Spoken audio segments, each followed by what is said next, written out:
A sinister smile crept across Kim Sang-hyuk's face, a glint of something dark flickering in his eyes. The fabric of his blue robe shifted as he moved, the gold trim catching the light. A face contorted in rage, every muscle strained with a desperate intensity. He plummeted through the air, the ground rushing up to meet him. Surrounded, defeated, he lay prone on the ground. One of the attackers spat, demanding to know if he even knew who they were. Another voice barked, declaring that Sang-hyuk's strange movements were over. A voice roared, commanding everyone to attack him at once. The crowd surged forward, a mass of bodies and weapons closing in. Sang-hyuk braced himself, preparing to meet the onslaught. He moved with a burst of speed, blurring through the space. The champion continued his evasive maneuvers, a whirlwind of motion. An enemy's eyes widened in shock as Sang-hyuk's attack came hurtling towards him. With a cry, Kim Sang-hyuk unleashed a capoeira kick, the force of it sending his opponent reeling.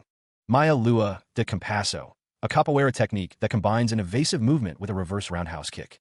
The Plum Blossom warrior continued his assault, a dance of destruction. Another enemy shouted, urging the others to charge at him together. The attackers screamed, confident that together, Sang-hyuk wouldn't stand chance. His foot lashed out with incredible speed, the force of the kick sending a shockwave through the air. Taekwondo's basic consecutive kicks became a blur of motion, each strike precise and powerful. One of the fighters, clearly outmatched, spat out a curse, "Impertinent brat." Another, wielding an axe, roared his challenge, promising death by his weapon. He moved with a grace that belied the raw power he was unleashing, each strike carrying the weight of a mountain. The force of his blows echoed through the training hall. Switching styles, he seamlessly transitioned into capoeira, his movements becoming fluid and unpredictable. The beija floor, a capoeira kicking technique involving a handstand and a downward martello kick, caught his opponents off guard. His opponents lay scattered on the ground, defeated and groaning. Kim Sang-hyuk, a confident smirk playing on his lips, taunted, "Is that all you got?" One of the remaining fighters, struggling to his feet, stammered in disbelief. "He's keeping us at bay with such strange movements." Another snapped back, blaming their predicament on their own foolishness. "Shut up. It's your fault for picking a fight with someone minding their own business." With a ferocious leap, he declared their fates sealed. "You're all dead." Panic spread amongst the assembled group. One of them exclaimed, "He's a monster." Kim Sang-hyuk's fist connected with brutal force. Another foe spat out a challenge, calling him a pathetic fucker. The Plum Blossom warrior dismissed his opponent's skill. "You use some peculiar martial arts, child, but you can't face a master with such disorderly techniques." The warrior declared, "Let me show you. The essence of a true master lies in how they utilize their internal arts." Kim Sang-hyuk struck again, his movements a blur of speed and precision. Another enemy was sent flying, the force of the blow evident in his distorted features. The bearded warrior sneered, "Try blocking this with those ridiculous movements of yours." He prepared his attack, channeling his inner power. Internal art, one-shot strike. Sang-hyuk braced himself, ready to meet the attack head-on. The standard utilization of internal arts. The force of the blow sent the bearded warrior reeling. He returns with a vengeance, a sharp cross counter-aimed true. A confident smirk plays on Kim Sang-hyuk's lips. A voice booms out, demanding to know what the commotion is about. The crowd roars its approval, each strike deemed perfect. The spectators are on their feet, a sea of faces united in their excitement. The punch connects with brutal force. Mr. Perfect Kong Sang-hyuk has returned with a sharp cross counter, landing it directly on the challenger, Daro Antheo Anto. Daro Antheo Anto is down. Daro Antheo Anto is knocked out. We have a winner. With a record of 432 wins and 18 losses, Mr. Perfect defends his title once again. He raises his arm, the roar of the crowd washing over him as the referee signals his victory. The lights of the arena seem to focus on the champion, Kim Sang-hyuk. Sweat glistens on his brow, a testament to the grueling match. The crowd chants his name, wondering who could possibly stop this blazing momentum. The camera zooms in on his chest, each breath a visible effort after the intense battle. A reporter congratulates Kong Sang-hyuk, acknowledging his victory over the fake news of his deteriorating health. Another reporter steps forward, her voice echoing through the arena. She asks if he intends to make the statement he alluded to in his previous interview. The crowd watches with bated breath as the champion prepares to speak. Kim Sang-hyuk confirms that he does, indeed, have something to say. His expression grave, Sang-hyuk declares, "This match shall be the last." A murmur ripples through the assembled reporters. One of them presses, asking if there's a specific reason behind this sudden decision. The reporters lean forward, their pens poised, eager to capture every word. Another reporter inquires if his decision is related to the rumors surrounding his deteriorating health. Sang-hyuk confirms that it is, stating that he is currently suffering from severe health complications. The questions intensify. And what exactly are those complications? But before Sang-hyuk can answer, his manager interjects, offering to explain. The manager stands at the podium, addressing the press. Long matches and excessive training, he explains, have resulted in a rapid deterioration of Kim Sang-hyuk's body. Murmurs ripple through the crowd. One spectator muses that it makes sense, given that he's been an athlete for 30 years and an athlete of the painstakingly difficult MMA. Another laments that he holds the record as the longest-standing champion. What a shame. The manager continues, his expression grave. Is this the end for Mr. Perfect in light of champion Kang Sang-hyuk's health? The manager announces that they shall wrap up the interview there. A voice cries out, questioning if champion Kang Sang-hyuk is just going to give up on his title of Mr. Perfect like this. A desperate plea rises from the crowd. Please wait. Mr. Perfect. The manager's face is grim, a hint of a smile playing on his lips. A voice echoes, reflecting on a nickname earned after becoming a living legend in the world of mixed martial arts, a marvel never before seen. The voice continues, recalling how he showed God-given talent in martial arts since he was young. He trained in various modern martial arts such as boxing, Muay Thai, Taekwondo, wrestling, and so on. He obtained the championship belt just 3 years after his debut as a mixed martial arts athlete. He became an undefeated champion with an overwhelming win rate and various records under his belt. But he's been an athlete for over 30 years. He sat hunched on the stool, the weight of his fate pressing down. There was no other path, he thought, but to surrender to the relentless march of time. His retirement had been met with thunderous applause, a standing ovation that echoed in his memory. But in his mind, he yearned to remain in the ring, the roar of the crowd a siren's song. His heart still burned for the fight, but his body simply couldn't keep pace. Fate, it seemed, had cruelly robbed him of his very reason for living, leaving him adrift in a sea of uncertainty. What else remained for him?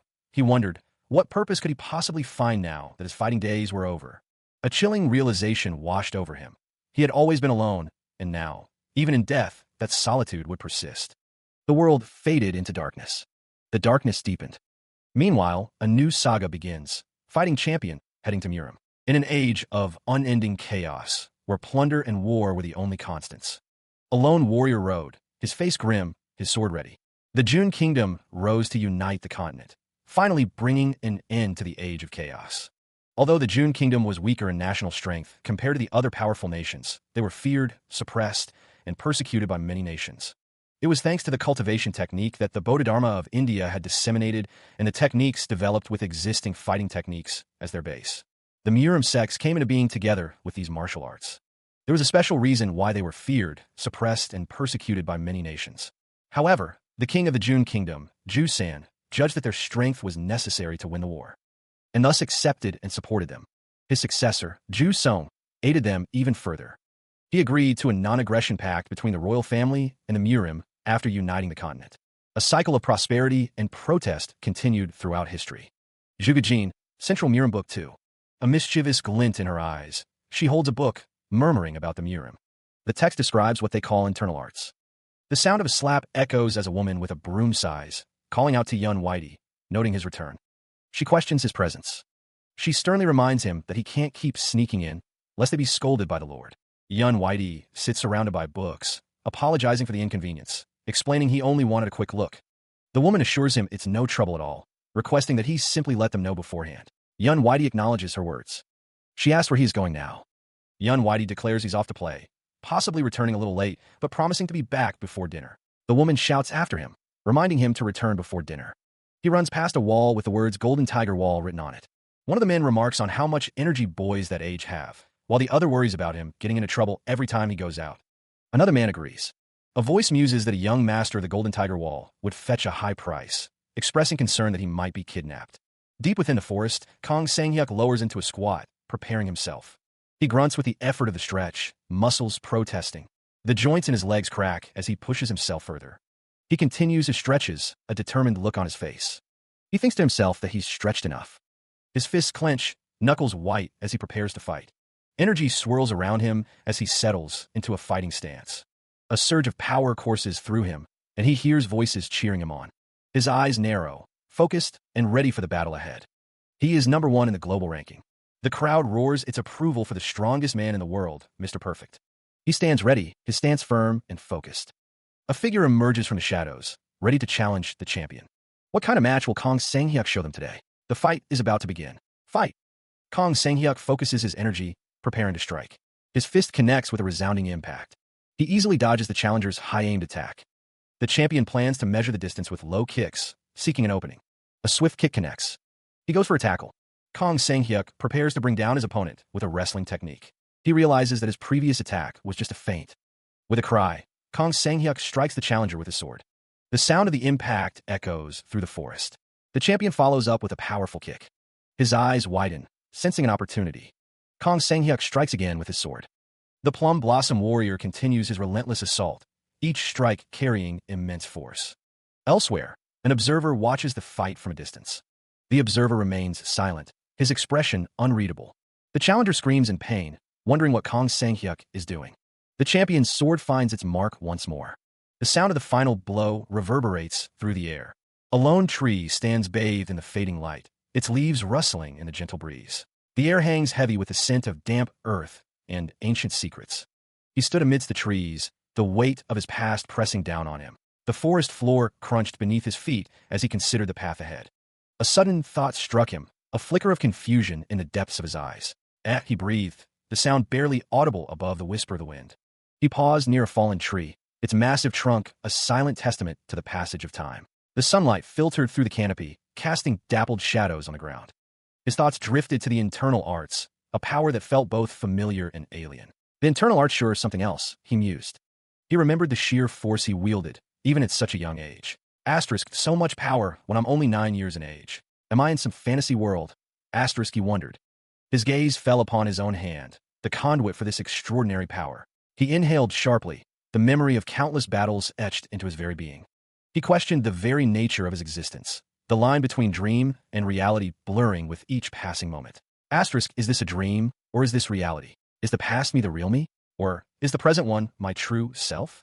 A spectral figure loomed behind him, a ghostly echo of his former self. He could not answer the questions that plagued him, the past and present intertwined in a complex dance. I can't answer either of these questions, he thought.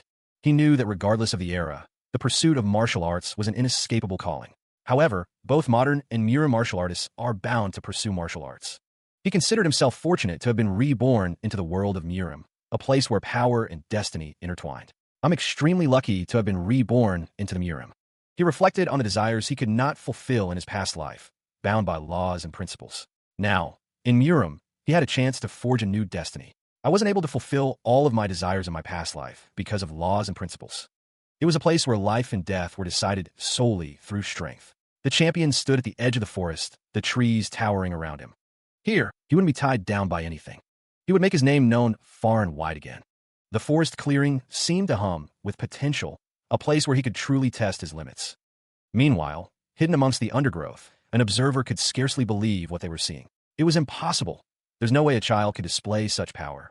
The sound of a footstep broke the silence. Kim Sang-hyuk stood over them. Oh, looks like I had a spectator. So he thought, his gaze intense. The prone figure demanded, why were you peeping at me? So, the younger figure questions if he is being secretly protected because of his father's orders. The other figure confirms that is right. The figure with the red ribbon in her hair states that she guesses the other person saw all of the training she did just now. My apologies, Master Whitey. This isn't good. It's obvious what people would think of modern martial arts in the Murim, where martial arts are everywhere. If my father finds out about this. Golden Tiger Wall. The weakest of the top 10 commerce clans that have great influence over the Central Plains business. Even though they're in the last place, they have a great reputation because they're very generous and are in line with the ways of the Orthodox faction. The leader of the Golden Tiger Wall, Yun Jae-ho, gave birth to 2 daughters with his only wife at first. And in his later years, he had a son. That child was Yun Whitey. Yun Jae-ho sat across from his son, his expression unreadable. He inquired if the rumors were true. Had Yun Whitey been learning martial arts from back alley thugs? Yun Whitey denied the accusation. It wasn't him. The boy's denial only seemed to fuel Yun Jae-ho's suspicion. How audacious, he thought, to lie so blatantly. The boy continued to speak, but his father was not convinced. He didn't fall for it, huh? Yun Jae-ho's voice hardened, the pleasantries gone. If Yun Whitey wanted to become a martial artist, he would learn properly. He would find him a good master. Yun Whitey, however, was not interested in becoming an external disciple.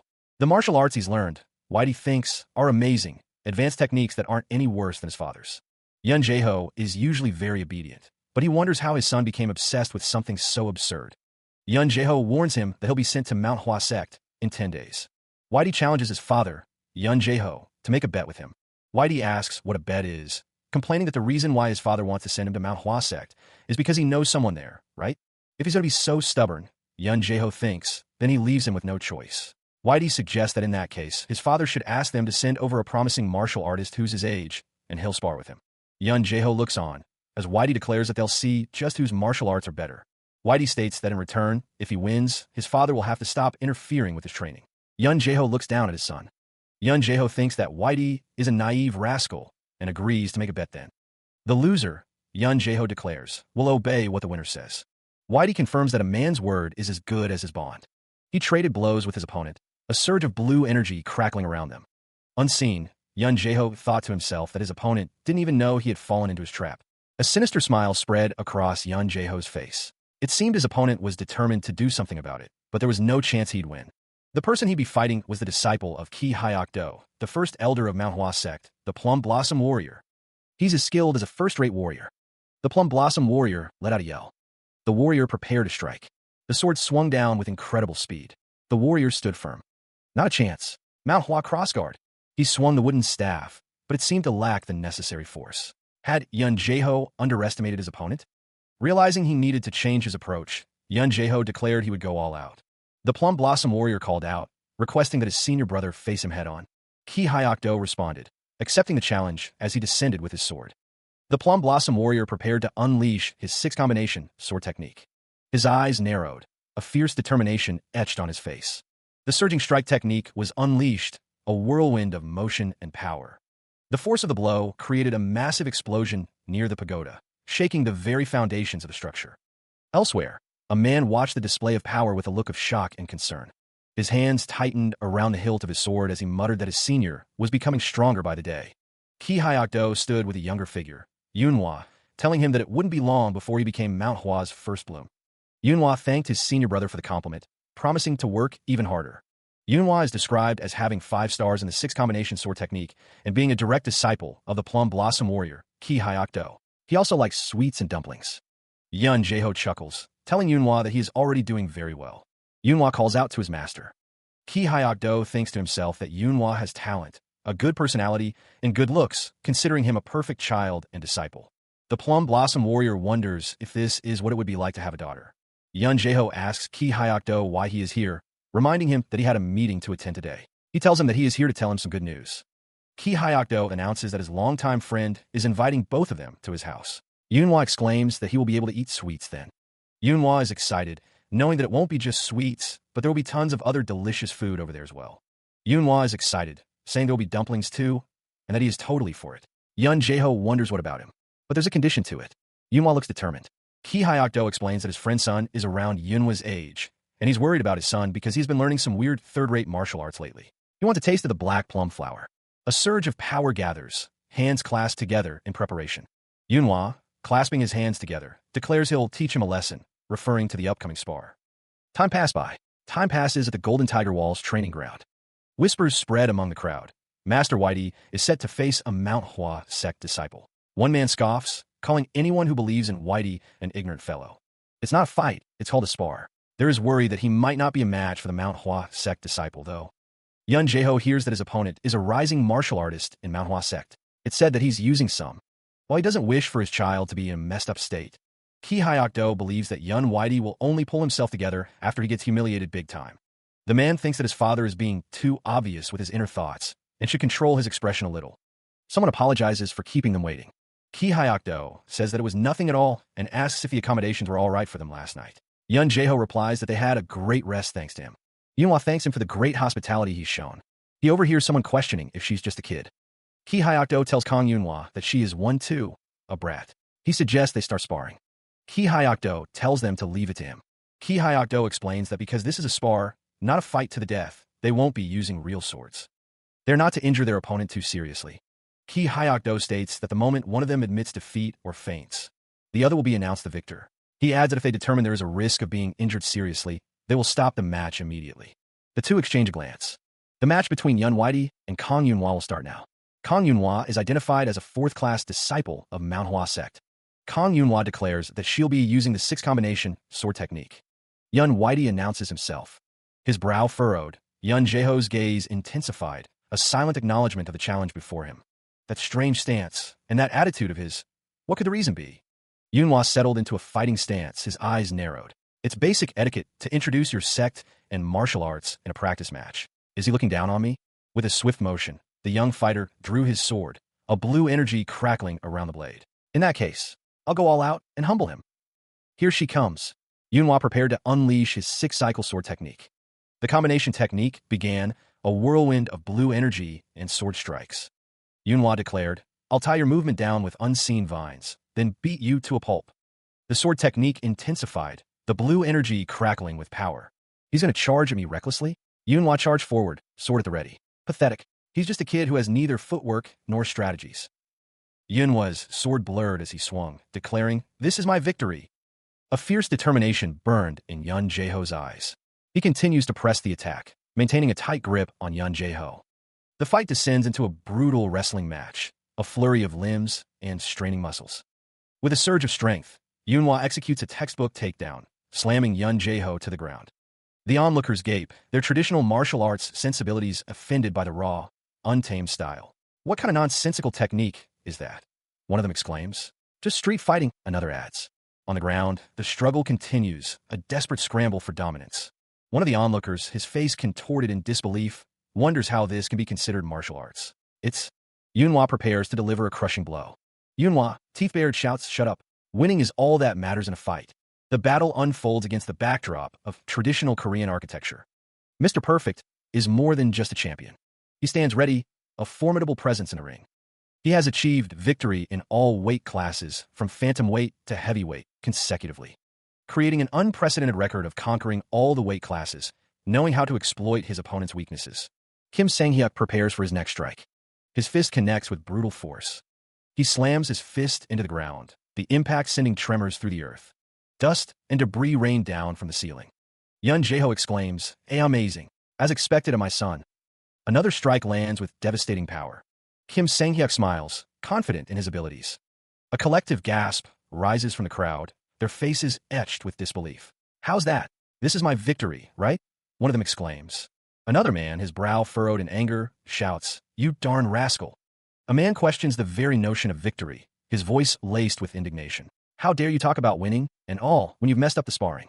A young girl, kneeling on the ground, expresses her frustration. I messed it up. My opponent was placed in a situation where she couldn't move at all. A man explains his reasoning, his tone firm. If I hadn't stopped, she'd have been injured greatly. Why you? What kind of martial? Another man questions the logic, his expression puzzled. Why is that a bad thing? Yun Jaeho places a hand on his head, a thoughtful expression on his face. As long as one trains in his techniques and gains enlightenment, that is a martial art. Kim Sang-hyuk, observing the exchange, thinks to himself, he's not wrong in saying that. Kim Sang-hyuk reflects on the skill displayed. To think he'd have such precise control over his internal energy at such a young age. Yun Jaeho continues, his tone thoughtful. But, as a martial artist, I can't acknowledge this as real sparring. Yun Jaeho calls out, Hey, Whitey. Kim Sang-hyuk explains to Yunhua, martial arts aren't just about seeking strength. The elder muses that they're also about upholding chivalry and refining one's mind and body. Another man agrees, stating that refined martial arts are the standard for a reason. Someone off-panel agrees, adding that if one only seeks to be strong, how are they any different from a murderer? Sir Key is asked about the difference between the learned, refined martial arts and the current unorthodox eccentric gallant king, who fights for chivalry, but used to be from the unorthodox faction. The man is angered by the question, demanding to know what was just said. 80 years ago, there was a promising martial artist in the orthodox faction who was chivalrous and very skilled in martial arts. The indestructible demon, Ban Song, is introduced. Later on, he discovered the hideous side of him. He killed countless people after learning the forbidden demonic arts.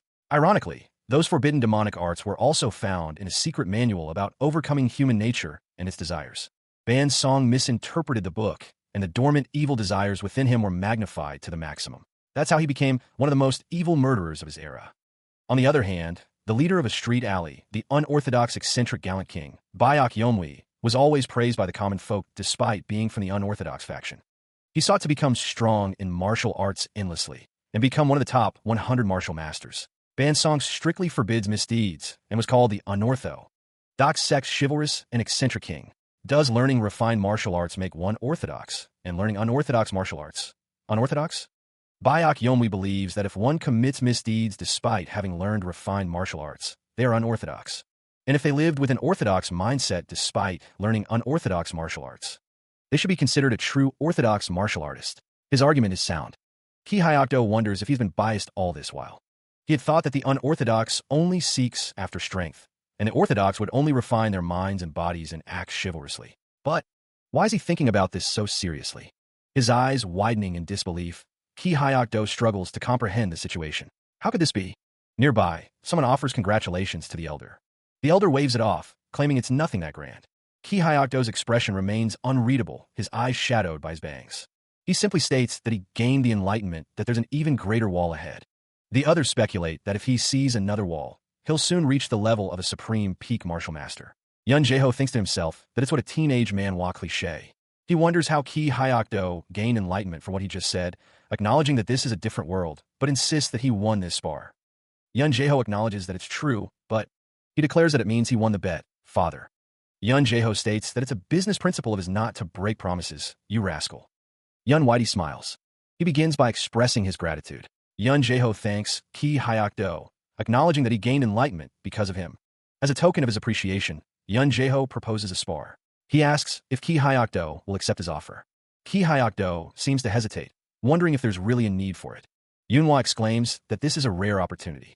Ki Hyokdo agrees to the spar, but adds a condition. He states that if he's satisfied with their fight, he'll reward Yun Jaeho. Ki Hyokdo observes that Yun Jaeho seems to have only learned the 3-element cultivation technique. Ki Hyokdo offers to help Yun Jaeho learn any cultivation technique he wants. Yunhwa is excited by the offer, asking if Ki Hyokdo will really help him find any cultivation techniques he wants. Ki Hyokdo confirms his offer, but Yunhwa adds one more thing to the deal. Yunhwa asks what would happen if he were to win against Ki Hyokdo. Ki Hyokdo scoffs, thinking that a kid who's not even 10 years old wants to defeat him, a peak martial master. Yun Jaeho proposes a deal. If Yunhwa wins against him, he promises to help him whenever he asks. That simply means that Yun Jaeho will be in Yunhwa's debt. Yunhwa thinks to himself that he can get a cultivation technique and get a Mount Hua sect elder to be indebted to him, so there's no reason to reject this. He declares that they should start right away. From below, Yunhwa looks up, ready to begin. Yunhwa prepares himself. He stares intently. The observer chuckles, feeling sorry for Yunhwa. Ki Hyokdo watches the scene unfold. Ki Hyokdo asks if Yunhwa is ready, noting his strange posture. Yunhwa responds affirmatively. Yunhwa stands ready. He faces Yun Jaeho, the air thick with anticipation. The challenge has been laid, and now it's time to begin. The onlookers murmur, noting the unusual stillness. This isn't like the previous matches. They whisper, the atmosphere heavy with seriousness. Yunhwa clenches his fist, his gaze unwavering. He steels himself, preparing for what's to come. Ki Hyokdo watches from the sidelines, his hand resting near the hilt of his sword. His expression is unreadable. The Plum Blossom warrior remains still, a silent observer of the unfolding events. Yun Jaeho's internal energy begins to radiate outward, filling the arena with an unseen force. He is a martial master, after all. Yunhwa considers his options. If he charges in recklessly, he knows he'll be defeated. Lacking a weapon, he must turn this into an extreme, close-quarters combat. Should he try to go into that radius and step back out? Ki Hyokdo reflects, deciding against a half-assed feint. He will need a more decisive strategy. The most common way, for someone weak to win against the strong, he must take some damage in order to inflict fatal damage. An onlooker marvels, realizing that Yunhwa is able to see the domination radius around Yun Jaeho. Ki Hyokdo watched with a smirk. He hadn't thought there'd be a child more talented than Yunhwa. Yun Jaeho declared that he would surprise him a little then. He charged forward, red energy radiating from the floor beneath his feet. The boy unleashed a flurry of blows, each strike imbued with incredible speed and force. Yun Jaeho cried out. Yun Jaeho's eyes widened in disbelief. Impossible, he exclaimed. The domination radius seemed to grow endlessly. Ki Hyokdo scoffed. If he's going to stand there and get scared. Yunhwa continued his relentless assault, dark energy swirling around him as he pressed the attack. Yun Jaeho cried out again, the force of the blows taking its toll. His face contorted in pain as he struggled to defend himself.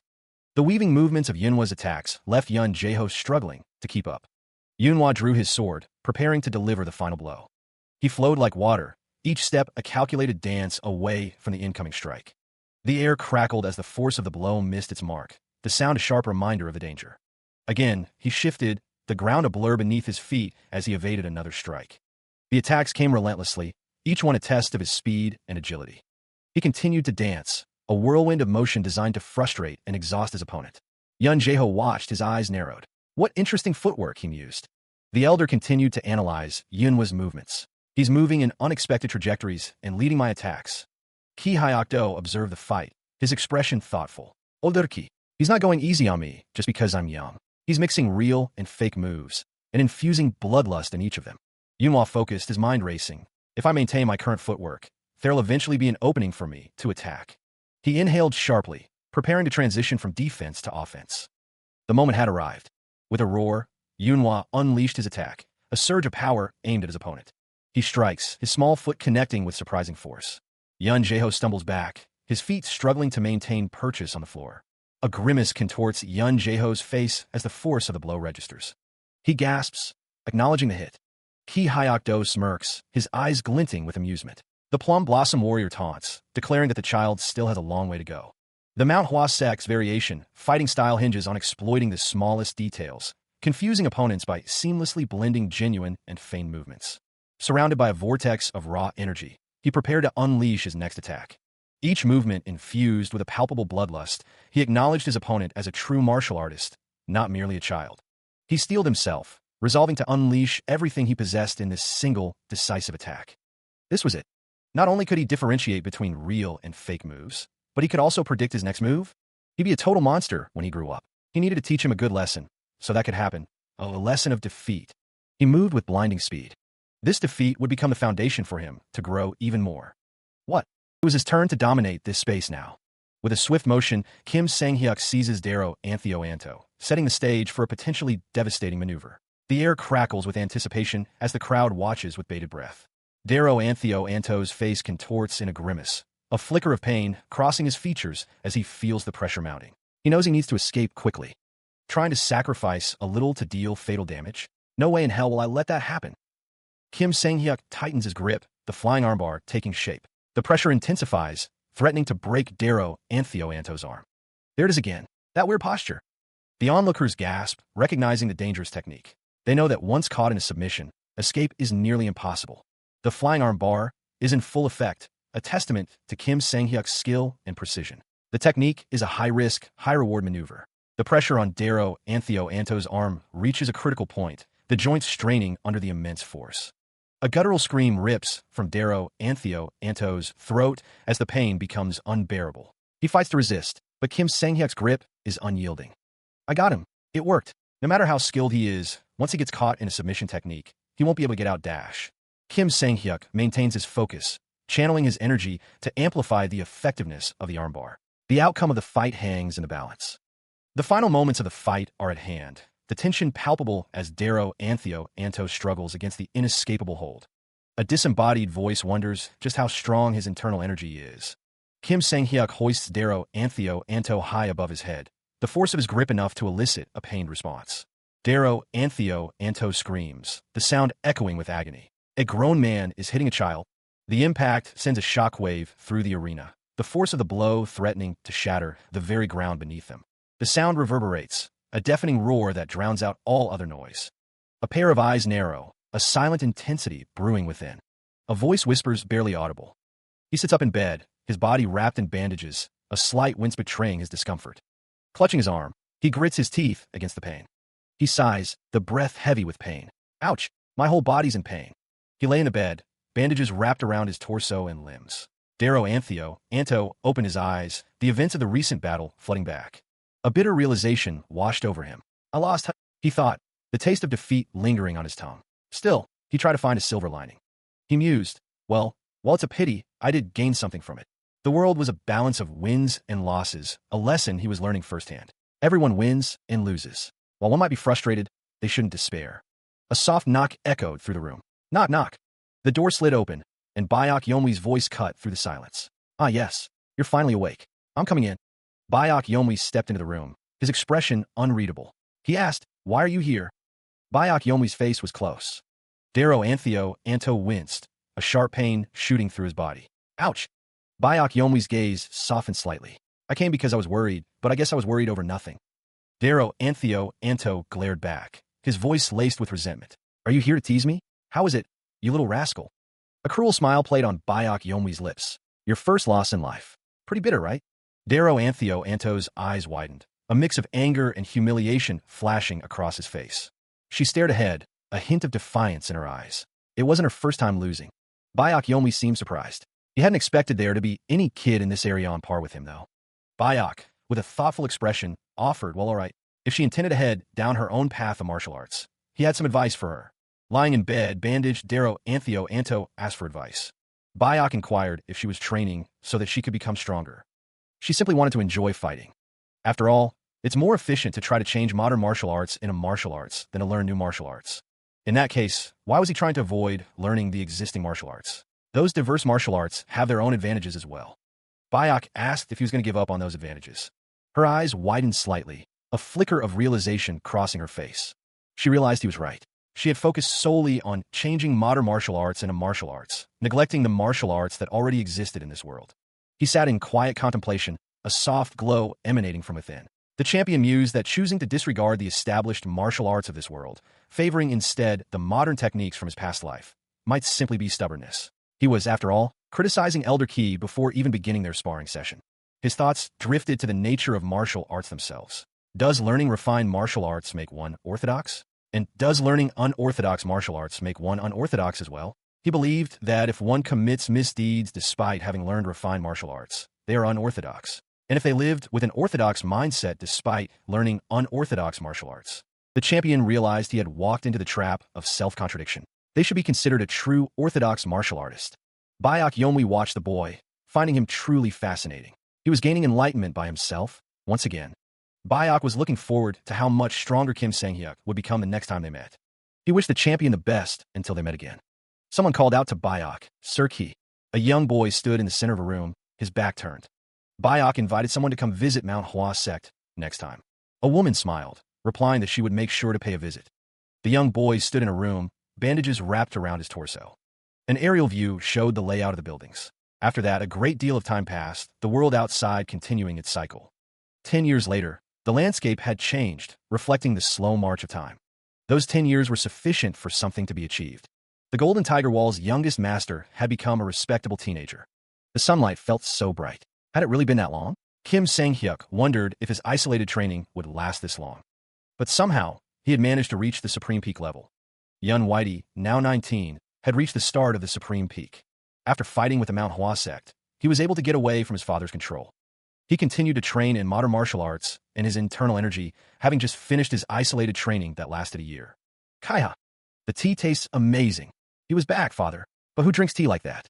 Yun Jaeho's expression was stern as he addressed his son. He ordered Yun Whitey to leave the house. The declaration seemed to come out of nowhere, especially after the young man had just finished his isolated training. Yun Jaeho questioned how long his son would fool around and do nothing but train now that he was old and strong enough. The elder Yun insisted that Yun Whitey ought to go out into the world and travel to Jianghu and bring back a kind-hearted wife. Yun Whitey, brow furrowed, wondered what would happen if he got ganged up on. Yun Jaeho countered that martial masters get ganged up on while traveling. The young master was incredulous. Why would martial masters travel in groups? Yun Jaeho explained that at the Supreme Peak level, one would be treated with respect wherever they went. He wondered why someone like that would be afraid and try to become stronger. The elder Yun insisted there was no better training than to experience the world for oneself and to go over to the Nangon clan.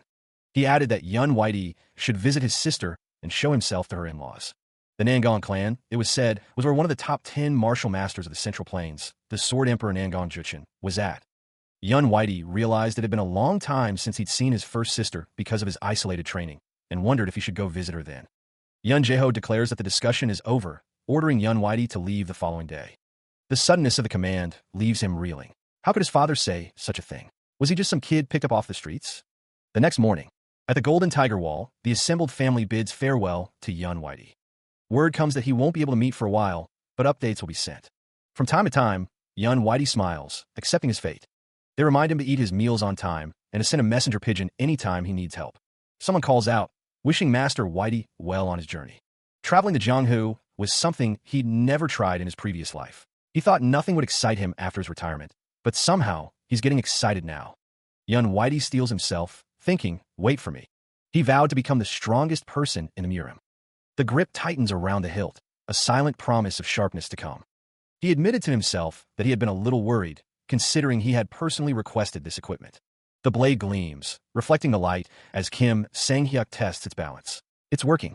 But Kim Sang-hyuk mused that this was the Jong-hoo he'd dreamed about, so quiet. Well, all right then, he thought with a smirk. With a burst of speed, he propels himself forward. Shall he pick up the pace? It seems he lost his footing. Elsewhere, a cart pulled by horses makes its way through a stone archway. Two men stood near the entrance to the city, one of them wondering aloud why there was such a long queue at the entrance to a small city. The other man spared no glance at the queue. The first man continued, musing that if he had learned Qigong, he'd be able to fly in the skies and get past this entrance. The second man scoffed, asking if he really thought people could fly in the sky. The two men looked up, their expressions a mix of surprise and disbelief. Champion landed gracefully, his eyes scanning the surroundings. He looked around, wondering where he was. The man with the bun informed him that this was one of Hunan Province's 3 biggest cities. Kim Sang-hyuk inquired where he should head to if he wanted to go to Anhui Province. The man with the bun suggested that he should go to Luoyang. The other man wondered if the world could really be round. If he wasn't in a rush, he could stay in this place first before leaving. The man with the bun mentioned that the inn here is rumored to serve great food, asking if he wanted to try it. Kim Sang-hyuk replied that that's great, and he'll stay here today. He thanked them for the information. The man with the bun thanked Kim Sang-hyuk for showing them an amazing sight. Someone watched from afar, wondering if they saw that. The man with the beard confirms that it is obvious from the other man's attire. It is clear from his clothing. The chief will be pleased with this offering. A table is set with fish, bottles, and chopsticks, ready for a feast. Someone asks if the other has heard of the Phantom Armor Tyrant King, Mu Ki-hyung. One of the figures at the table confirms that Mu Ki-hyung is one of the top 100 martial masters, and that he wears armor unlike normal martial artists. The other figure confirms that they know him, and that he is the disciple of the Phantom Armor Tyrant King. The man in green is expected to visit the Nangong clan. He wonders what he is visiting the Nangong clan for. Apparently, the Phantom Armor Tyrant King, Mu Ki-hyung, owes a great debt to the Sword Emperor, Sir Nangong Juchen. That's why Mu Ki-hyung is sending his disciple to present a gift to Nangong Juchen. Because of that, the Nangong clan is preparing a grand welcome for him. The man in green wonders what kind of present it would have to be for them to prepare a grand welcome. The Phantom Armor Tyrant King's disciple is heading to the Nangong clan too. If this goes well, he might be able to see the Phantom Armor Tyrant King's martial arts. Someone shouts to open up the path and not stand in their way. Another wonders why they are here. A sense of unease permeated the inn. Patrons, sensing impending doom, whispered amongst themselves. "Let's run away before something terrible happens," one exclaimed, his voice barely audible above the rising tension. Then, a sudden, violent force tore through the tranquility. A whirlwind of motion heralded their arrival, a group of figures bursting into the inn with ill intent. The intruders, clad in dark attire, were members of the Dark Heaven sect. Their leader bellowed, "Kaha! The Dark Heaven sect will be taking over this inn from this moment on." A bald man with a sinister grin stepped forward, his eyes gleaming with malice. "If you guys cooperate nicely, nothing scary will happen here," he chuckled, a string of beads bouncing against his chest. "That's the undefeatable solitary shield, Gwang Suike." A hushed voice, laced with disbelief, questioned the presence of a powerful figure. What's a peak martial master doing in such an inn? Indeed, a martial master stood among them, his expression unreadable as he observed the unfolding chaos. Whispers spread like wildfire, the name of a legendary figure on everyone's lips. The Phantom Armor Tyrant King's disciple is in this inn. The proverb echoed in the air. The beacon does not shine on its own base. The Phantom Armor Tyrant King's disciple was in the inn, and he was about to be in a lot of trouble. A figure with a ponytail, calmly sipping from a cup, smirked knowingly. Since those vermin are onto him. The cup was raised again, the man's eyes glinting with amusement. The bald man from the Dark Heavens sect called out, his voice cutting through the tension. "Oi, Phantom Armor Tyrant King's disciple. Come with us." The air crackles with tension as the woman stands firm, facing her accusers. She denies the accusation. It's not her. She insists she's not the Phantom Armor Tyrant King's disciple. A voice booms out, laced with suspicion. They tell her not to feign ignorance. Another voice joins in, seeking confirmation from the others. "Isn't that so, guys?" From the shadows, a man chuckles, observing that she seems scared of them. He assures his companions that they'll spare her life if she hands over the present for the Nangong clan. A glint of ambition shines in another man's eye as he thinks to himself, if he eats the Heaven Ascension Elixir, the gift that she possesses, he'll reach the level of Supreme Peak. A grimace twists his face as he vows that this region will become his. Kim Sang-hyuk observes the situation, realizing that they don't look like the type words will get through to. The champion's hands tighten into fists. That leaves him with no choice. One of the men exclaims to his boss that he's running away. A voice questions whether he looks like he's running away. Kim Sang-hyuk smiles, a hint of challenge in his eyes. "What are you guys doing?" he asks. Someone demands they come along. The group continues through the forest. Ki Hyok-do taunts, calling him the Phantom Armor Tyrant King's disciple, saying it's not too late yet. The man demands the Heaven Ascension elixir be handed over quietly, but Kim Sang-hyuk shouts back, denying he is the Phantom Armor. With a burst of speed, Kim Sang-hyuk launches himself at Ki Hyuk-do. Ki Hyuk-do laughs, asking if he even knows who he's up against. The Plum Blossom Warrior declares that since Kim Sang-hyuk has a death wish, he'll kill him. With a cry, Kim Sang-hyuk unleashes a kickboxing attack. The spinning back elbow connects. Ki Hyuk-do is sent flying backwards from the force of the blow. Yun Jae-ho and the others look on in shock, exclaiming, "What the hell?" It's said that he sent a peak martial master flying in one hit. Someone asks what the others are looking at. Panic erupts as the populace is warned to flee. The Phantom Armor Tyrant King's disciple is on a rampage. Amidst the chaos, someone cries out, denying their identity and desperately calling for help. The next day, a peaceful meal is set out, a stark contrast to the previous day's events. Yun Jae-ho wonders aloud about the fate of the Phantom Armor Tyrant King's disciple. Having been defeated by the peak martial master, the once undefeatable Solitary Shield and his subordinates are in dire straits. One begs for mercy, but his chances look slim. Yun Jae-ho considers whether they should inform the government, even though it might be too late. He laments that such a young man has become a victim. Another man worries about potential retaliation if they find out. Someone bursts in with big news, while another warns that getting involved could lead to injury. The text reveals that the undefeatable Solitary Shield and his group were defeated by the Phantom Armor Tyrant King's disciple. A man laughs maniacally, his expression wild. The text expresses surprise that they are all still alive. The defeated group lies scattered on the ground, bearing the marks of their loss. One man sits up, clearly injured but alive. A disembodied voice echoes with incredulity, questioning the very possibility of something. Two men marvel at someone's ability to subdue criminals without killing them, declaring him a true young dragon. The sentiment spreads. A chivalrous dragon has appeared, the words echoing amongst those present. A man with a scar across his face realizes that the Heaven Ascension elixir must still be with the Phantom Armor Tyrant King's disciple. The news will be lovely for Chief Satechiak, a voice muses. A serene landscape unfolds, the sky a gentle blue. He walks through a forest, the sunlight dappling through the leaves. Kim Sang-hyuk's expression is unreadable as he continues his journey. The champion reflects that they were weaker than he thought, though he acknowledges that supreme peak martial masters or incredible people are somewhere in the Murim. A vision of an old man he might meet by chance on the road flashes before him. The champion considers that someone could be raising hell in this world where bloodshed is everywhere. He hopes he doesn't get involved with troublesome vermin like he did yesterday. He paused on the forest path, the air still and silent around him. The champion called out, his voice echoing through the trees. "Hiding and come on out." From behind, two figures watched him, one chuckling. "You're way younger than I thought. He looks so frail and weak." A deep voice rumbled from ahead, the speaker's massive form blocking the path. "Would you like to donate it to pitiful and weak people like us?" The large man stood with his arms crossed, flanked by his own silent retinue. "You think, disciple of the Phantom Armored Tyrant King?" Kim Sang-hyuk stared at the group before him. Bottom text present. His face contorted in frustration. The champion roared, "I already said, I'm not the Phantom Armor Tyrant King's disciple." The bearded fighter, eyes gleaming with manic energy, declared that there's always someone better out there. He taunted, demanding that his opponent try receiving his attack with their ridiculous technique. A blue aura flared around his fist as he prepared to strike, his face contorted in a furious yell. The blue energy intensified, crackling around his clenched fist. But Kim Sang-hyuk, with a swift motion, countered with a blade, the steel singing through the air. The bearded fighter was sent sprawling, defeated and broken. Kim Sang-hyuk stood over his fallen opponent, a moment of silence hanging in the air. He glanced down, a complex mix of emotions flickering across his face. Kim Sang-hyuk's gaze hardened as he considered the situation. There was no need to spare their lives, but since he had destroyed their energy cores, they probably wouldn't be able to seek revenge. His fist clenched, a silent acknowledgement of the path he was now on. Kim Sang-hyuk steeled himself, realizing that now that he was a martial artist, he wouldn't be able to avoid spilling blood. He stares ahead, his expression unreadable. Elsewhere, a village burns, consumed by an inferno. A man grovels, begging for his life. His pleas fall on deaf ears. That's not going to happen. Purple energy crackles around the assassin. A bloodied hand lies limp on the ground.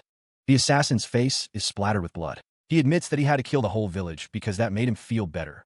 The panel introduces Fist Demon, a martial artist on the verge of reaching the supreme peak level. The assassin urges Fist Demon to stop fooling around.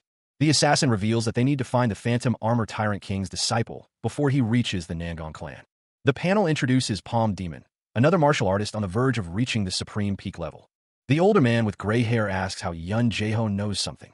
Yun Jae-ho replies that it's because he's got good instincts, chuckling to himself. The gray-haired man says he can't believe Yun Jae-ho is saying that himself. The aftermath of a brutal battle is visible, bodies strewn across the ground amidst a fiery landscape. A small campfire burns brightly. Yun Jae-ho asks if they're going to Woyang. One of the travelers says that they just need to go in this direction for around half a day more. Another traveler suggests they go together since they're going in the same direction. One of the travelers says that having some companion sounds great. A thought bubble shows the Phantom Armor Tyrant King's disciple, and someone thinks this should be the end of annoying vermin coming after them. Kim Sang-hyuk drinks from a cup, stating that he is not the Phantom Armor Tyrant King's disciple. He thinks to himself that he is actually curious about who the Phantom Armor Tyrant King's disciple is now. A sudden explosion rocks the area. Kim Sang-hyuk wonders what that was. A massive explosion erupts, sending debris flying. Smoke billows from the site of the explosion. The travelers are coughing, and one of them thanks someone for saving them. Another traveler says to please get out of here first. It's dangerous.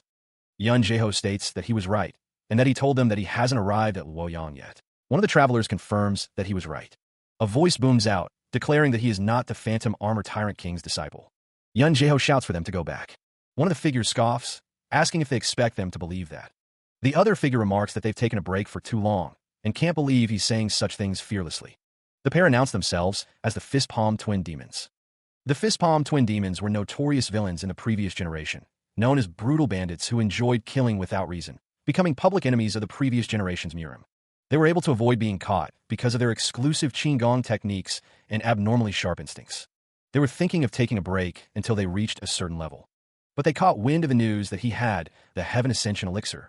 The Fist Demon unleashes a flurry of blows. Kim Sang-hyuk coughs up blood, struck by an unseen attack. The Palm Demon shouts his name. He roared, accusing his unseen assailant of cowardice for launching a sneak attack. Kim Sang-hyuk settled into a firm stance, ready to meet the next assault.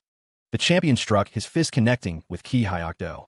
The force of the blow sent the Plum Blossom warrior reeling. A sharp intake of breath escaped Kim Sang-hyuk as he, too, was struck by an unseen force. If not for his armor, he thought, the blow would have pierced his heart. Ki Hyok-do smirked, confident in his advantage. The Palm Demon prepared his own attack, sneering that Sang-hyuk was wide open. The Palm Demon unleashed his ballistic destruction palm. The force of the attack ripped through the forest. The air cracked. The sound echoed. Ki Hyok-do, caught in the blast, could only manage a surprise ho. He realized that Kim Sang-hyuk was no ordinary kid. The champion gathers his energy, preparing to unleash a devastating attack. A surge of power radiates from his stance, cracking the earth beneath his feet. The Palm Demon, towering over Kim Sang-hyuk, declares, "Let's end this as quickly as possible then." It has been a while since he has faced such interesting prey. Ki Hyok-do observes the unfolding battle. A while since such interesting prey has appeared. They're both at the peak level. The Palm Demon lunges forward, a dark aura surrounding his outstretched hand. It's useless to start regretting it now. Kim Sang-hyuk prepares his counterattack, channeling all his energy into a single, devastating blow. Devastating fatal fist. The champion's fist connects with the Palm Demon, a shockwave rippling through the air. The Palm Demon reels from the impact, his eyes widening in disbelief. I can't just dodge, he thinks. Ki Hyok-do observes the exchange, analyzing the situation. The Palm Demon is looking for an opening to attack me. That rascal is intentionally leading the fist. Ki Hyok-do continues his analysis. Demons attack in the opposite direction as me. He's also using footwork I've never seen before. The Palm Demon, recovering from a blow, prepares another attack. But I won't allow some young brat to make a fool of us. The Palm Demon unleashes a devastating palm strike, energy surging from his hand. Ballistique Destruction Palme. Ki Hyok-do is caught in the blast of the Palm Demon's attack, the force of the strike threatening to overwhelm him. Purple energy crackled around the Palm Demon, coalescing into a tangible threat. A sinister grin stretched across his face, a prelude to the impending onslaught. The Palm Demon taunted, "Do you think you can survive just by running behind me?" With a surge of power, the Palm Demon unleashed the swift snake thrust. The force of the blow slammed into Kim Sang-hyuk, sending a jolt through his body. The energy seared against his skin, a burning testament to the Palm Demon's power. Ki Hyok-do's eyes widened in disbelief as he witnessed the attack. He was caught in the blast, the force sending him hurtling backward. A guttural sound escaped Ki Hyok-do's lips as he spat blood, the taste of iron filling his mouth. The Palm Demon roared, "Bastard! What the hell did you do to the Fist Demon?" A foot came down, crushing a discarded blade. A voice echoed, "You guys are being punished because you try to kill people without thinking twice." The champion stood over the fallen figure, his expression grim. The Palm Demon, enraged, commanded silence, declaring he would crush his opponents into fine dust, obliterating even the Heaven Ascension elixir. The palm demon unleashed his ultimate demolition palm. The air crackled with violet energy. The force of the attack carved a path through the landscape. The palm demon chuckled, marveling at his own arrogance. Suddenly, Kim Sang-hyuk appeared in midair, questioning who had been turned to dust. Ki Hyok-do stammered in disbelief, wondering when the champion had jumped up. Ki Hyok-do urged him to surrender, declaring that even with Qin Gong, he wouldn't be able to dodge his attack. Ki Hyok-do prepared his ballistic destruction palm. The air shimmered with the force of the impending strike. The forest floor trembled. The champion launched into a spinning hook kick, his body a whirlwind of motion. Ki Hyok-do's face contorted in a grimace, blood trickling from his lip as he braced for the impact. The force of the kick intensified, dust swirling around Kim Sang-hyuk as he completed the rotation. The blow landed squarely, sending Ki Hyok-do staggering backward from the sheer power of the strike. Struggling to regain his footing, Ki Hyok-do spat, wondering if Kim Sang-hyuk thought he was any different from them. The Plum Blossom Warrior's eyes narrowed, insisting that killing more people didn't change the facts. He predicted that the champion would soon become addicted to killing and obsessed with it too. Defeated, Ki Hyok-do lay on the ground, promising to see Kim Sang-hyuk in hell. Wiping blood from his lip, Kim Sang-hyuk retorted that they didn't know that just yet. The man's face is contorted in pain, blood trickling from a wound. His eyes narrow with a burning intensity. Below, Kang Sang-hyuk's expression is unreadable. Kang Sang-hyuk stands over the fallen bodies of his enemies, the aftermath of a brutal encounter. The champion's gaze is sharp, alert. A voice booms out demanding, "Come out. I know you're." From the depths of the forest, someone is watching. The observer remains hidden, their presence unseen. The cloaked figure offers his apologies, stating that he unintentionally came off as impolite. He wanted to help, but... So he decided to just stand by and watch, as Kang Sang-hyuk dominated the fight and his moves. He clasped his hands, bowing his head in a gesture of deep apology. Kang Sang-hyuk begged for forgiveness. The champion looked up, his expression resolute. He would do anything Ki Hyok-do asked. It seemed the Plum Blossom Warrior was from the Orthodox faction. The Plum Blossom Warrior seemed to be subtly analyzing the champion's martial arts. Ki Hyok-do revealed that the government had placed a bounty on the Fistpalm twin demons. Sang-hyuk questioned if the government was truly behind this. The champion wondered if they should put a bounty on the demons. Ki Hyok-do reminded Sang-hyuk that he had promised to do anything he asked. The Plum Blossom Warrior then instructed him to report this matter to the government at Luoyang first. Sang-hyuk stammered, questioning if that was all that was needed. Ki Hyok-do confirmed that it would be enough. A hand gripped the hilt of his sword. Ki Hyok-do shook hands with Un Tae-ho, who thanked him for his forgiveness and introduced himself. Yun Whitey introduced herself. A voice hoped to meet again if fate permitted it. The Luoyang province government building stood imposingly against the sky. A pouch filled with gold niang sat ready to be delivered. A man stood before another seated at a desk, ready to meet the famous chivalrous dragon in person. He wondered if he had heard correctly. Kang Sang-hyuk wondered when people started calling him that cringy name. Someone confirmed that this was the bounty for the Fistpalm twin demons. The monthly expense of a commoner is about 1 silver niang, and 1 gold niang is about 100 silver niangs, so this is a lot. Sang-hyuk thought that Un Tae-ho sure made good on his promise. Now that he had money, he wondered if he should go somewhere nice today. The night was dark, and the city was quiet. A sudden sound echoed through the night. Wuxia stories would appear when he reincarnated, but he was surprised when he found out this world is totally different.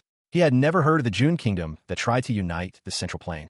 This world is also more developed and civilized than he thought it would be. The water swirls around him, the heat easing the aches of a body still adjusting to its new form. This is what he's been looking for.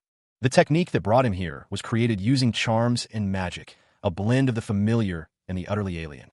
Kim Sang-hyuk muses that this place feels more like a fantasy world than a wuxia world. He'll probably find out more as he travels around this world. Elsewhere, the quiet of the night is broken by the sound of someone searching. Frustration etched on their face. The hooded figure continues their search. Every drawer is opened, every corner scrutinized, but the object of their desire remains elusive. Their eyes narrow, a burning intensity in their gaze as they refuse to give up. The sound of rustling fabric fills the room as the hooded figure continues to rummage through the belongings.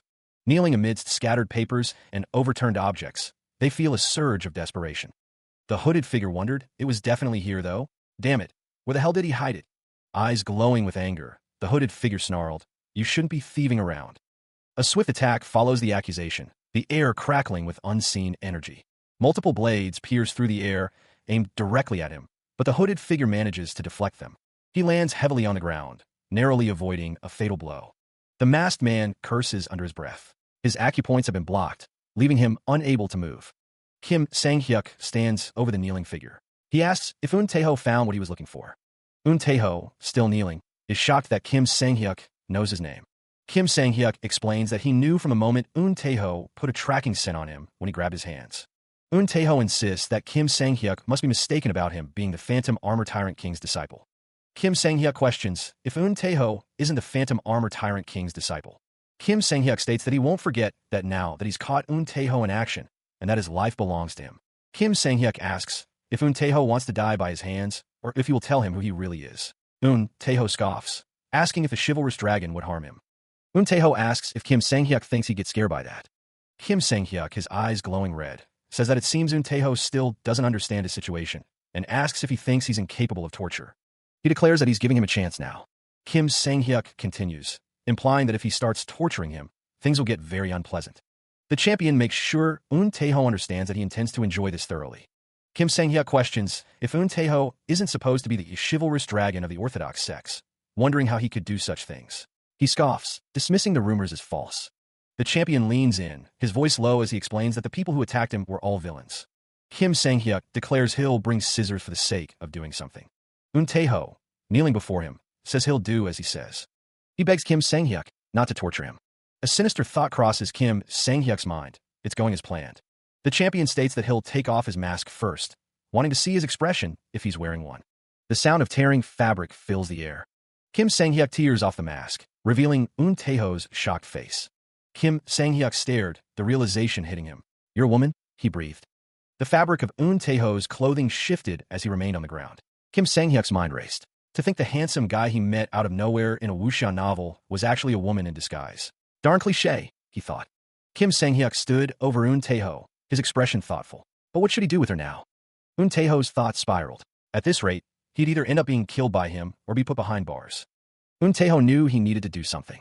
Tae-ho, desperate, challenged, "Hey, do you know who I am?" Tae-ho declared, "My mother is the Hao clan leader." Kim Sang-hyuk could only respond with a disbelieving, "What?" Tae-ho remained on the ground, awaiting Kim Sang-hyuk's reaction. "Ah," he sighed. Kim Sang-hyuk burst into laughter. "Baha, what you said is too ridiculous. Why would you impersonate one of the three great clans of Luoyang?" Kim Sang-hyuk continued to laugh, mocking, "Are you going to say your father's some great person too?"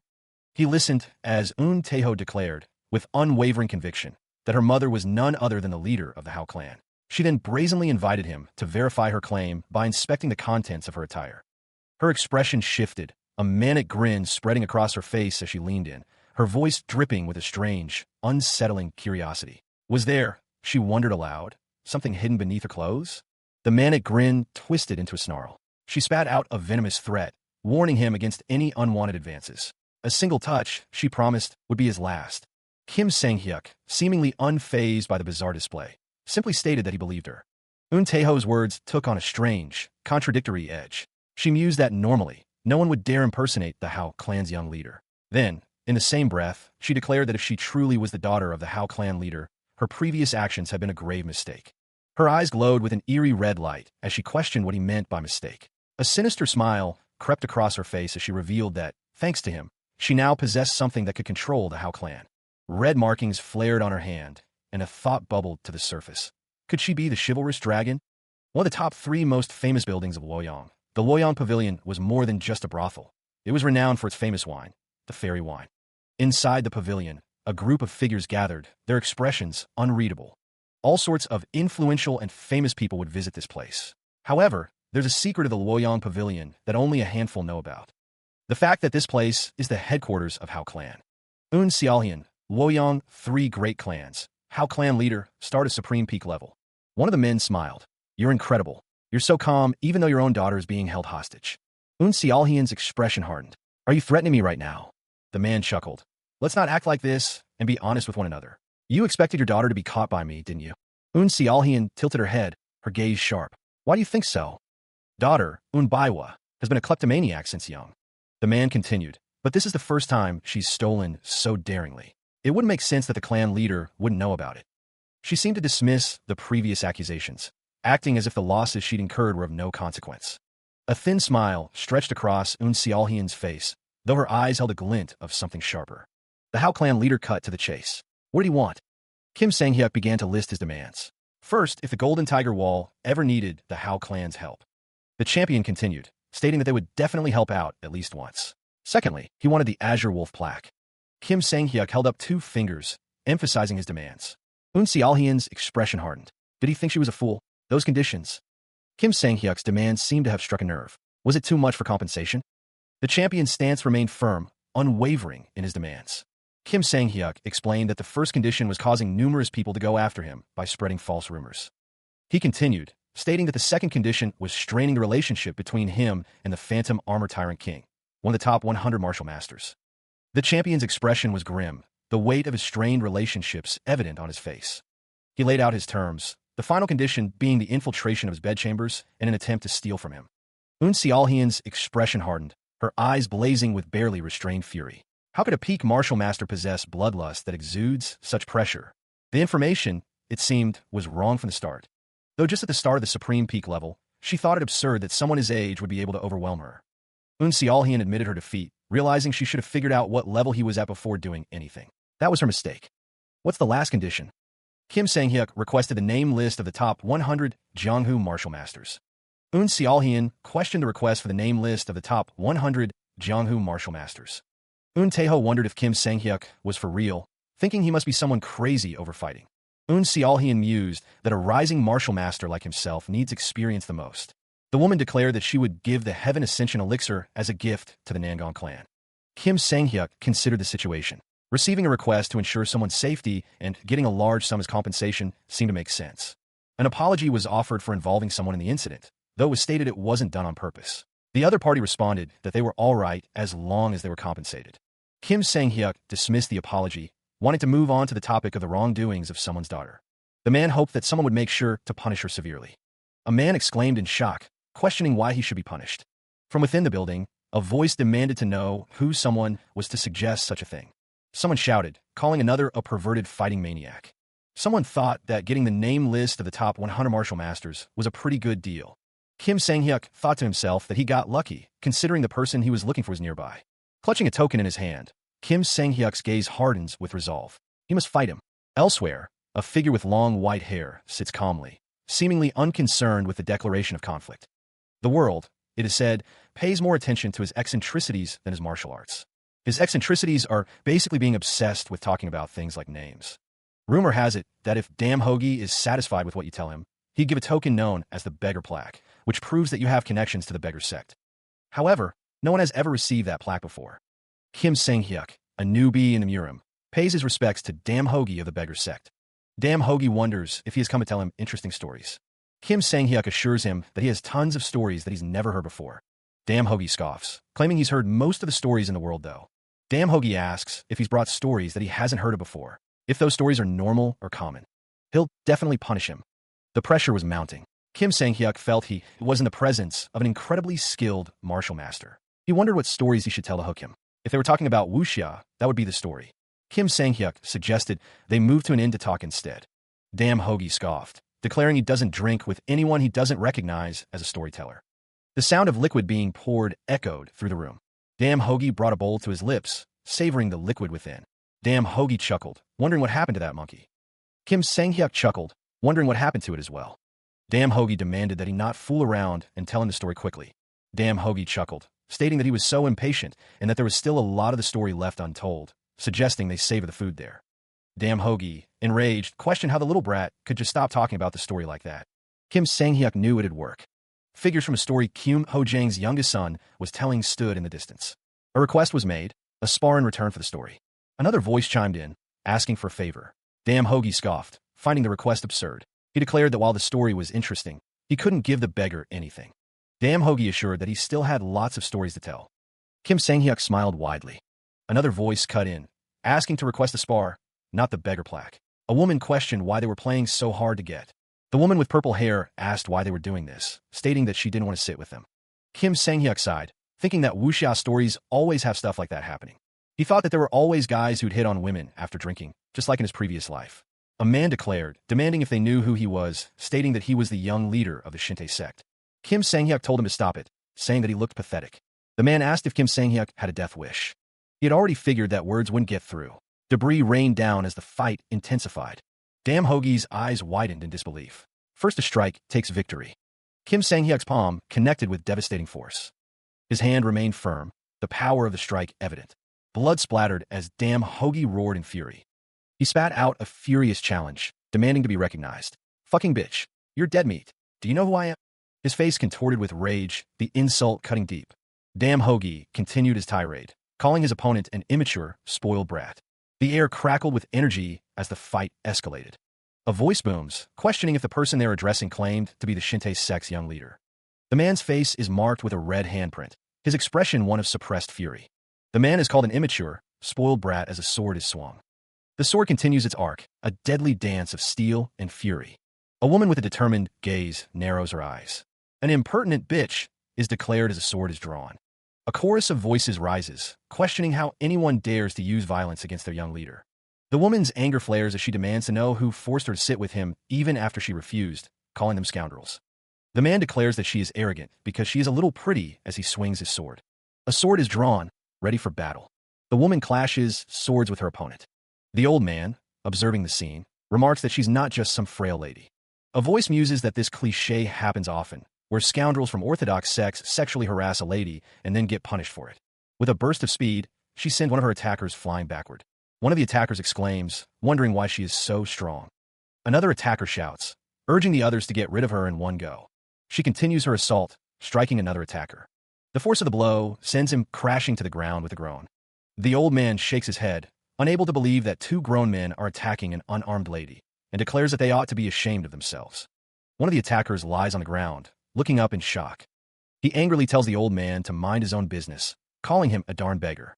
She continues to fight, striking another attacker with a powerful blow. Another attacker, enraged, shouts that not only did she hit his young leader, but she also knocked out his friend. The man's face contorted in rage, his voice booming with fury. You bastards just made a grave mistake here. Do you think the Shintae sect will let you go for this? The old man, his head wrapped in bandages, spat back with equal venom. You guys are the ones who made a grave mistake. Do you not know who she is even after seeing that pattern on her iron fan? The old man's words hung in the air as the woman smiled serenely, her fan partially obscuring her face. She is the direct descendant of the Juga clan. The panel highlights the woman's elegant attire and confirms her identity. Juga Maiwa, Juga clan's direct descendant, second. Another man, his face etched with fury, seemed ready to explode. A close-up reveals Juga Maiwa's hand delicately holding her iron fan, a symbol of her lineage and power. Juga Maiwa addressed the old man with a polite smile. My apologies, but how were you able to recognize who I am by seeing the pattern on my iron fan? The old man stroked his beard, pondering aloud. Would the beggar sect elder, Damn Hoagie, be able to recognize that? A figure stands with their arms crossed, a black belt cinching their waist. Juga Maiwa smiled warmly, her hands clasped in front of her. Nice to meet you, Sir Damn Hoagie. She introduces herself as Juga Maiwa, a recent arrival to the Murim, and states that she has long heard of Damn Hoagie's great name. She laughs, telling him not to worry about it, as it's nothing that great. Yun Jae-ho thanks Juga Maiwa for her help. He then wonders, since she has learned martial arts, why she is traveling without any escorts. Yun Jae-ho warns that if her opponent had been a peak martial master, she would have been in trouble. Yun Jae-ho explains that, as she knows, while the Juga clan isn't exceptionally strong in martial arts. Juga Maiwa interjects, stating that trap formations, devices, and academy are their forte. Yun Jae-ho continues to press the issue, asking why she is traveling without escorts. Juga Maiwa explains that they also practice several types of magic. If she runs into a martial master she is incapable of dealing with, she could summon the... Damn Hoagie observes to himself that she's specialized in magic, and even knows summoning magic. Juga Maiwa continues, stating that depending on the situation, she could also use magic that controls space. She then asks Yun Jae-ho why he asks, and if he is worried.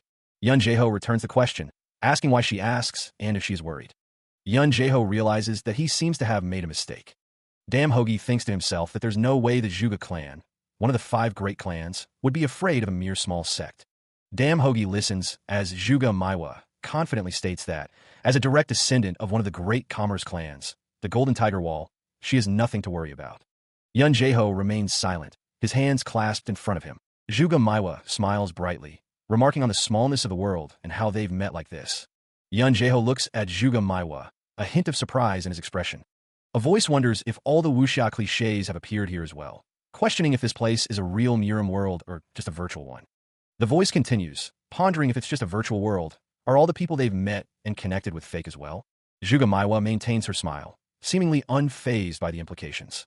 Damn Hoagie, looking off panel, asks what's wrong. A close-up reveals a smiling face, thinking that if a cliché is going to happen anyway, they might as well take care of it now. The three are seated at a table, a white bottle between them. Damn Hoagie seems to be asking a question, while Zhuge Maiwa responds with a pardon. Damn Hoagie crosses his arms, a puzzled expression on his face. The Shinte sect compound stood silent, unaware of the turmoil brewing within its walls. A furious roar shattered the calm. Someone dared to harm his son, and they would pay the ultimate price. The Shinte sect leader demanded to know who was responsible for this outrage. A subordinate hesitantly reported that the young leader was attacked while resting at the inn.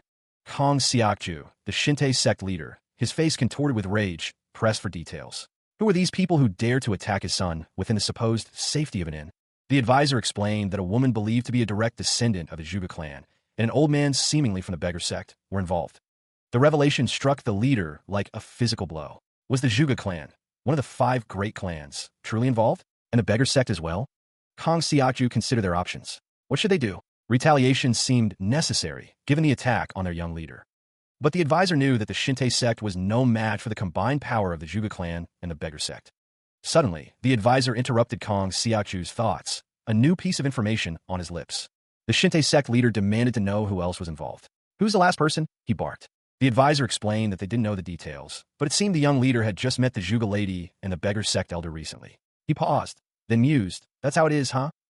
Kong Xiaoju declared that in that case, the last fellow must be a nobody.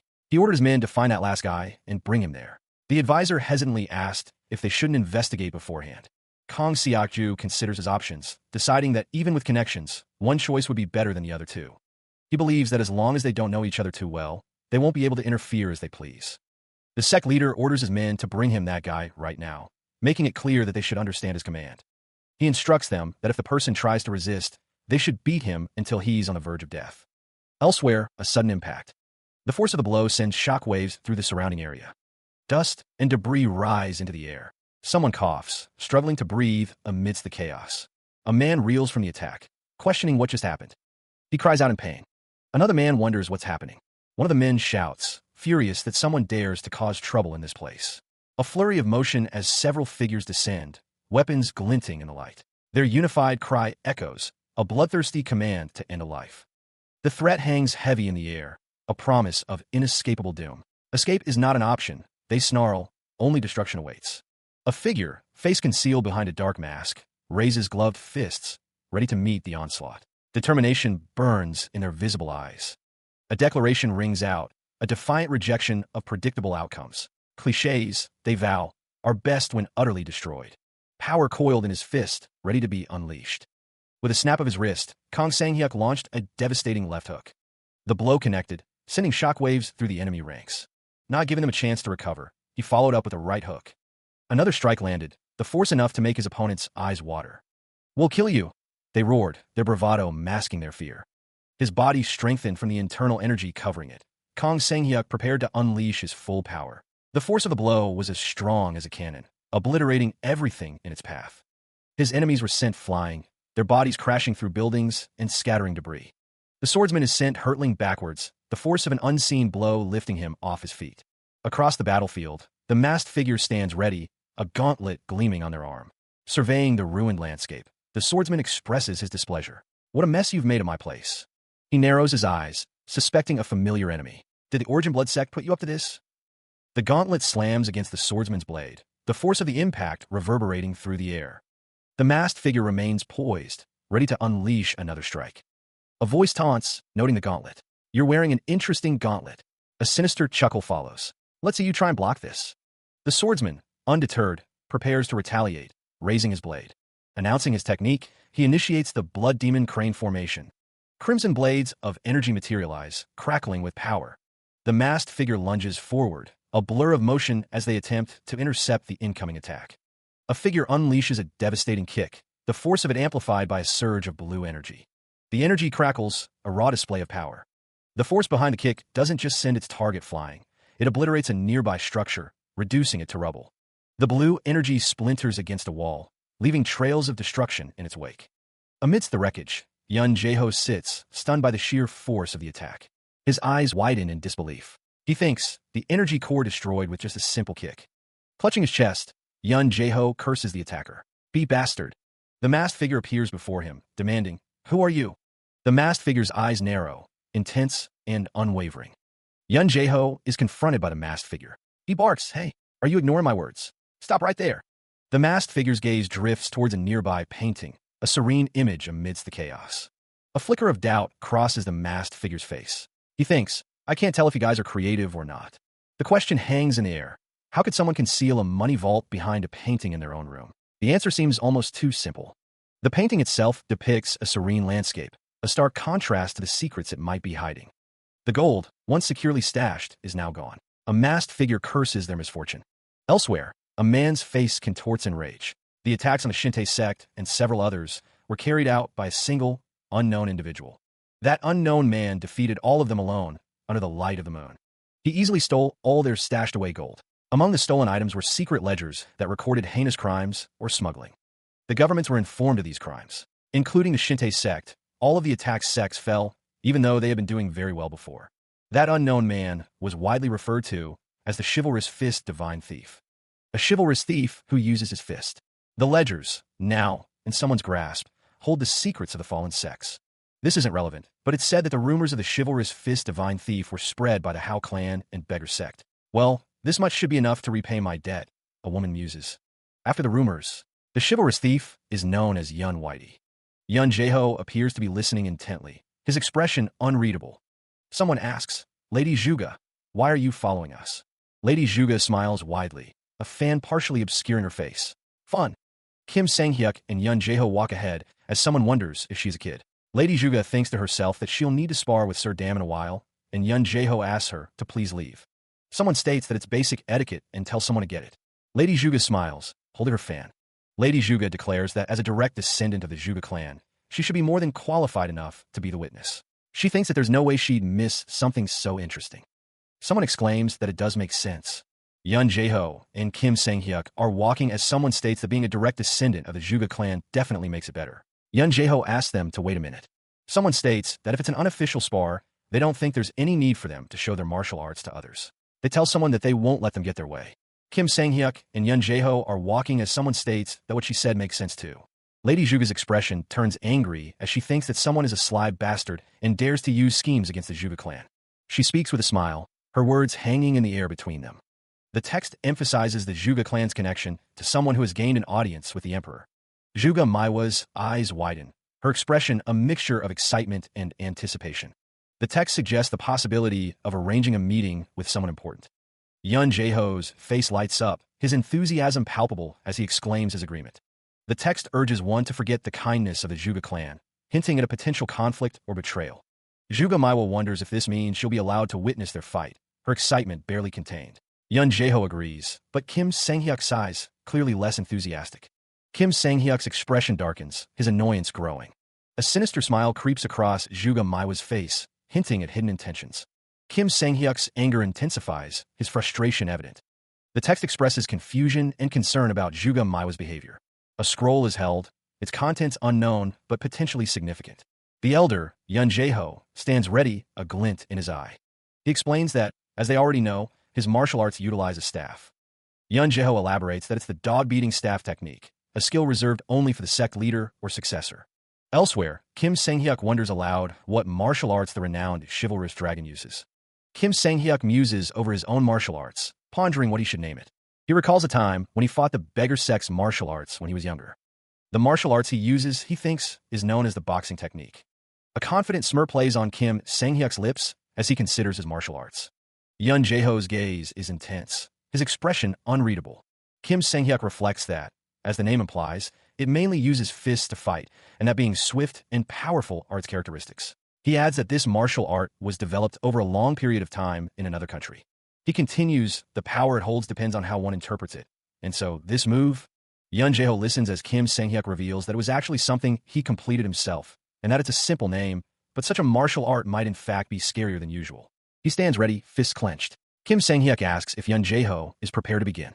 In response, a member of the Zhuge clan declares that she will bear witness to this spar. The Zhuge clan member continues, stating that the victor will be decided when one of them surrenders or faints. She then forbids any fatal techniques or attacks that could endanger the other's life. With a determined look, Kim Sang-hyuk announces that they should start the spar then. Yun Jae-ho braces himself, preparing to strike with his staff. The staff blurs as it whips through the air, closing the distance. Kim Sang-hyuk grins, ready to meet the attack head-on. The champion thinks to himself, he's finally fighting one of the Murim's top 100 martial masters, and it's been a while since he's been this excited. Yun Jae-ho's staff continues its descent, arcing towards Kim Sang-hyuk. The two warriors clash, a burst of energy erupting between them as their weapons meet. Juga Maiwa watches with wide eyes, thinking this is way better than she imagined. The staff blurred through the air, propelled by Kim Sang-hyuk's practiced grip. The wood connected with a resounding crack against Yun Jae-ho. But even as the blow landed, Yun Jae-ho's hand began to glow with an ominous orange light, ready to retaliate. Swords clashed in a flurry of motion, the forest echoing with the sounds of steel meeting steel. Two figures, locked in a deadly dance, each seeking an opening. Their faces contorted with effort, eyes locked in a fierce gaze, neither willing to yield an inch. The air crackled with tension as the fight intensified. A surge of orange energy emanated from the white-haired fighter's hand, a sign of the power he was about to unleash. Watching from a distance, Juga Maiwa could only think how incredible the fight was. To think she would get to see such an incredible fight. The clash of swords continued, each strike carrying the weight of their skill and determination. The forest floor became a stage for their epic duel. A blast of blue energy slammed into the white-haired fighter, sending him reeling back with a pained cry. Kim Sang-hyuk unleashed a torrent of blue energy, his face a mask of intense focus as he pressed his attack. Red energy flared around Kim Sang-hyuk, a sign of the power he was channeling to overwhelm his opponent. Standing firm, Kim Sang-hyuk prepared to deliver the final blow, his stance unwavering. The exclamation hung in the air. He moved with blinding speed, the force of his momentum creating a visible gust of wind. The gap closed in an instant, dust swirling in his wake as he pressed the attack. A blue energy attack slammed into Yun Jae-ho, eliciting a pained cry. The energy crackled, a concentrated burst of power. Kim Sang-hyuk continued his relentless assault, a blur of motion. He vanished, reappearing behind the white-haired fighter in the blink of an eye. Yun Jae-ho, recovering from the blow, taunted, "Your defense is pretty good. How about this then?" His grip tightened on his weapon, preparing for a counterattack. The blue energy crackled with anticipation, ready to strike again. Yun Jae-ho snarled, "I won't be just standing around for you to hit." His eyes widened in disbelief. He got behind me in an instant. Kim Sang-hyuk prepared to deliver the final blow, the blue energy intensifying around him. He is sent reeling from an unseen blow, a gasp escaping his lips. The air crackles with the promise of Phoenix Ascension. Another strike lands, the force of it visible in the distortion of the air. Yun Jae-ho's staff flares with golden light, a desperate attempt to turn the tide. Kim Sang-hyuk's fist, wreathed in blue energy, prepares to deliver a boxing-style blow. The punch connects, sending shockwaves through the clearing. An uppercut slams into Yun Jae-ho, lifting him off his feet. His knuckles white, Yun Jae-ho grips his staff, struggling to maintain his footing. The staff hums with barely contained power. Another blow strikes, each hit pushing him closer to the edge. Again, the force of the impact threatens to shatter his defenses. Kim Sang-hyuk stands ready, his eyes narrowed, preparing to deliver the final strike. He tenses, muscles coiled, ready to unleash a devastating blow. But Yun Jae-ho is ready, staff raised, prepared to meet the attack head-on. The staff connects, a blinding flash erupting as the force of the blow is expertly redirected. The impact sends shockwave through the air. The world blurs as Kim Sang-hyuk is sent reeling. Dust and debris cloud the forest floor. Yun Jae-ho's eyes widen in surprise at the effectiveness of his defense. Wow! Kim Sang-hyuk crashes to the ground, gasping for air. Cook! Damn it! He thinks the staff's reach is too long. If he closes in, Yun Jae-ho shouldn't be able to fully utilize its power, though. Yun Jae-ho stands over the fallen Kim Sang-hyuk, a question hanging in the air. Is this all the boxing technique you speak can do? He stood firm, a smirk playing on his lips, daring his opponent to come closer. Sweat beaded on his brow, but Kim Sang-hyuk tried to play it cool. Of course, I'm just done warming up now. He knew that even though Yun Whitey was saying that, he was definitely being pushed back. The difference in experience was huge. From a distance, it was clear he was fighting a losing battle. The champion continued to move forward. Yun Jae-ho gripped his staff, ready to strike. Bring it on. The air crackled with energy as the staff began its descent. Kim Sang-hyuk darted to the side, narrowly avoiding the blow. The staff whistled through the air, a blur of motion. His eyes widened. He could see it. This was a feint. He's aiming elsewhere. The staff continued its arc, a deceptive dance of power.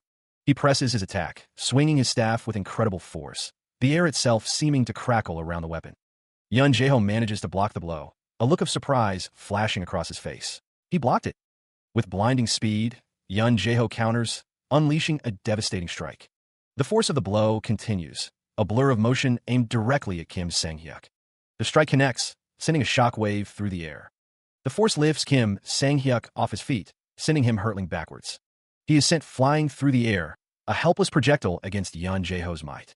Kim Sang-hyuk's eyes widen in realization. This is not a feint. Desperately, he tries to brace himself, summoning a protective barrier. But even in midair, Yun Jae-ho strikes again, his attack relentless. The force of a second blow sends him crashing through the trees, leaving a trail of splintered wood and broken branches. He coughs, blood splattering from his lips. Kook! Staff whistling through the air, Yun Jae-ho descends, his attack a blur of motion. He lands, kicking up dust as he prepares for the next strike. Yun Jae-ho scoffs, I can't believe you've already adapted to my feints, even though you were confused just a moment ago. The elder's face contorts in a mix of disbelief and excitement. Yun Jae-ho's eyes gleam. Thanks to you, my blood's boiling. The elder shouts, go all out from now. He thinks to himself that while he is still inexperienced in the fights of Murim, while winning is important, what's more important is growth. Kim Sang-hyuk grits his teeth, resolving to keep going with infighting and wait for the right time to use outboxing. Yun Jae-ho unleashes a flurry of blows, the Heavenly Flower Staff technique, in full force. Meanwhile, the Heavenly Flower Staff technique, encircling storm engulfs Kim Sang-hyuk. He manages to block the staff, sparks flying as the weapons collide. Determination etched on his face, Kim Sang-hyuk prepares his counterattack. With a shout, Kim Sang-hyuk strikes back with his own staff. He is struck by a flurry of blows. Each impact sends tremors through Kim Sang-hyuk's body, the force threatening to overwhelm him. Yun Jae-ho's face contorts in a grimace, a guttural sound escaping his lips as if he, too, is enduring some unseen pain. A surge of blue energy crackles in the air, the source unseen, the effect palpable. Yun Jae-ho roars, the sound a mixture of pain and exhilaration, as if he's rediscovering something long lost. Kim Sang-hyuk, however, remains focused, his eyes narrowed, his stance firm. With blinding speed, he moves, a blur of blue and white against the backdrop of the forest.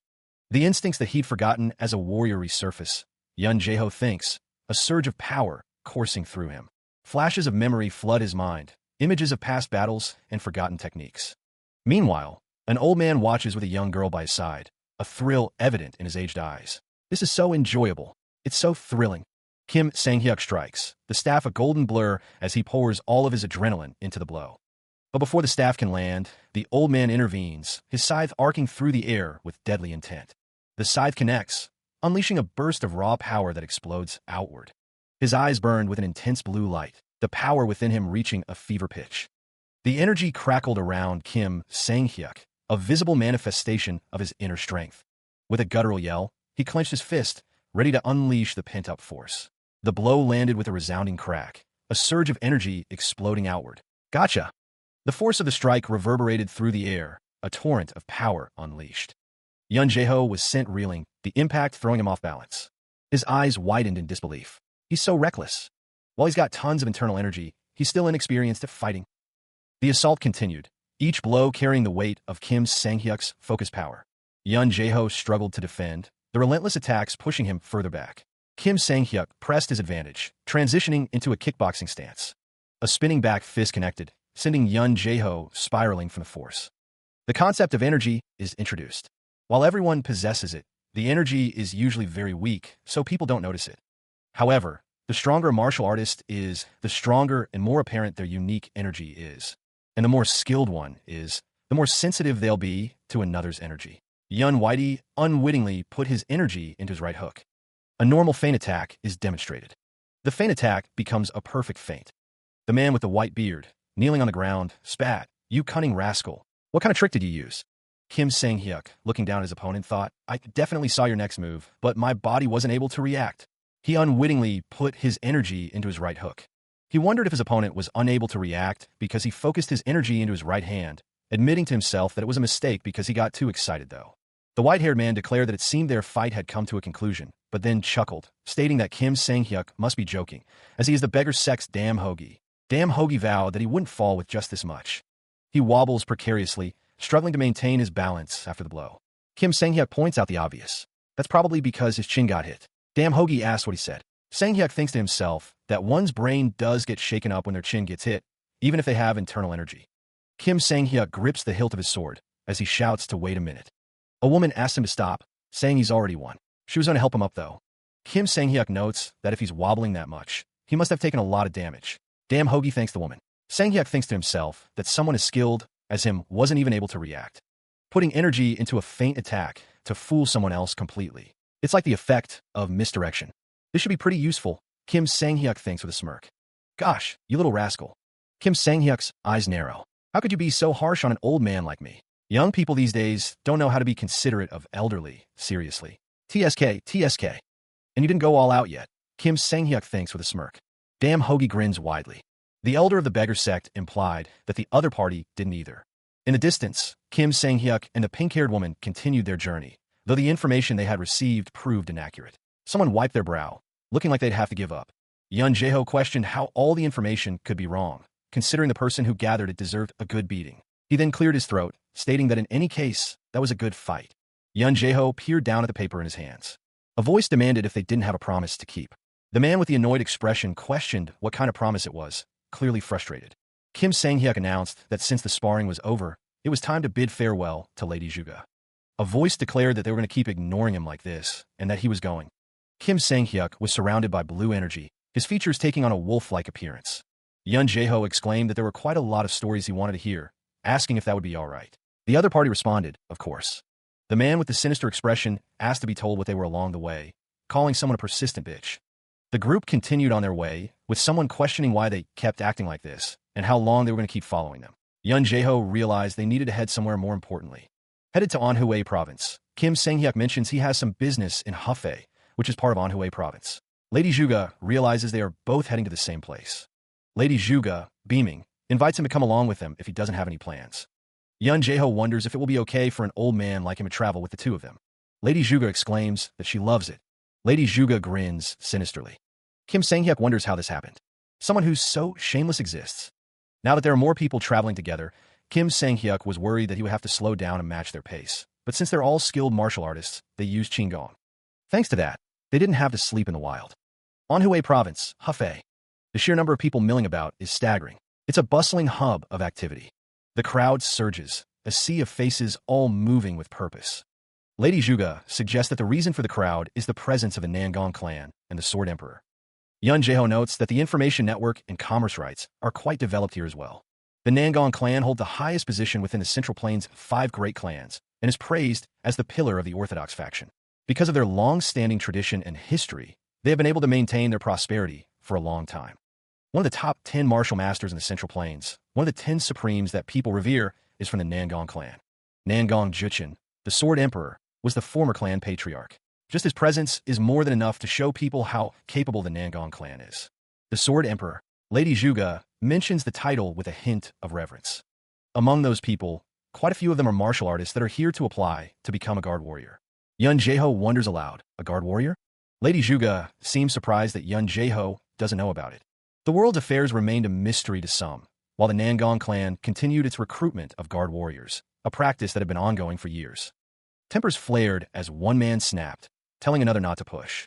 The other retorted, questioning his age and daring him to speak that way. The first man wondered if that was the reason he came here. Another voice chimed in, questioning if that was not the case. A different person admitted they were just there to be a guest. The white-haired man announced he had to get going, mentioning a stop at the beggar sect branch. The man with the ponytail suggested they split up there. Another agreed, expressing a tinge of sadness at their parting. Yun Jae-ho's face was shown in a close-up as he wondered about the biography of Hong Gil-dong. Someone exclaimed that the story of the chivalrous thief was really interesting. They were told to make sure to tell more stories next time they meet, and then bid goodbye. One of the characters smiled, announcing they would take their leave now too. Another character acknowledged, bidding goodbye and thanking them for coming along. With a sigh, a character couldn't believe that the only thing Sir Dam wanted in return for the sparring was a story. They had thought he'd share the secrets of those bizarre techniques he used. But, well, the woman smiled, thinking it wasn't that bad since she met an interesting guy. A voice echoed, filled with a strange longing. Let's meet again, Sir Yun. The champion paused, a flicker of curiosity in his eyes. Is someone talking about me? The front yard of the Nangong clan bustled with activity. The champion's eyes widened as he took in the scene. This really puts the phrase, a sea of people, into perspective. A man in the queue grumbled, I can't believe they're all queuing up here. Kim Sang-hyuk wondered to himself, I wonder if there are any rooms I can stay in. I guess I should queue up, huh? The champion looked stressed by the sheer number of people. Kim Sang-hyuk smiled, thinking, I'm finally here. A man behind a desk asked, tell me your name, where you're from, what level of martial arts you're at, and your main weapon. The champion paused, hearing the words Golden Tiger Wall. Ah! A man declared, my father's the Golden Tiger Wall leader.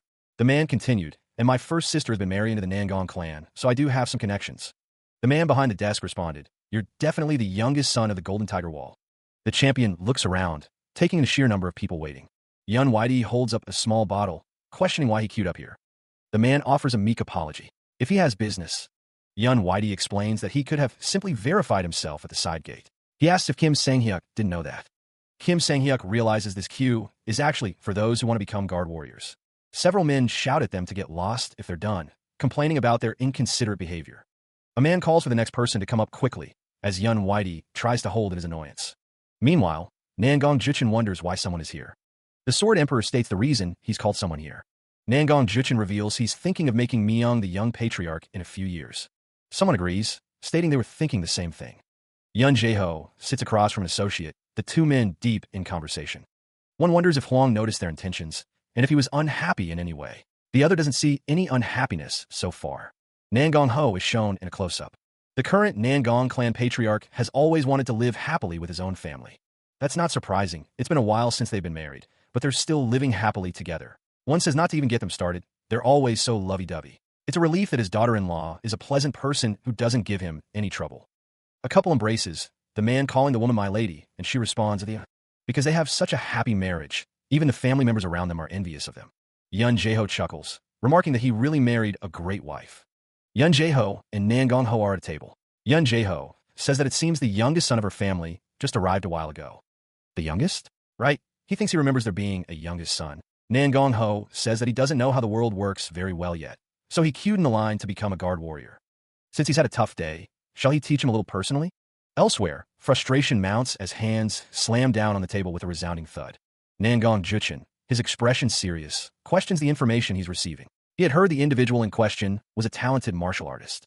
The man with long white hair muses that the subject must be hiding a great deal, given the rumors surrounding him. Nangong Juchin sighs, remarking that the other man is at it again. Yun Jae-ho chuckles to himself, thinking he'll be able to stretch his muscles for the first time in a while. After a long while, Nangong Juchin agrees to arrange a time for Yun Jae-ho to meet with him. Yun Jae-ho thinks to himself that he has a good son, and that it's great that he knows what to do. Nangong Juchin retorts that Yun Jae-ho can do without him telling him anything. Meanwhile, the scene shifts to an exterior shot of a traditional building under a sunset sky. A woman stands with her arms crossed, waiting. Yun Yua greets someone, saying it's been a long time and asking if they've been well. The text identifies her as Golden Tiger Wall's first daughter, married to Nangong Hwang. The other person replies that they've been well, though it must have been tough coming this far. Yun Yua simply responds, oh right. She looks up, a slight frown creasing her brow as she's asked if she managed to stay out of trouble. Yun Yua simply sighs in response. Her sister approaches, playfully pinching her cheek. She teases Yun Yua, saying she speaks as if she's always getting into trouble. The sister continues, warning Yun Yua to be honest about any trouble she got into on her way. She thinks to herself that her sister is nagging as soon as they meet, acting like the oldest child of the family. Yun Yua, her cheeks still pinched, glances around, wondering where her brother-in-law is. Yun Yua and her sister both exclaim, calling out to Whitey. Nangong Hwang, second son of the Nangong clan patriarch Nangong Ho, stands with open arms, greeting them. Nangong Hwang is greeted as brother-in-law. It has been a long time since they last met. Nangong Hwang smiles warmly, asking Yun Yua if she has been well. The sister responds, saying of course. Nangong Hwang embraces his wife, saying that all his illnesses flew away because he's with her. She thinks to herself what a relief that is. Nangong Hwang turns to Yun Yua, asking if she perhaps has any plans. Yun Yua replies that she was just about to go to rest, so she doesn't have any plans. She's asked what's the matter. Yun Jae-ho clears his throat, hoping she won't be too surprised by what he's about to say. He reveals that his grandfather wishes to meet with her. Yun Yua is taken aback. Her grandfather? Could it be? A voice booms, declaring that the Sword Emperor is considering giving her some teachings personally. The imposing figure of Nangong Juchin looms behind Yun Yua, his presence undeniable. Zhuge Maiwa asks if he's serious. Kim Sang-hyuk says that he'll decide after meeting with Whitey in person. Kim Sang-hyuk is excited to meet with him, saying it's not every day where one can meet the Sword Emperor. Yun Jae-ho asks to arrange for him to meet him tomorrow. Zhuge Maiwa suggests that he must be tired from traveling so far, and asks if a day of rest would be enough. Yun Yua says it's not, but But the Sword Emperor is interested to teach her, and she couldn't possibly let him wait for a long time. Kim Sang-hyuk beams, his expression radiating confidence and anticipation. With a focused breath, Kim Sang-hyuk unleashes a sword strike, the air itself seeming to crackle with blue energy. The force of the blow continues, splitting the very earth beneath his feet. He pivots, his fist connecting with a nearby tree, the wood exploding into splinters. The impact reverberates through the forest. Next, a swift kick, imbued with crimson energy, obliterates another tree. The force of the kick sends shockwaves through the trunk. With a final surge of power, Sang-hyuk slams his palm into the ground, the earth cracking and splitting under the force. The ground buckles and shatters. He stands amidst the wreckage, a testament to his growing power. He exhaled, a visible cloud forming in the cool morning air. The champion glanced upward, surprised. The sun was already up? After hearing that the Sword Emperor would be teaching him personally, Kim Sang-hyuk took a swig from his bottle. Within the Hwa sect, he mused that he hadn't fought with an overwhelmingly strong person yet. Come to think of it, he wondered if Kang Yunhwa was doing well. Other than that, Kim Sang-hyuk wondered if he was on the right track. He was getting stronger bit by bit, but still very far away from being the best. Which is why meeting the Sword Emperor would be a great opportunity for him. But he didn't want to just end it with some teaching. Come up with some plans. A grand building stood, its many occupants waiting with bated breath. A hush fell over the crowd, a silent anticipation hanging in the air. The murmurs began, a rising tide of concern. Where could Yun Whitey be? The whispers intensified. Some were worried, others indignant. How dare he keep the Sword Emperor waiting? Meanwhile, the crowd continued to wait, their patience wearing thin. Yun Whitey finally arrived, offering a sheepish apology. He noted the sheer number of people present. He was immediately met with a stern rebuke. Why was he so late, with everyone waiting? Yun Whitey chuckled nervously, admitting he'd been lost in thought. But his companion was having none of it, urging him to apologize quickly and avoid trouble. He relented, telling them to stop nagging, his annoyance palpable. A sudden pressure descended upon Yun Whitey, an unseen force weighing him down. The pressure intensifies around Yun Jae-ho, visible as distortions in the air around him. The oppressive energy continues to emanate from the Sword Emperor, a silent challenge hanging in the air. Behind Yun Jae-ho, a spectral dragon coils, its eyes glowing with an ominous light, amplifying the already immense pressure. The Sword Emperor's presence looms large. Yun Yua's eyes widen, feeling as though she might faint under the crushing weight of the Sword Emperor's energy. She wonders what could be the reason for this. Meanwhile, a chorus of voices rises in indignation, scolding Yun Whitey for daring to make the Sword Emperor wait, demanding he pay his respects immediately.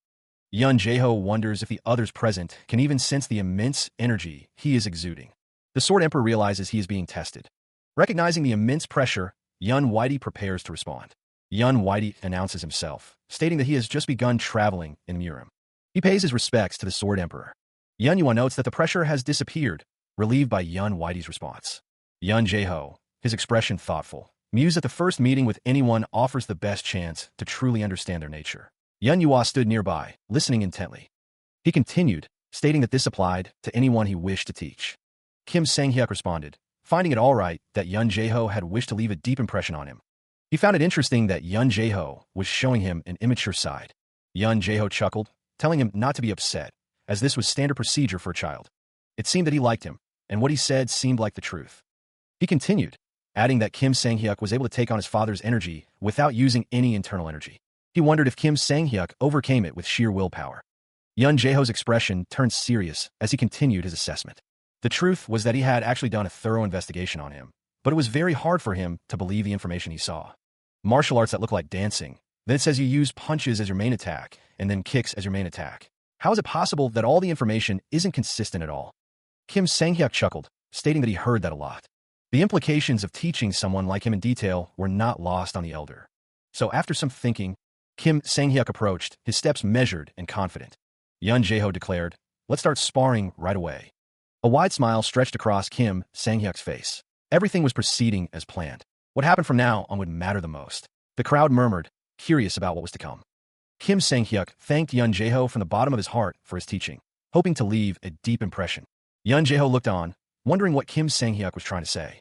Kim Sang-hyuk requested that he be allowed to attack 3 times first as a handicap. Kim Sang-hyuk asked if Yun Jae-ho would be willing to reward him if any of his attacks managed to work. The crowd murmured in anticipation. Yun Jae-ho's eyes narrowed, demanding to know what Kim Sang-hyuk had just said. Kim Sang-hyuk stands firm, acknowledging that he is being taught a lesson. A surge of energy emanates from him as he thinks that if he's able to land an effective attack, it would leave a lasting impression, Yun Jae-ho thinks.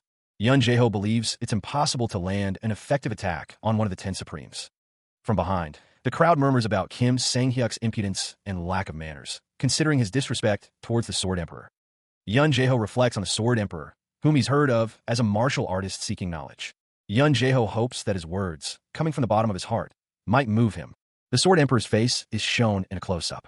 Kim Sang-hyuk confidently says, "Bring it on." Yun Jae-ho recalls thinking that as he aged, no one would catch up to him. Yun Jae-ho is surprised to think he'd be challenged. Yun Jae-ho thanks Kim Sang-hyuk, stating he'll give him more handicaps because he's so spirited. He declared his first limitation. Kim Sang-hyuk wouldn't lift his right foot from the ground. Yun Jae-ho countered, stating that he wouldn't use his left hand either. A smirk played on Yun Jae-ho's lips, his eyes glinting with anticipation. Kim Sang-hyuk, with a confident grin, urged him to attack all he wanted. He affirmed his challenge with a "Yes, sir." A voice echoed, simply stating "Nice." Kim Sang-hyuk then inquired what Yun Jae-ho would offer if one of his attacks landed. The champion told him to wait until after he'd succeeded to find out. Yun Jae-ho chuckled, admitting that he liked Kim Sang-hyuk's spirit. The older man then told the young martial artist to bring it on. No matter how skilled the Sword Emperor was, Yun Whitey took pride in being a champion. Because of that, he didn't wish for things to simply end with a teaching. A blue aura emanates from his feet as he prepares to fight. Yun Jae-ho only wanted one thing: to be able to leave a deep impression on the Sword Emperor. However, a red aura surrounds his fist as he prepares to attack. Yun Whitey grits his teeth. There's nothing he can do. He's too strong. There's nothing he can do to him which is pure power. The only advantage he has is information. Martial artists in the Central Plains are unfamiliar with his martial arts. Yun Whitey thought he could make a breakthrough if he made use of that. He attacks, but he's got no chance. He's just like a huge mountain. The difference between a supreme peak level that's not full-fledged and a martial master who's already at the evolutionary level. It's even larger than the distance between heaven and earth. Kim Sang-hyuk thinks he should just give up and accept his teaching. No matter how hard he thinks, he feels like he's just an ant in the Sword Emperor's palm. There's no way he can touch him. At his current level, Kim Sang-hyuk's gaze falls upon an ant. Ouch! The ant bites him. Dumnunt. Is it making fun of him? Is it laughing at him because he's scared of the Sword Emperor? Wait a minute, an ant? Sword Emperor is him, then? Didn't it just manage to attack him? If he's this ant here, there's no way someone as skilled as him would do that. In that case, he just needs to get him to let his guard down. If he's this ant here, the courtyard sprawled before them, a stage set for the unfolding confrontation. He closed the distance, approaching Yun Jae-ho from behind, his intentions masked. Yun Jae-ho, seemingly unconcerned, goaded. "I've given you so many handicaps, yet you are still hesitant to attack." A soft chuckle escaped him. Kim Sang-hyuk's eyes narrowed. He thought, "He's more incredible than I thought now that I'm facing him up close." Purple energy crackled around Yun Jae-ho, a silent display of power. He's like a huge mountain, Kim Sang-hyuk mused, his mind racing. With a burst of speed, Kim Sang-hyuk launched himself forward, closing the distance in a heartbeat. The strike landed, a brutal impact that sent shockwaves through the air. It'd be horrifying, Kim Sang-hyuk thought, but he has allowed me to have 3 attacks first. This was the core of my plan from the start. His expression hardened, resolve etched on his face. His hands clenched into fists, ready for the next move. I just need to follow my plans. Yun Jae-ho, unfazed, watched him intently. What is he trying to do? The eyes of Yun Jae-ho narrowed, a flicker of something unreadable passing across his face. A grunt escaped him as he was sent hurtling backwards, the force of the blow unexpected. The ground blurred beneath him as Yun Jae-ho continued his involuntary flight, the impact still reverberating. His feet skidded against the ground, struggling to regain purchase. Kim Sang-hyuk watched as Yun Jae-ho was sent flying. He knew he could attack 3 times. He had to make them count. One of the onlookers whispered to another, questioning the wisdom of Yun Jae-ho's slow approach. His companion urged patience, suggesting they trust in Kim Sang-hyuk's plan and observe the situation. The first onlooker continued, musing that Whitey might be a troublemaker, but he wouldn't do something like this without a reason. The crowd speculated that Yun Jae-ho was serious about winning against the Sword Emperor. The onlookers watched with bated breath. Yun Jae-ho declared that the reason he allowed Kim Sang-hyuk 3 attacks was because he wanted him to do his best. Kim Sang-hyuk challenged, questioning if Yun Jae-ho was disregarding the consideration he had shown him. Kim Sang-hyuk lowered his gaze, muttering that he still hadn't used his first attack. He hadn't launched his next attack yet, his mind racing to find an opening. A surge of blue energy crackled around Yun Jae-ho's leg as he prepared a kickboxing maneuver. With a burst of speed, Yun Jae-ho unleashed a low kick, aiming to destabilize his opponent. Kim Sang-hyuk's eyes glowed, analyzing the incoming attack with intense focus. He realized Yun Jae-ho had intentionally closed the distance, limiting the range of his sword techniques. Yun Jae-ho maintained his stance, his right foot firmly planted on the ground, a practical plan targeting his weakness. To obtain victory at all costs, Yun Jae-ho disregarded his own pride and fighting methods, ready to adapt. Kim Sang-hyuk wondered if this adaptability was Yun Jae-ho's true fighting style. Kim Sang-hyuk remained focused, blue energy gathering around his hands, still formulating his next move. With a shout, Yun Jae-ho launched another attack, closing the distance with blinding speed. Yun Jae-ho revealed that his previous attack was merely a feint, a setup for something more. Preparing a Muay Thai strike, Yun Jae-ho's foot crashed down, shattering the ground beneath him. He slams his foot down, the force of the impact cracking the ground beneath him. Kim Sang-hyuk is forced to clinch, desperately trying to defend against the onslaught. Energy surges through Yun Jae-ho's leg, a blinding blue light emanating from his stance. Yun Jae-ho's eyes widen, a flicker of surprise crossing his face. Kim Sang-hyuk realizes his limitations. He's unable to use his right leg and left hand. He knows that even if he tries to use his sword to block the attack, there would be no space for the sword to get in between them in a close combat fight like this. Not even the Sword Emperor can block this, Yun Jae-ho thinks, declaring his victory. A devastating blow connects, purple energy erupting as Kim Sang-hyuk is struck. The force of the impact sends Kim Sang-hyuk hurtling through the air. The arena watches as Kim Sang-hyuk is sent flying. Yun Jae-ho stands tall, the victor of the match. Two spectators watch with stunned expressions. He sat there defeated. The name, Whitey, burst from his lips, a desperate cry echoing in the aftermath of the battle. A whooshing sound cut through the air, a subtle reminder of the power that had just been unleashed. A pool of crimson spreads across the cold stone floor, the only evidence of the brutal exchange that just transpired. Clawing for purchase against the cracked wall, Kim Sang-hyuk winces. He wonders if he suffered internal injuries from the blow. His eyes narrow, a flicker of disbelief crossing his face. What just happened? His plans should have been perfect. A memory surfaces. His knee kick, mere moments from connecting with the Sword Emperor. A concerned voice breaks through his thoughts. Oh my, are you alright? He grits his teeth, forcing a reply. I'm alright, sir. The champion can't believe he got sent flying away in just one hit after speaking so confidently. His expression darkens, remembering the Sword Emperor's words. My apologies. It's my loss. A murmur spreads through the onlookers. He lost? What? Nangong Juchen strokes his beard, a hint of curiosity in his eyes. Pardon? What do you mean? Kim Sang-hyuk recalls feeling a threat and instinctively using his left hand. He resolves not to use his left hand again. The aftermath of the battle hung heavy in the air. Nangong Juchen declared that no matter the situation, Kim Sang-hyuk had broken the rules first, and therefore, it was his victory. A smile, stained with dirt and blood, stretched across Kim Sang-hyuk's face. Nangong Juchen sat cross-legged, explaining that being a martial artist is about knowing how to prove oneself with one's abilities. Kim Sang-hyuk, his expression somber, admitted that whether tricks were played or not, he would have been able to deal with them if he had been stronger. He continued, stating that he had been enlightened of his shortcomings. Kim Sang-hyuk offered his thanks to Nangong Juchen. A small, almost self-deprecating laugh escaped Kim Sang-hyuk as he repeated his gratitude. Kim Sang-hyuk's expression remained thoughtful, his eyes downcast. The sound of something shifting echoed. Two figures watched from a distance, their expressions unreadable. A distant shout rang out. Elsewhere, the sprawling estate stood silent under the vast sky, its many buildings hinting at the power and influence contained within. Sunlight streamed through the latticed windows, casting intricate patterns on the polished floor of the otherwise empty room. He blinked, his eyes adjusting to the dim light of the room. Consciousness returned slowly, like a tide creeping in. Sitting up, Kim Sang-hyuk groaned softly. His body felt stiff and sore, as if he'd been asleep for far too long. How long had he been out? His thoughts drifted to Yun Whitey. He murmured her name, a question hanging in the air. He turned his head, surprised to see Yun Yua sitting nearby, hands clasped demurely in her lap. A soft voice broke the silence. She asked if he felt all right, then wondered if he was worried about her. Yun Yua reassured him with a gentle smile, saying she felt much better after sleeping so long. But beneath the surface, a sinister expression lurked.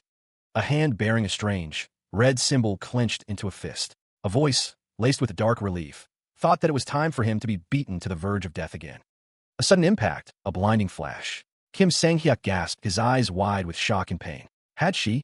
The air crackled with fury. An unseen voice unleashed a torrent of accusations, branding someone a brainless idiot for betting with the Sword Emperor and daring to try to knee him. Before Kim Sang-hyuk could fully process the words, Yun Yua's hand shot out, delivering a sharp chop to his neck. The sound echoed in the room. Kim Sang-hyuk gasped, protesting that he was still a patient. Yun Jae-ho watched the exchange, a chuckle escaping him. Yun Yua, kneeling beside him, asked if he felt all right. Kim Sang-hyuk assured her he was fine, thanking her for the treatment.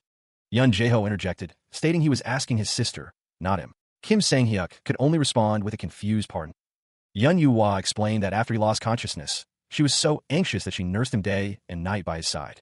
Yun Jae-ho teased that he was touched by her worry, but she retorted that he ought to be thankful to her, the little rascal. Yun Jae-ho declared that now that Kim Sang-hyuk had rested enough, they could start sparring again, right? Kim Sang-hyuk's eyes widened in disbelief. Yun Jae-ho inquired if he was still hurt somewhere, but Kim Sang-hyuk denied it. Yun Yu-hwa apologized, explaining that he had just woken up. Yun Yu-hwa declares that she will do it, reassuring someone named Whitey not to worry. Yun Yu-hwa tells Yun Jae-ho that he won't get hurt again, asking him to come out quickly. Kim Sang-hyuk appears thoughtful, admitting to himself that he doesn't know why. Yun Jae-ho seems to be in a really good mood. Elsewhere, Yun Jae-ho and Kim Sang-hyuk stand facing each other in a courtyard, preparing to spar. Kim Sang-hyuk expresses his gratitude to Yun Jae-ho for agreeing to spar with him again. Yun Jae-ho wonders how they will proceed this time. Yun Jae-ho tells Kim Sang-hyuk to attack him all he wants, stating that he will only defend, and that he won't use the energy blast like he did last time. Kim Sang-hyuk thinks that Yun Jae-ho would like to properly teach him this time, resolving to show him what he's capable of. Understood, Kim Sang-hyuk is surrounded by a blue aura, ready to show what he's fully capable of. Kim Sang-hyuk dashes forward with incredible speed. He gathers his energy, a visible aura beginning to emanate from his core. With a sharp hop, Yun Jae-ho intercepts the attack, his sword meeting the incoming force. Kim Sang-hyuk prepares to strike, his fist glowing with concentrated energy. The Sword Emperor deflects the punch, sparks flying as the two forces collide. Yun Jae-ho unleashes a powerful sword strike, the force of the blow threatening to crack the very ground beneath them. With a swift, almost imperceptible movement, Kim Sang-hyuk evades the deadly strike. He counters with a sweeping kick, a trail of energy following his leg. The kick continues its arc, aimed squarely at his opponent. Yun Jae-ho once again blocks with his sword, the impact sending sparks scattering. Kim Sang-hyuk's expression hardens as his kick is met with resistance. The elder observes, noting that Kim Sang-hyuk's movements are both light and swift. Kim Sang-hyuk grits his teeth, his eyes narrowed in concentration. He drops low, initiating a tackle with surprising speed. If that's the case, Kim Sang-hyuk prepares himself, a blue aura emanating from his hands. The air crackles with energy as the two forces collide. A wrestling tackle, aimed directly at Yun Jae-ho. Damn it, he thinks, he's not budging even though I'm using my full strength. He's not just at the level of being heavy or sturdy. It feels like, oh, this is pretty new, Yun Jae-ho thinks as he ends up on top of Kim Sang-hyuk. Ugh, Kim Sang-hyuk grunts. He now understands why a lot of people find his martial arts strange. It might seem simple at a glance, but it's very practical in fights and has a systematic way of moving. Ha, thank you. But it seems you're too stuck with that unconventional fighting of yours. I felt it for sure in that spar we just had, Yun Jae-ho says. You've definitely researched and trained a lot in those moves of yours that are aimed at taking down your opponent effectively. Yun Jae-ho states that most martial artists wouldn't be able to handle something. He prepares to attack, a sword glowing with purple energy in his hand. The man continues, stating that his methods won't work on martial masters. The sword glows brighter as Yun Jae-ho declares that his techniques are for those at the supreme peak and above. Yun Jae-ho commands someone to throw away their moves. Kim Sang-hyuk looks up, questioning the need to surpass such people. The champion looks down, lost in thought. Yun Jae-ho, holding a sword, asks if he is ready to throw away those moves of his. Kim Sang-hyuk wonders if it's in order to surpass such people. He looks down, contemplating the question. Yun Jae-ho says he's still not sure yet. Yun Jae-ho continues, saying that he's sure anyone would be taken aback after hearing what he just said, but Kim Sang-hyuk should bear this in mind. Yun Jae-ho states that the moment he abandons the obsessions he has for his martial arts, Kim Sang-hyuk will be able to overcome the incomplete supreme peak that he's facing right now. Yun Jae-ho asks if he knew it already, adding that of course he did, because when he reaches his level, he'll just know. Kim Sang-hyuk asks what he means by an incomplete supreme peak. Yun Jae-ho says that he's saying that he's younger. The words echoed in his mind. His brother had reached a level that he shouldn't have been able to reach at his age. Yun Jae-ho had called him a real gem. He remembered his sister's outburst. She stammered, promising to explain why she hadn't told him something so important.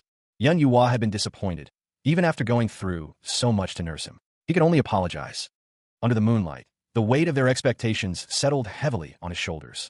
He recalled being nagged at by his sister for the whole day. He hadn't thought she'd be that disappointed.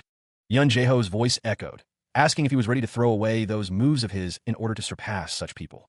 To throw away my moves. That's probably what he meant. The moment he learned the forms and reached a certain level, he needed to throw away those forms in order to go to the next level. The level where there are no moves. If he threw away his moves, would he be able to reach those heights? He let out a sigh, unsure of what to do next. For now, he knew the direction he needed to go. He would take his time to consider how to get there. Meanwhile, a few days prior, a significant incident occurred within the Nangang clan. Despite the Sword Emperor's self-imposed handicaps, he was defeated in a spar. The victor was the younger brother of the patriarch's daughter-in-law, a rising martial artist. Nangang Kwol, captain of the Heavenly Squad, couldn't bring himself to acknowledge the victor's martial arts. How could such a crude, thug-fighting style even be considered martial arts? Nangang Kwol wanted to demonstrate to that ignorant bastard what true martial arts were all about. Nangang Ki offered him a drink. Please, have a drink, he offered. Ho ho. Thank you, Kwol replied. You sure are amiable for a young fellow. Nangang Kwol mused that he'd come looking for him himself. Nangang Ki, captain of the Heavenly Martial Squad, smiled. He had enjoyed the sparring match with the Sword Emperor the previous time. Nangang Ki was asked where he learned his unique martial arts. He chuckled, explaining that he learned it from a master he met by chance when he was young. He was truly curious as to who that was. He scoffed, wondering how that could be considered martial arts at all. Nangang Kwol, seated at the table, declared that someone was too drunk and needed to stop talking. Kim Sang-hyuk, sitting across from him, agreed, indicating that he also saw whatever Nangang Kwol was referring to. Nangang Ki, holding a cup, questioned the other person's behavior. He added that the process of the spar was quite abnormal in the first place. Nangang Ki, with his arms crossed, expressed his disapproval, stating that someone was being too soft on him. An unseen figure interjected, urging them to stop, reminding them that they had a guest present. Nangang Kwol's expression hardened as he agreed with the unseen figure, acknowledging that he was right. Kim Sang-hyuk looked down, thinking that if he fought without using any cowardly tricks, he was sure not even one of his attacks would have landed. Nangang Ki, drinking from his cup, remarked that the other person knew it then, a hint of smugness in his tone. Someone abruptly stood up, the sound echoing in the room. A disembodied voice asked a simple question, a favor? Someone mentioned that the two of them were incredible martial masters within the top 100 in the Murim. The question of what this meant hung in the air. Nangang Ki asked if the two of them would be so generous as to enlighten him on his shortcomings. Nangang Kwol, after a moment of consideration, asked if they were talking about a spar, and then declared that he accepted it. Yun Jae-ho holds up a cup, a slight flush on his face. He admits that he was being too bitter. He continues, stating that if anyone sees their own shortcomings and wants to improve, he has no reason not to help. The man smiles warmly, adding that he'll gladly help if it will help them learn as well. Someone off-panel expresses that they actually wanted to see more of his martial arts too. After that, the two of them regretted what they said to the core. 2 months later, a bird's eye view shows a gathering of people in a courtyard, murmuring amongst themselves. Nangang Juchin chuckles, asking Yun Jae-ho if he is leaving now. Kim Sang-hyuk expresses his gratitude for all their kindness. Nangang Juchin waves off the thanks, saying that Kim Sang-hyuk is the one who went through a lot, and that thanks to him, their members improved their skills greatly. Kim Sang-hyuk smiles, stating that he's really glad that he was able to have such a great experience. Kim Sang-hyuk bows, announcing that he'll be taking his leave now, and hopes to meet them again. A final glance, perhaps a lingering thought, as the moment of parting settles in. Bidding farewell, the brother-in-law wished him health and fortune on his journey. He walked away, leaving behind the familiar surroundings. Each step carried him further from the Nangang clan. Yun Jae-ho considered the events that had transpired. A wave of relief washed over the crowd as they celebrated the end of their humiliation and the start of happiness. A voice echoed, acknowledging their survival, while another pondered the pure intentions behind his sparring requests, noting his indifference to winning or losing. It felt wrong to reject him as a martial artist, one of the men admitted. The man admitted he only accepted his request because he didn't want to appear scared, recalling how Kim Sang-hyuk constantly sought him out for spars. A normal spar might have been alright, but it was just plain fighting, someone thought. Yun Jae-ho mused that things would have been easier if the other man had stepped in. Getting on in age already, Yun Jae-ho listened to the other man's response. Yun Jae-ho's brow furrowed with worry. My lady, are you alright? He asked. Yun Yuhua sighed, a cloud of resignation hanging over her. It seemed she wouldn't be able to face them for the time being because of Whitey. But to see him still loving and working hard at martial arts, it made her feel proud to be his sister. A small, genuine smile touched Yun Yua's lips. Kim Sang-hyuk's expression was serene, a gentle smile gracing his features as he looked towards the horizon. The village burned, reduced to embers under a smoke-choked sky. The air crackled with the insatiable hunger of the flames, consuming everything in their path. A villager, face contorted in terror, begged for his life. Above him, a cruel smile spread across the face of a red-haired man. A swordsman, eyes cold and devoid of mercy, brought his blade down. A scream cut short, silenced forever. A chilling laugh echoed through the ravaged village, a sound as hollow as the empty lives it mocked. The swordsman reported to his chief that they were finished on this side of the village. The red-haired man, Wajusu, a mounted bandit chief, surveyed the carnage with satisfaction. Wajusu towered over a terrified child, the last survivor of the massacre. "Is you kiddo?" The bandit chief grinned, promising to send the child to be with his family, a chilling euphemism for death. Wajusu looked down, his expression a mask of cruel amusement. He mused that the only thing left in this village was the child's life. The bandit chief's eyes gleamed with predatory intent, promising a swift and brutal end. Tears welled in the child's eyes as he was asked if he was all right. Wajusu, with a sinister grin, declared that the child could be at ease now. The bandit leader lowered his sword. Wajusu's expression shifted to one of surprise and annoyance. How had a monk gotten so close without him noticing? He mused that the monk was relaxed, yet able to block his sword without even looking. The bandit leader realized that the monk was several times stronger than he was. The other bandits questioned the monk's sanity and declared their intention to teach him a lesson for stopping their chief. Wajusu snapped at his men to shut up. The monk, unfazed by the bandits, looked at the child and asked if there was no one else alive. He then offered to take him in if he had nowhere to go. The monk extended his hand. The child accepted the monk's offer. The monk agreed that they should go together. The monk and the child walked away from the burning village.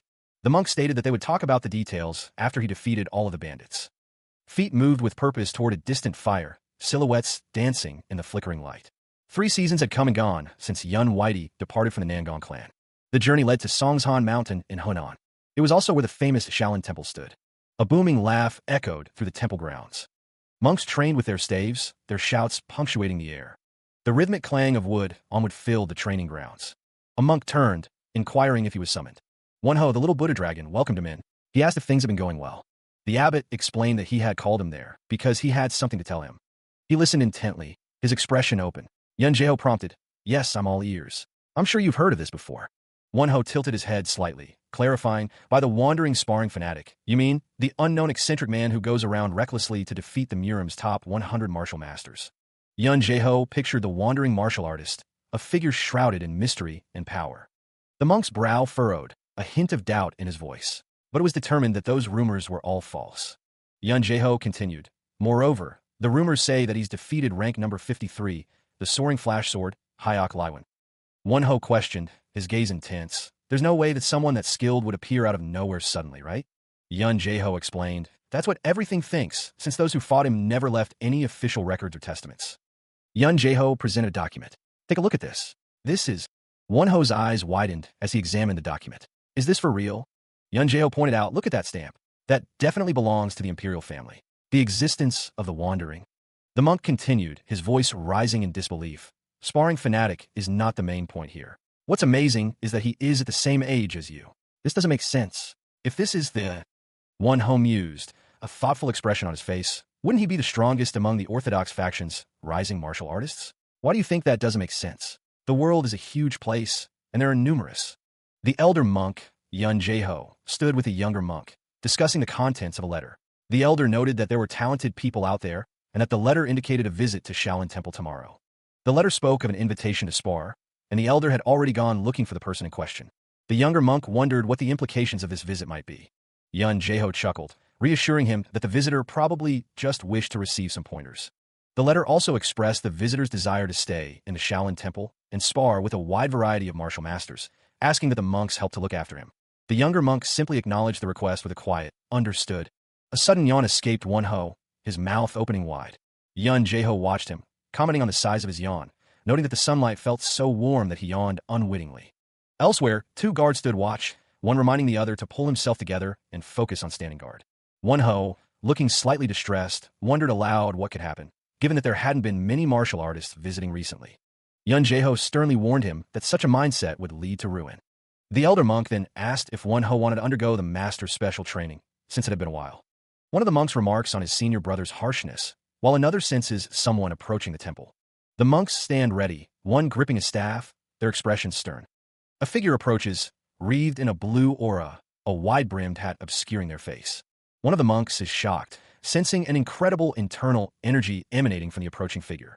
The monks shout, ordering the approaching figure to halt. The figure continues to walk towards the Shaolin Temple, undeterred by the monk's warning. The monks question the visitor's purpose at the Shaolin Temple, noting their attire. The figure states that he is there to meet with the abbot. The monks demand to know where he came from. The figure holds up a sign, revealing that he is from the Golden Tiger Wall. Yun Whitey announces that he is from the Golden Tiger Wall in Shangxi, but the monks remain suspicious. The monks discuss that they weren't expecting any visitors from the Golden Tiger Wall and that they can't let him in unless they know why he is looking for the abbot. His voice dripping with irritation, he questioned if he was being doubted. Below, a simmering rage began to boil over, the word bloodlust escaping his lips. A swift kick connected, sending dirt and dust flying into the air. The blow landed squarely on his face, the force of the impact rippling through his features. A shield materialized, its surface gleaming in the light. He demanded to know what the other was doing. His eye narrowed, fury burning within him. He spat out that the other was a shameless bastard, daring to ask such a question while exuding bloodlust. With a shout, the bald monk braced himself, preparing to unleash another strike. Ah! He roared, swinging his staff in a wide arc, the wind whistling around the weapon. The staff blurred, a testament to the raw power behind the monk's strike. But Sang-hyuk met the attack head-on, his sword flashing in a swift counter. The monk's thoughts broke through the heat of battle. Wait a minute.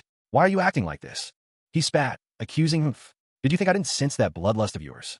In the first place, it's suspicious that a filthy-looking person would be from the Golden Tiger Wall.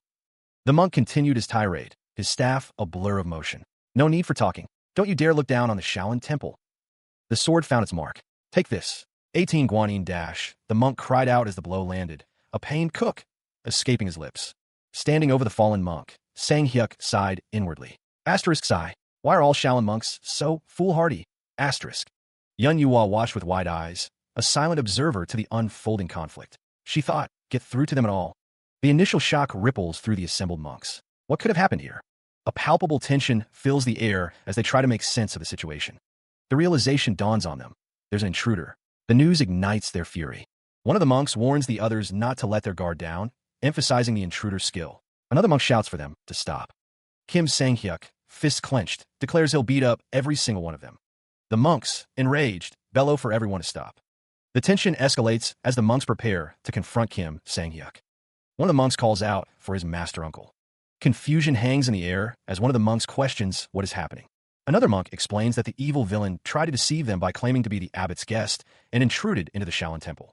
A senior monk expresses his shock and disbelief at the revelation. The grim reality sets in. Brother Mu O died at the intruder's hands. One of the monks, face contorted with rage, barked, I'm not dead.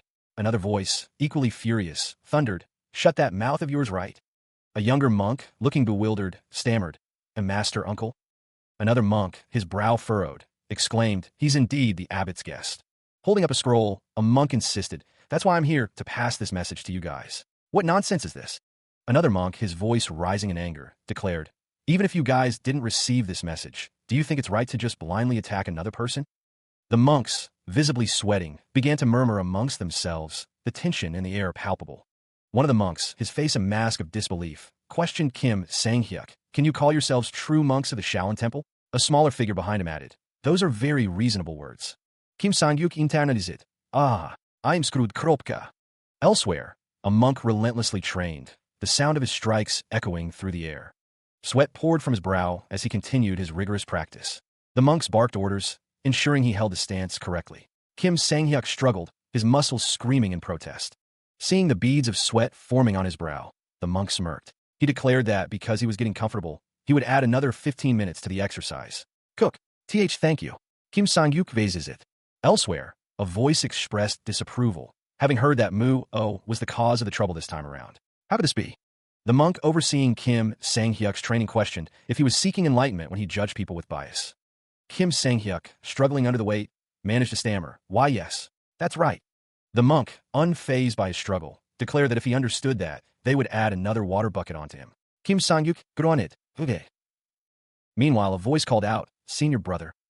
Mu Song-hak smiled, a hint of amusement in his eyes. Gosh, I love the sound of that, he mused. He asked if the other had rested enough, to which the reply came that he had a great rest thanks to him. Mu Song-hak, Shaolin Temple's guest hall leader, apologized for a great mistake they had committed against him, but the other waved it off, saying it was all right. Mu Song-hak stated that he fully understood the other's situation, as the monks of the Shaolin Temple were full of energy. The other replied that they were thankful that he thought that way. Mu Song-hak's expression shifted to one of surprise. He takes a sip of his tea, contemplating the situation. Though Kim Sang-hyuk is at most only 20 years old, he is that famous, wandering sparring fanatic. Yun Jae-ho reflects that the chief/head was right. Kim Sang-hyuk is asked if he was seeking an audience with their abbot. He confirms that the Shaolin Temple lives up to its name. The temple is known as the Big Dipper of Murim, with numerous martial masters among their midst. Kim Sang-hyuk states that he simply wishes to fight and learn from those martial masters. Yun Jae-ho contemplates Kim Sang-hyuk's request. Yun Jae-ho tells Kim Sang-hyuk that he is definitely qualified to request for spars. However, he is worried that their elders might not like that idea. The elders agree with Yun Jae-ho.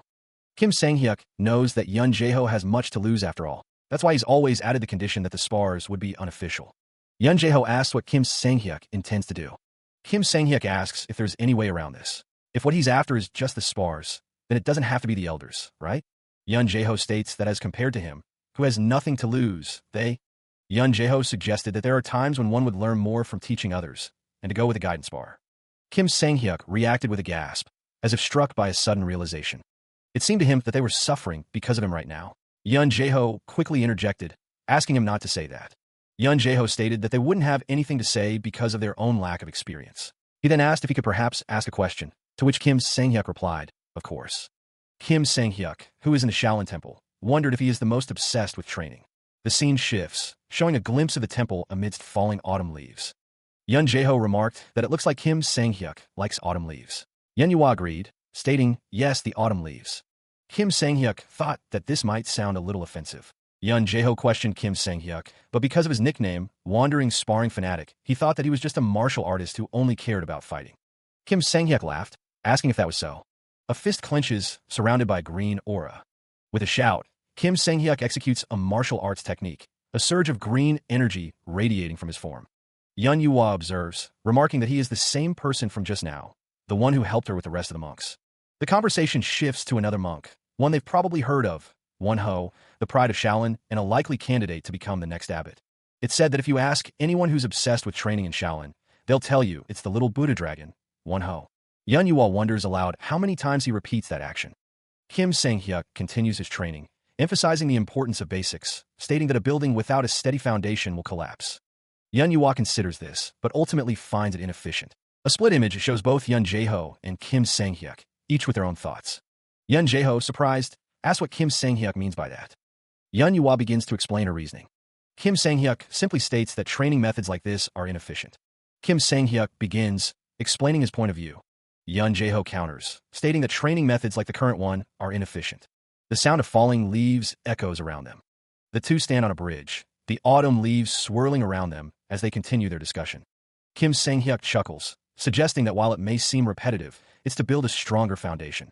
Yun Jae-ho acknowledges that he understands what the younger man is trying to say. The older man explains that he took all of that into consideration when he concluded that it is inefficient.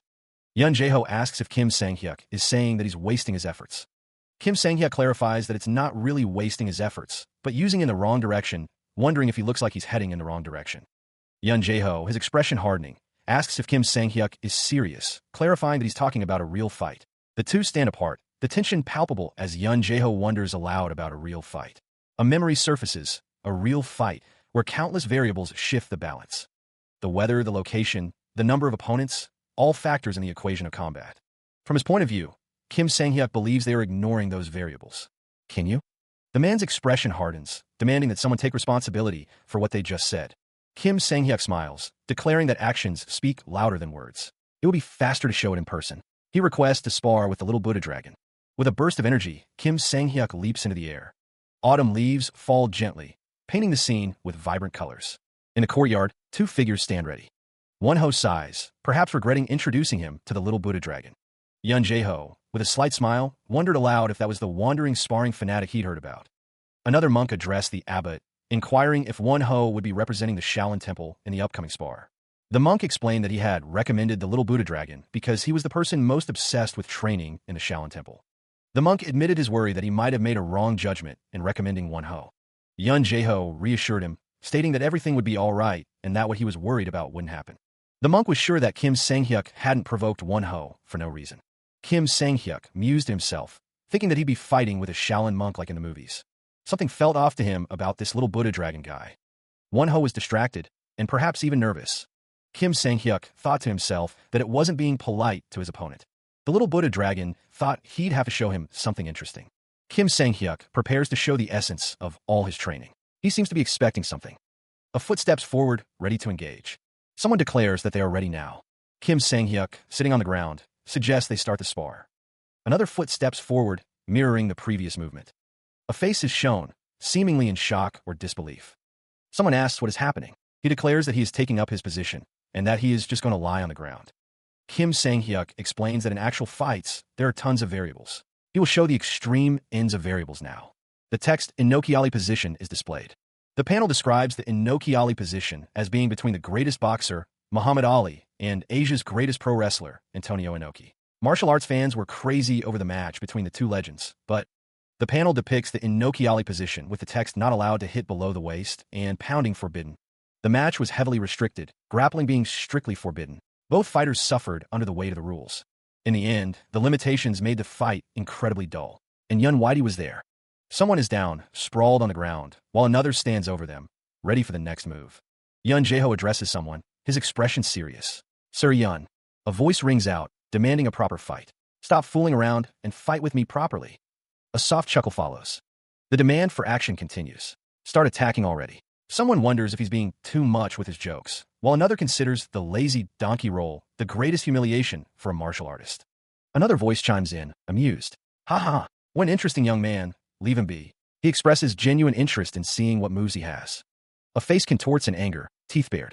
The figure relents, but with a warning. All right, if that's the position you're comfortable with, let's continue. But a sudden exclamation pierces the air as spikes erupt from the ground. A beam of green energy surges upward. The fighter lowered his stance, preparing for a powerful kick. The air crackled with anticipation. His face contorted with rage. The man snarled, "Don't you dare regret this." A blinding flash of green energy erupted, illuminating the arena. The force of the blow sent him spiraling through the air, crashing to the ground.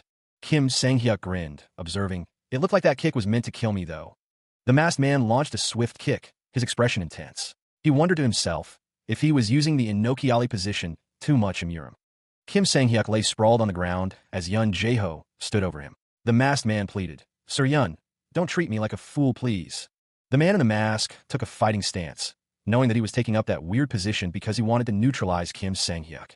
The masked man's eyes narrowed, his voice laced with challenge. "But, did you think I don't train in kicks? TSK. How could he get swept by his emotions so easily? I guess the little Buddha dragon is still too young." Kim Sang-hyuk, still prone, chuckled softly. "I haven't been hit a single time yet. Don't you think you need?" The masked man's face was shadowed with fury. He taunted, "To calm your head down a little. You look like you're very emotional now." He reels back, preparing to strike. The punch lands. Kim Sang-hyuk's eyes widen. He won't be able to. Yun Jae-ho dodges, taunting, "Dodge it this time round." He launches a kick. The words 18 Guanyin kicks flash. The kick connects with Kim Sang-hyuk's face. His eyes widened, a bead of sweat trickling down his brow. Could he even hope to? With a shout, Kim Sang-hyuk vowed to dodge it this time. He spun, his leg a blur of motion as he launched a counterattack. The kick connected with a resounding thud. The force of the blow sent his opponent flying. A gasp escaped the figure's lips as they were sent reeling. Kim Sang-hyuk landed gracefully, ready for the next exchange. His eyes widened in disbelief. He thought, with a surge of triumph, that he had him. But a sinister grin spread across the figure's face. Lying on a rooftop, Kim Sang-hyuk seemed lost in thought, unaware of the danger rapidly approaching. Yun Jae-ho launched himself into the air, a rising kick aimed squarely at the champion. The force of the rising kick connected, sending a shockwave through the air. A guttural roar escaped Yun Jae-ho's lips as he pressed his attack. Kim Sang-hyuk was sent hurtling through the air, the force of the blow staggering. Yun Jae-ho coughed, blood trickling from his mouth. His bones felt broken, numb to any sensation. He sees it now. Yun Jae-ho is using the ground to absorb the impact, transferring the force away from himself. Only Sang-hyuk, suspended in the air, bore the brunt of the attack. This, he realizes, is why Yun Jae-ho provoked him. Is this how he'll lose? Yun Jae-ho is sent tumbling backwards. The elder's face hardens with resolve. Kim Sang-hyuk tastes blood. Abbott. No. His hand clenches into a fist, knuckles white. He won't lose. Kim Sang-hyuk rises, his stance firm, eyes blazing. It wouldn't make sense. He roars, a surge of power coursing through him. If he fell here. He coiled, muscles bunching as Kim Sang-hyuk channeled his surging power into a devastating right hook. The blow landed with brutal force, the impact radiating outward in a visible shockwave as it connected with Yun Jae-ho's face. The force of the punch lifted the older man off his feet, sending him hurtling backward through the air. Blood trickled from his lips. Yun Jaeho's eyes wide with a mix of pain and disbelief. Damn it, he thought, frustration boiling within him. He couldn't afford to fail. He didn't want to disappoint him. A flicker of resolve ignited in Yun Jaeho's gaze, a silent promise to persevere. Kim Sang-hyuk watched, a flicker of concern crossing his features. Then, noticing a stirring, Kim Sang-hyuk realized, oh, he's awake. Kim Sang-hyuk stood over Yun Jaeho, who was now seated, recovering from the blow. The older man's brow furrows, sweat beading on his forehead. How long had he been out? It had been less than 15 minutes, but to Yun Jaeho, it felt like he had lost. Yun Jaeho's expression is grim. He feels the sting of defeat. Kim Sang-hyuk approaches, a smile playing on his lips. He declares that it was a great match. The two clasp hands. The handshake is firm. It was a great match indeed. Kim Sang-hyuk carries Yun Jaeho on his back. The younger man thought he was simply provoking him by saying that his training wasn't practical. He wonders if his leg is broken. Yun Jaeho now understands what Kim Sang-hyuk was saying. Kim Sang-hyuk and Yun Jaeho walk together. Yun Jaeho admits he was too short-sighted, and Kim Sang-hyuk asks what's wrong. Kim Sang-hyuk looks concerned. Yun Jaeho says it might seem rude of him to say something like this, but there's a greater problem with him. He wonders aloud if there's a greater problem, questioning why the other trains. Kim Sang-hyuk looks on, listening intently. Yun Jaeho declares that, from what he's seen, Kim Sang-hyuk doesn't have the answer yet. Kim Sang-hyuk listens as Yun Jaeho continues, suggesting that if he only wants to become stronger to receive recognition from someone, then the reason he trains endlessly is probably to impress him. Yun Jaeho states that Kim Sang-hyuk won't be able to reach greater heights. Won-ho agrees, affirming that Yun Jaeho is right. Yun Jaeho acknowledges Won-ho's statement, adding that he knows that Won-ho respects him a lot and follows him. The abbot's words hang in the air. Yun Jaeho continues, stating that because of that, Won-ho has become his SUC. Yun Jaeho states that Won-ho is his successor at a young age, and that he is very proud of him for that. Kim Sang-hyuk tells Yun Jaeho that he's too obsessed with his existence. Yun Jaeho tells Won-ho that this wasn't why he saved him. The abbot, in Won-ho's eyes, was not only a savior but also a father figure. A hand rests on Won-ho's shoulder, a gesture of comfort and support. He didn't want to disappoint him, Won-ho thought, the weight of expectation heavy on his shoulders. Won-ho considered his actions, seeing them as a means to thank the abbot for taking him in. But no matter how hard he worked, Won-ho felt unable to shake off the weakness within him. Anxious, because he had always been abandoned, Won-ho saw himself as a weak person. Tears welled in his eyes as the weight of his perceived inadequacy pressed down on him. He didn't deserve the nickname Little Buddha Dragon, Won-ho thought, the words laced with self-reproach. His hand clenches into a fist, a silent expression of his inner turmoil. Won-ho touches his forehead, a gesture of frustration and self-doubt. The abbot's voice echoes in his mind, a question hanging in the air. You've suffered a lot emotionally this whole time, huh? Yun Jaeho smiles gently, stating that he seems to have put too much burden upon Won-ho. Won-ho quickly denies it, saying it's not at all a burden. He didn't need to feel. A wave of anxiety washed over Won-ho. Yun Jaeho's voice echoed in his mind, the abbot's words a balm against his fears. He didn't need to become stronger, even if he didn't become his successor. The abbot's declaration resonated.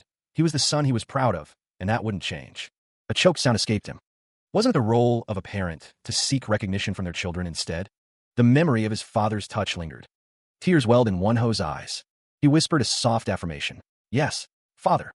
The sounds of impacts echoed through the training grounds, a symphony of martial prowess. A grunt of pain escaped one of the fighters as he was sent reeling from a blow.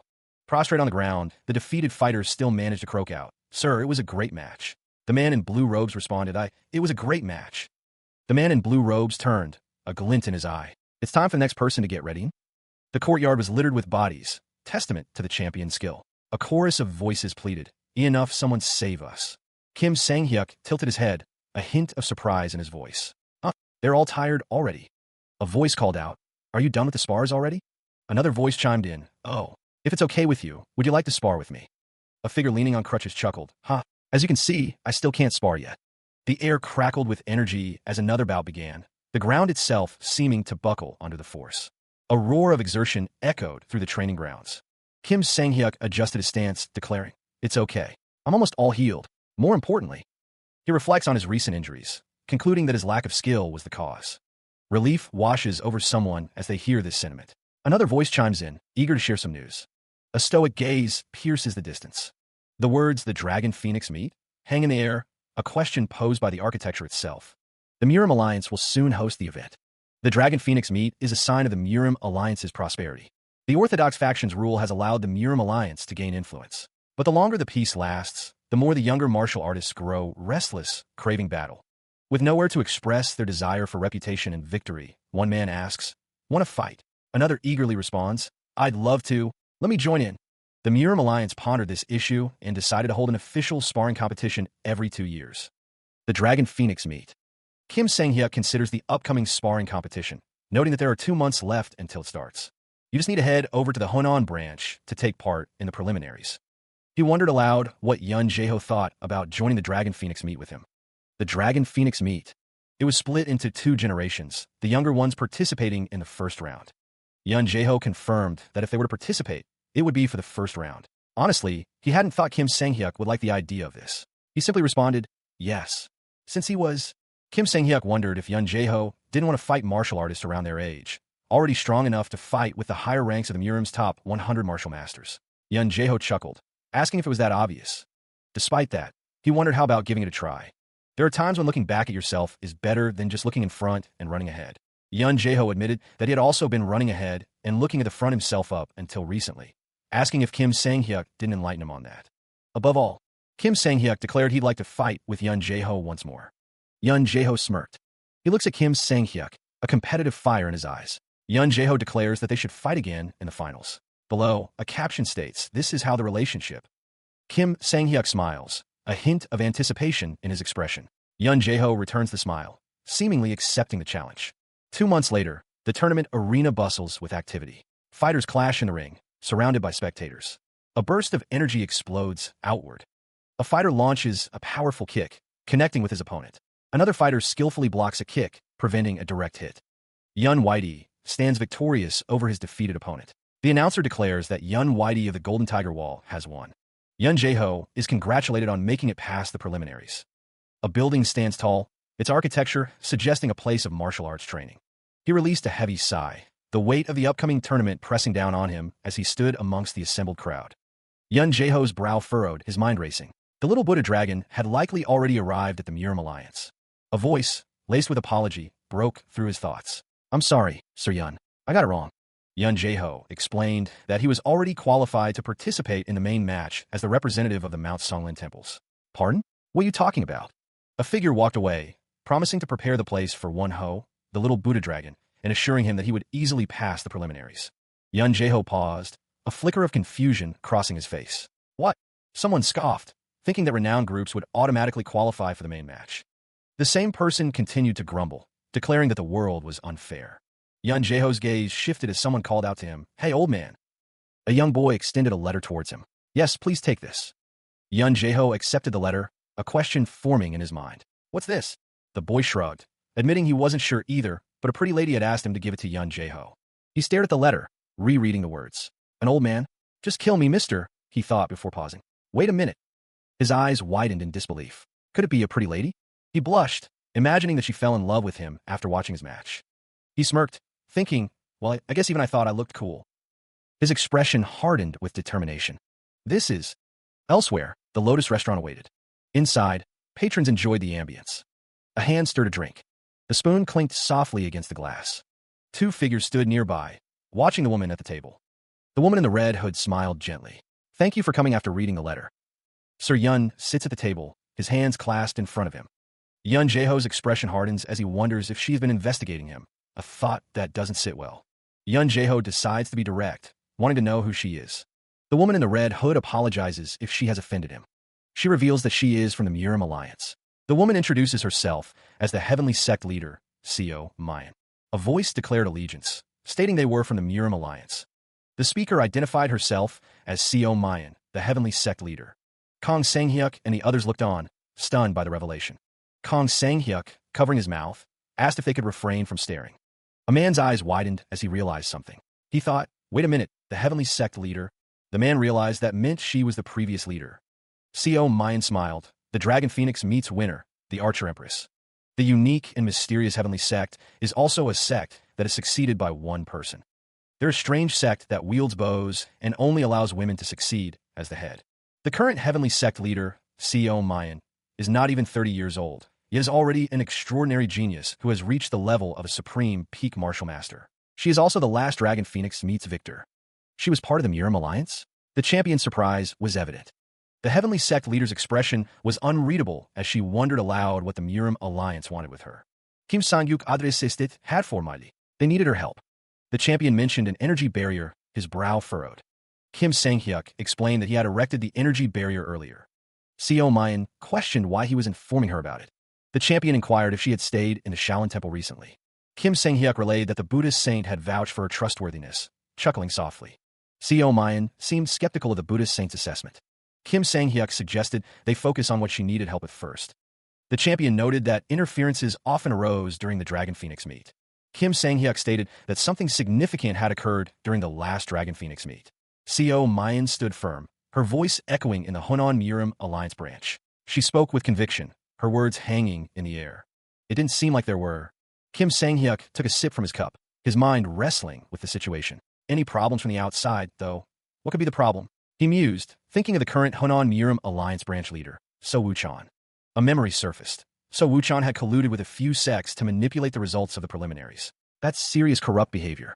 Kim Sang-hyuk continued to drink, the thought of manipulating the results weighing heavily on his mind. What a nasty fellow, he thought. The question hung in the air. Was she asking him to steal the ledgers that prove his corruption? Seo Mayan tilted her head slightly, her gaze unwavering.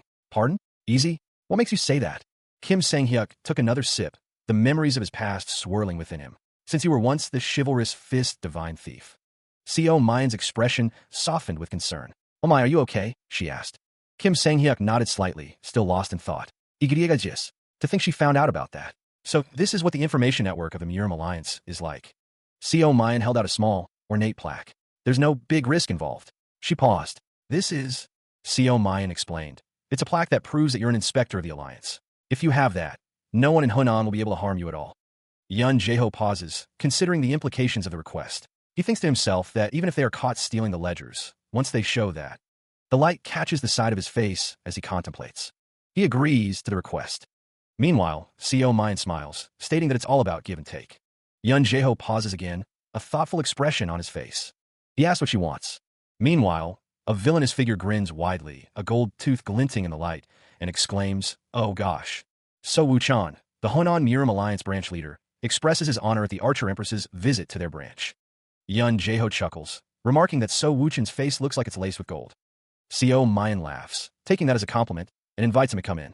As she walked alongside Yun Jaeho, the man lamented that he would have prepared a feast had he known of her visit.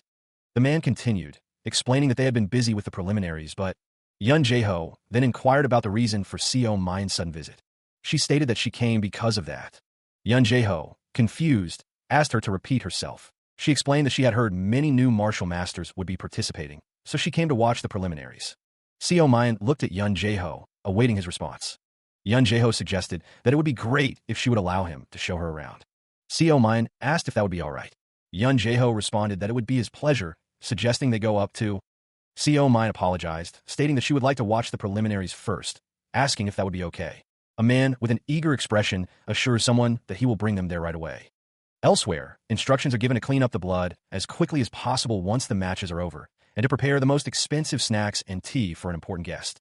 Seo Mayan smiles, a subtle plan forming in her mind. 1 hour ago, Kim Sang-hyuk, his arms crossed, asked what the plan is. She explains that it's simple. She'll ask So Wuchan to bring her around to watch the preliminaries. A distraction tactic, she muses, wondering if it'll work as planned. She knows So Wuchan is a very greedy man who's always looking for ways to gain success. The thought continues that someone will steal the ledgers while he does that. Seo Mayan is sure he'll try to get closer to her, but he's also way more cautious than others as well. Kim Sang-hyuk thinks to himself that it should progress smoothly with this. It's a ring that has an incantation that allows it to send and receive signals from far away. If you touch the ring, it'll vibrate. It's like they have couple rings, Kim Sang-hyuk realizes. They'll set rules for the times of vibration and send each other signals. Also, Kim Sang-hyuk thinks the ledgers have stealth and protection incantation cast upon them. He receives a bracelet, its smooth surface cool against his palm. A silent promise of assistance, a tangible piece of the plan. His brow furrows as he wonders if these items will truly be enough to ensure their success. Doubt lingers in his eyes. He reminds himself that safety measures are in place, a fragile reassurance against the unknown. Seo Mayan smiles, her gaze unwavering. She expresses her belief in Kim Sang-hyuk, the chivalrous fist divine thief, a title that carries both weight and expectation. Kim Sang-hyuk sighs, the weight of the situation settling upon him. He thought he'd never have to resort to such methods again. He acknowledges CEO Mayan's trust, but understands the Murim Alliance's true desires lie beneath the surface. It's easy to avoid responsibility when they get caught. He muses, a cynical edge to his thoughts. Even with the temporal inspector plaque in his possession, he knows there's a vast difference between being part of the Murim Alliance and being an outsider. But if he can get that, his determination hardens, a glint of resolve in his eyes. Taking this much of a risk is all right, he tells himself, steeling his nerves. Kim Sang-hyuk prepares to move, his gaze focused on the task ahead. It's time to get started. The interior of the building was quiet, the only sound the soft echo of footsteps on the tiled floor. Sang-hyuk's gloved hand gripped the edge of the roof, pulling himself up. He spun, the blade whistling through the air as he practiced his form. The masked man breathed, a small cloud forming in the cool air. He internalized, their security is so lax. Is the Archer Empress attracting all their attention? Thanks to her, he thought. He could infiltrate easily, though. It feels like it's going too smoothly. He wondered if anyone was there. Sang-hyuk muttered, "Excuse me." His eyes narrowed behind the mask. The view from below showed the intricate details of the building's construction. He knew the man took a lot of bribes while helping with corruption. Kim Sang-hyuk surveyed the room, shelves stacked high with treasures. But he hadn't expected there to be this much. He wondered just how much all of this was worth. The bracelet on his wrist began to vibrate, sending a signal. It seemed the corruption ledger was right here, somewhere in this room. The problem, however, will be finding it. Kim Sang-hyuk wondered where he should start looking for it among all these treasures. He guessed he would have to look through them one by one. He realized he didn't have much time, though. Kim Sang-hyuk steeled his resolve. He wondered if he should get started. Two fighters squared off in the arena, ready to display their skills. They clashed, energy crackling between them as their techniques collided. The exchange intensified, a blur of motion as they traded blows. From the stands, two figures watched the fight unfold. While they're fighting really well, Yun Jae-ho, seated at the table, asked, "What do you think of the preliminary participants?" Yun Yua responded, "They're amazing." Yun Yua continued, "They certainly look strong since they're confident in their abilities." Yun Jae-ho mused, "I think seeing this much should be enough. How about having a cup of tea in my office?" Yun Yua chuckled, "Let's stay and watch for a while more." Yun Yua added, "It's really interesting to see all kinds of martial artists displaying their abilities." Yun Jae-ho responded, "Is that so?" Yun Jae-ho stated, "Lots of time, so let's take our time to watch them all then." Yun Yua thanked him. "Thank you, branch manager." In his thoughts, Yun Jae-ho wondered, is he close to being done yet? As Yun Yua took a sip of tea, Yun Jae-ho internally questioned, just how much more time do I need to buy for him? He watches the tournament, a cup raised to his lips. Beside him, Yun Yua observes the matches with a more relaxed demeanor. Yun Jae-ho's expression hardens, a subtle tension building in his jaw. Sunlight streams through a window, illuminating a vase of flowers. But the signal is nowhere to be seen. Scrolls and books lay scattered across a desk, yet the object of the search remains elusive. With a sigh, the masked figure continues the fruitless search, rummaging through a cabinet filled with books. Sweat beads on the brow of the searcher, frustration evident in their wide eyes. The figure grips a device, thoughts racing. There was definitely a signal, so why is it nowhere to be seen? They've looked in all the places where it could be hidden already. Slumping down, the figure wonders if CO Mind tricked them, but there's no reason for them to put them in a trap. The figure clutches their collar, the thought occurring. What if she was acting by herself? Not only is she the heavenly sect leader, but she's also the victor of the Dragon Phoenix meet. It doesn't make sense that she'd go to all that trouble. So Wu-chan is a very greedy man who's always looking for ways to gain success. I'm sure he'll try to get closer to me. No, there's no reason for them to put me in a trap. But he's also way more cautious than others, someone who's very cautious. His eyes narrowed, a silent intensity burning within their depths as he continued his search. He considered, if the person he was looking for was meticulous and cautious, they might not have used any sorcery to begin with. But the bracelet gave a signal, so there's indeed sorcery in here. But that's simply to throw intruders off their senses. If he were him, where would he hide it among all the treasures here? He glanced to the side, a thought striking him. That's right. Why didn't he think of this? There's one thing he hasn't checked yet. He flipped through the pages of a book, the sound of rustling paper filling the air. His expression grew more intense as he scanned the text. Please. His eyes widened, a flicker of triumph igniting within them. He thought found it. That asshole, he's so darn. Kim Sang-hyuk mused, to think the corruption ledger's contents would be among normal books. He glanced around, a nervous energy creeping into his movements. I just need to get out of here safely. A surge of power emanated from him, a silent promise of swift action. His hand moved with practiced speed. He paused, remembering something. Oh, right. I was supposed to send a signal once I found it. Kim Sang-hyuk's brow furrowed in thought. What did she say? I just need to rub on it? A crimson energy began to swirl around him, a dangerous aura taking shape. The energy intensified, a palpable sense of foreboding filling the air. He channeled the energy, preparing to unleash its power. His eyes widened in dawning horror. Shit, I'm screwed, Kropka. He seemed genuinely surprised, the red energy crackling around him. I'm surprised you managed to block that. The figure with the red aura pressed, demanding answers. Are you and where were you in the branch manager's office? Are you after the corruption ledger? The masked figure remained silent, the tension palpable. The inspector from the Murim Alliance considered the situation, realizing the power of the attack he had just faced. Asterisk, is he so Wuchin's subordinate? To think I didn't realize such a powerful attack was approaching until it was right in front of me. Asterisk. The figure with the red aura was indeed a skilled martial master, as the inspector could sense. The inspector knew things would get noisy if he fought him. He wondered what he should do.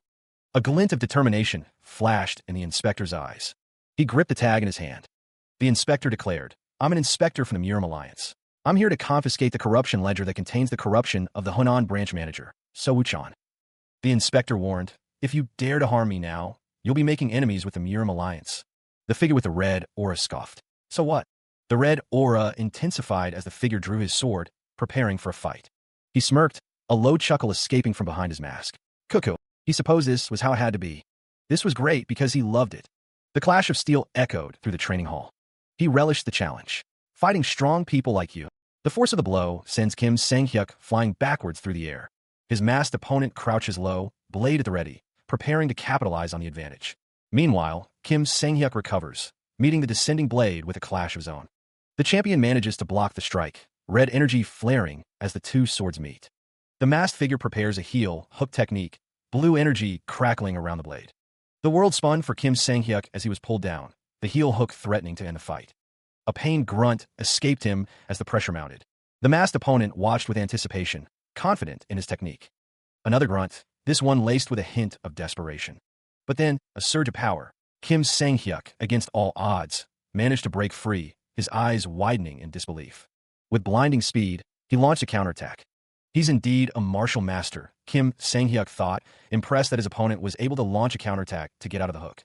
The masked fighter felt a sharp pain in his leg. My leg almost got broken back there, he thought. That technique looks simple, but it's a truly fearsome one, Kim Sang-hyuk mused. However, he moved again, faster than before. That won't work on me again, Kim Sang-hyuk declared, his voice filled with newfound confidence. A stronger energy as compared to just now. And now that he has focused his internal energy protects his lower body, rendering ground techniques ineffective. The masked figure taunts, questioning if he's afraid of ground techniques. He grunts, demanding to know what the masked figure is implying. Kim Sang-hyuk focuses his energy, preparing for the next attack. He thinks to himself that he still has tons up his sleeve. A hand fidgets with a ring. Yun Yual wonders why he hasn't sent any signal yet. She recalls their agreement. He would send a signal, even if he couldn't find the ledger. The agreement was to vibrate twice if he succeeds.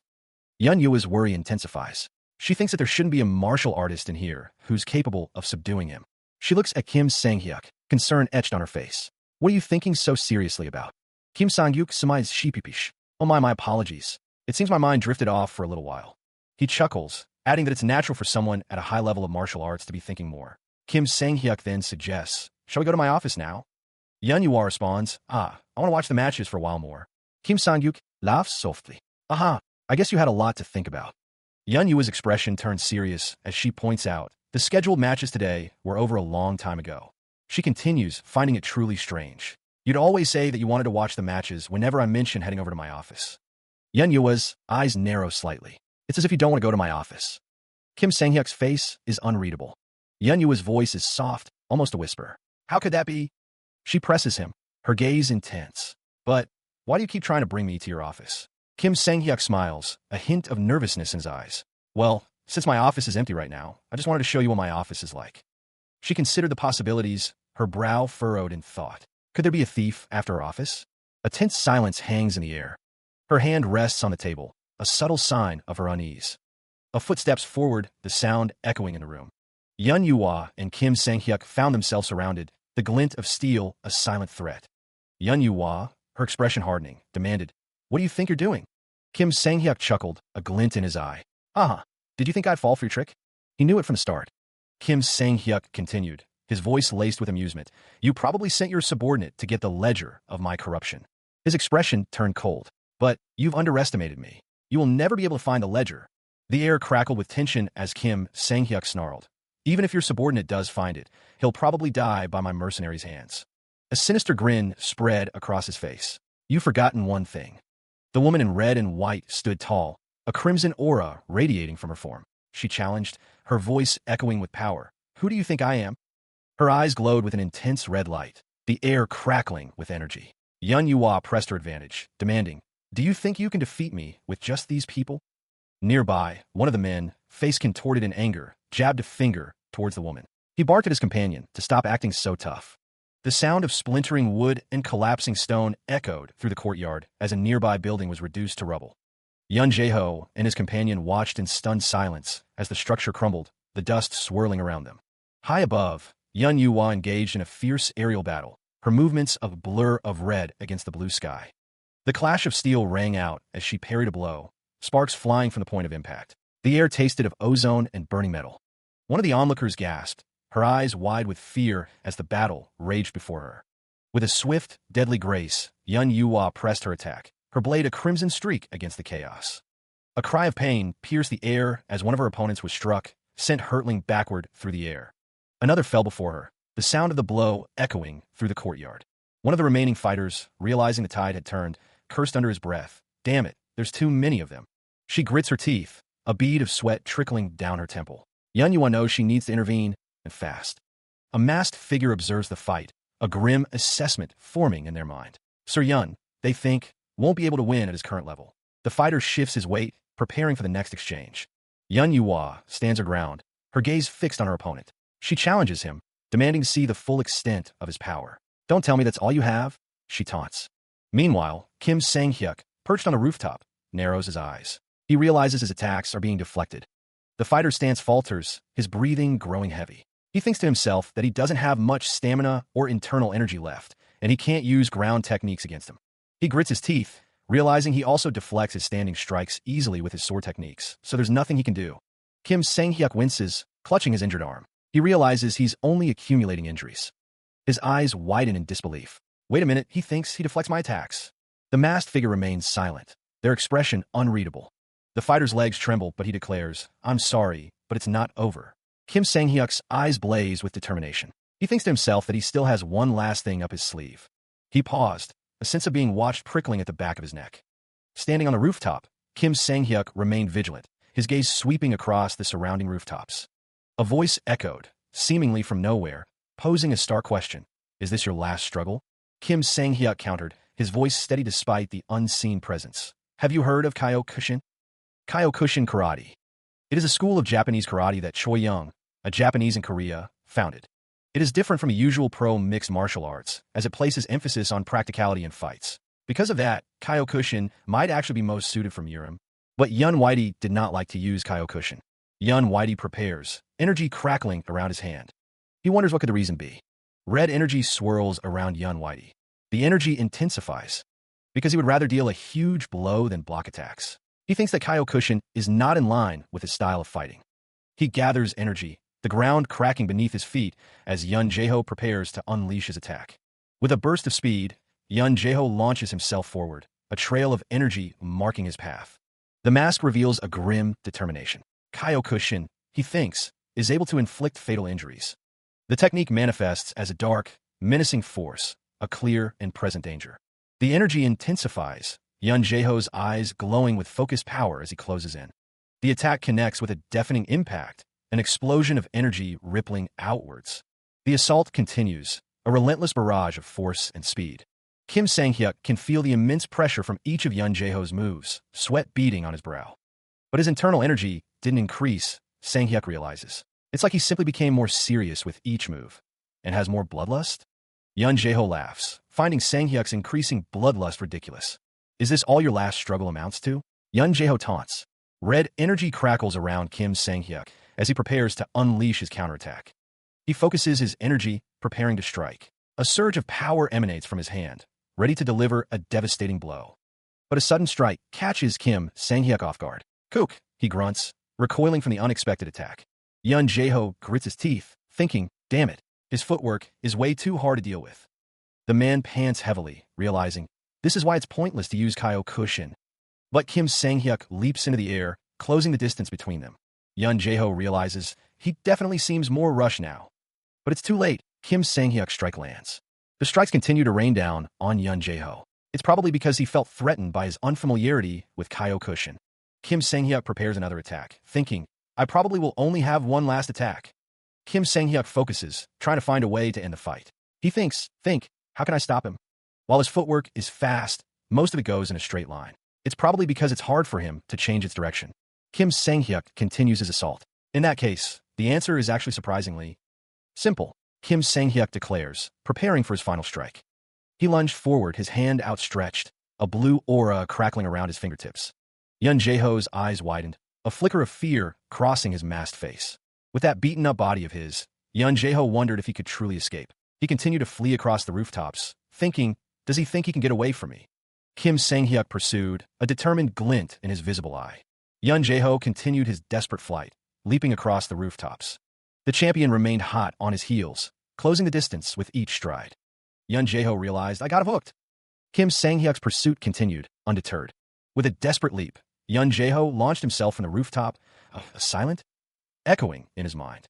Kim Sang-hyuk suddenly stopped, wondering, why did he suddenly stop? Running away so that he would chase him? Yun Jae-ho thought, well, it's definitely hard to avoid him at this speed. Drawing his sword, Yun Jae-ho declared, I'll take you on. He steels himself, a crimson aura flaring around his clenched fist. Yun Jae-ho declares he will face whatever comes next. The red energy intensifies, swirling around him like a protective shroud. With a shout, Kim Sang-hyuk launches forward, a strange technique focused at his head. His fist glows with an intense blue light, energy crackling around his armored gauntlet. The fist connects with a resounding crash, red energy clashing against the blue as Yun Jae-ho's sword shatters. Fragments of the broken blade scatter, the force of the impact evident in the shattered remains. Yun Jae-ho's eyes widen behind his mask, a flicker of surprise crossing his face. Kim Sang-hyuk's fist thrust continues, a surge of blue energy propelling him forward. The fist blurs, closing the distance with incredible speed. Having landed the blow, Kim Sang-hyuk seems confident, knowing that was a good hit. The broken sword lies discarded, a testament to the force of the blow. He was just aiming for his sword, so there should be close to zero damage done to his body. Kim Sang-hyuk continues his advance, his momentum unbroken. He closes the distance, his movements a blur against the backdrop of ancient rooftops. Before Yun Jae-ho can react, the champion's fist glows with an intense blue energy, poised to strike. With a surge of power, Kim Sang-hyuk unleashes his attack. Yun Jae-ho steels himself, knowing he must take him down. A voice echoes in the darkness, wondering if it is their turn now. Purple energy flares around Yun Jae-ho, his eyes narrowed in fierce concentration. The air crackles as Yun Jae-ho's technique manifests, a swirling vortex of dark power. Blue energy clashes against the purple, the two forces meeting in a blinding surge. With a deafening crack, something shatters, the sound echoing through the air. The force of the impact sends Kim Sang-hyuk hurtling backward, crashing into a nearby wall. Kim Sang-hyuk groans, struggling to regain his footing as he slides down the cracked surface. Yun Jae-ho grits his teeth, realizing that Kim Sang-hyuk dared to use his own footwork against him to destroy his sword. Yun Jae-ho stands firm, his subordinate watching intently from behind. The recent battle still fresh in his mind, Kim Sang-hyuk watched Yun Jae-ho, a question forming on his lips. He wondered aloud how he had managed such a feat without a weapon. Yun Jae-ho, his gaze intense, began to manifest a dark orb in his open palm, a crimson aura surrounding him. Kim Sang-hyuk watched as Yun Jae-ho turned to leave, his brow furrowed with concern. He called out, demanding to know where he thought he was going, his tone laced with urgency. A metallic clang echoed as Yun Jae-ho's mask fell to the ground, abandoned. With a final, lingering look, Yun Jae-ho departed, leaving Kim Sang-hyuk behind. A bead of sweat trickled down So Woo-chin's temple. While he might not have exceptional martial arts or smarts, he had done all sorts of dirty things in order to become successful, accepting a heavy bag from a subordinate.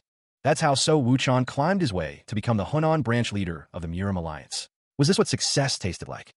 Hunan branch leader, So Woo-chan, sat back in his chair, reflecting on his journey. He had overcome countless crises to get here. But this time, So Woo-chan thought it looked pretty bad. Elsewhere, the woman stood amidst the fallen and thought, could this be it for me? So Woo-chan roared, damn it, you useless fools. Do you know how much money I invested in you guys? How were they unable to take on just one girl? A single girl? The woman's eyes narrowed, a dangerous glint in their depths. Did he still think she was just a girl? Eek! So Woo-chan shrieked. Don't come any closer. She advanced, her footsteps echoing in the tense silence. So Woo-chan recoiled, his eyes wide with terror. "You ghost-like girl," he stammered, backing away from whatever he perceived. A strange energy crackled in the air. Close up, the extent of Kim Sang-hyuk's injuries became clear, blood smeared across his face, his expression a mask of pain. So Wuchan's voice cracked with fear. "Gah! A real ghost!" he shrieked, his eyes darting around the room. Kim Sang-hyuk lay back, exhausted, as So Wuchan continued to react to something unseen. What just happened? He wondered aloud. The air vibrated with an unseen force. The woman approached, concern etched on her face. "Your wounds look pretty serious. Are you all right?" she asked, her voice laced with worry. Kim Sang-hyuk chuckled, weakly, coughing. She continued, her brow furrowed. "Your internal injuries look serious, too. We need to get you looked at quickly. Please hang in there for a while longer. Reinforcements from the Murim Alliance will be here soon." Kim Sang-hyuk admitted to feeling embarrassed. Kim Sang-hyuk, his gaze lowered, wondered, "But who on earth did you fight?" Kim Sang-hyuk explained that it was a mercenary whom the branch leader hired. The woman apologized. "I'm so sorry. If I had realized that this was a trap sooner, you wouldn't have gotten hurt." Kim Sang-hyuk responded, "I wasn't able to see who he was because he wore a mask, but he's definitely stronger than I am."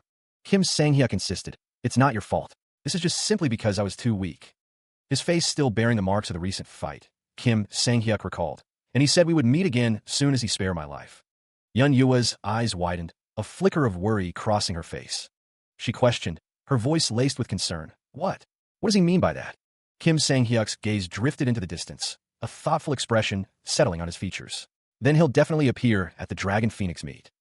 He continued, "If he appears at the Dragon Phoenix meet, we must do a thorough investigation of him." Yun Yua reassured him, "Don't worry, since it's hosted in the Murim Alliance, there won't be any major problems." Yun Yua's expression turned hesitant. "Oh, this might be too much to ask of you." Kim Sang-hyuk scratched his cheek, a glint in his eye. "But can you just turn a blind eye to this matter?" He added, his tone laced with a hint of challenge. "If he wanted to kill me, I'd have died already." Yun Yua's gaze followed him, a hint of exasperation in her voice. "And he also just left without taking back the corruption ledger." So Wuchan observed, his eyes narrowed slightly. It's as if he was only interested in fighting. He continued, a thoughtful expression on his face. "If I'm right, he could be a dual fanatic." So Wuchan elaborated, a hint of amusement in his voice. "I mean, someone who likes to fight, just like me." So you want to fight this guy, who's the same kind of person as you, and you want me to keep this a secret?" Yun Yua stands with a pleasant smile, a document held firmly in her hands. She seems eager to proceed, her expression radiating anticipation. "Yes, please," she exclaims. Kim Sang-hyuk's face is marred with blood, yet his expression is resolute, a grim determination etched across his features. He seems to be steeling himself for what's to come. He thinks to himself, "If I let things end in my defeat just like that." A voice echoes with frustration, a sleepless night looming. "I don't think I'd be able to sleep because I'd be so frustrated." A close-up reveals Yun Yua's gentle smile, a hint of mystery in her eyes. Kim Sang-hyuk is asked a direct question, his gaze steady. "Are you going straight to the Murim Alliance then?" He confirms his intentions, a sense of duty in his voice. "Ah yes, I intend to." He continues, explaining his next task. "I also need to go back to the Murim Alliance to give them the ledger." Yun Yua then asks, "Shall we travel together? Is this also a request?" Yun Yua's expression shifts to concern, a hint of vulnerability in her eyes. "Oh my, are you going to reject me?" she wonders. A backdrop of delicate white flowers provides a serene contrast to the underlying tension. Due to the recent commotion in the Hunan branch, the corruption ledger was exposed. And so Wu Chan and the sects that were involved in the corruption were all caught and put away. The Murim Alliance headquarters stood tall, a testament to its power and influence. Yun Jaeho seemed pleased. The corruption incident of the Hunan branch had been resolved smoothly. However, he mused, the request of the person who helped them was proving to be a bit troublesome. A sigh escaped him. Could they not simply offer money to solve this issue? It was proving difficult to obtain that secret manual. But, Yun Jaeho reminded himself, since a promise was made, they should probably get it for him, right? Yun Jaeho yawned, considering delegating this task to his subordinates. If he just got them to do this, they'd get it somehow. He was tired. Should he take a nap first? Alliance leader, a voice reminded him, he hadn't forgotten that he needed to finish looking through the reports by 7 p.m., right? Yun Jaeho's gaze sharpened. He warned against slacking. He had his eyes on them. The Murim Alliance leader, Yun Jaeho, thought, yet he was working under supervision. Lim Mu-zung, Murim Alliance leader, the heaven-destroying Blade Emperor, really wanted to just step down and focus on martial arts. Originally, he was just a normal person. Just like a common story that you'd hear in the markets. After he fell off a cliff by accident, he had a close shave and was able to gain a great opportunity that was hidden. Ain't immortal? Lim Mu-zung awakened his mind and natural talent for martial arts. He achieved amazing results and officially started his journey. His journey in the Murim had begun. He then started his perilous journey as a chivalrous warrior, his eyes filled with determination. Fighting, he honed his skills with each passing battle, his resolve hardening with every clash. Countless duels forged him into a formidable warrior. As he did all that, one day he suddenly realized that he had obtained the nickname Heaven-Destroying Blade Emperor, a title that echoed through the lands. He had been recommended to become the Murim Alliance leader. Well, there aren't any specific restrictions for participation, but it's the first time an unorthodox sect is joining. The elder, Yun Jae-ho, looks up, a flicker of surprise crossing his face. What? He muttered, his brow furrowing. He knew it from the moment that Juga fellow tried to coax him into this. Yun Jae-ho paused, a thought striking him. Wait a minute. Blood Lady sect. They're one of the unorthodox sects, though. They're joining this year's Dragon Phoenix meet? Scrolls lay open, detailing the upcoming event. Yun Jae-ho leans back, his expression thoughtful. What on earth are they up to? Meanwhile, a man with glasses stands sternly, his voice sharp. Are you not done yet? An angry voice retorts, Arg, seriously? Stop nagging me, you idiot. 1 month later, Hebei Province. The stage is set. He stands with a serene smile, the wind gently rustling through the trees behind him. Kim Sang-hyuk's blue and white robes flow around him, a picture of calm confidence. The title card appears, Champion's Path to Murim. A booming voice echoes across the arena, the speaker expressing his gratitude for the assembled crowd's patience. The host of the Dragon Phoenix meet introduces himself as Huang Yuzhang.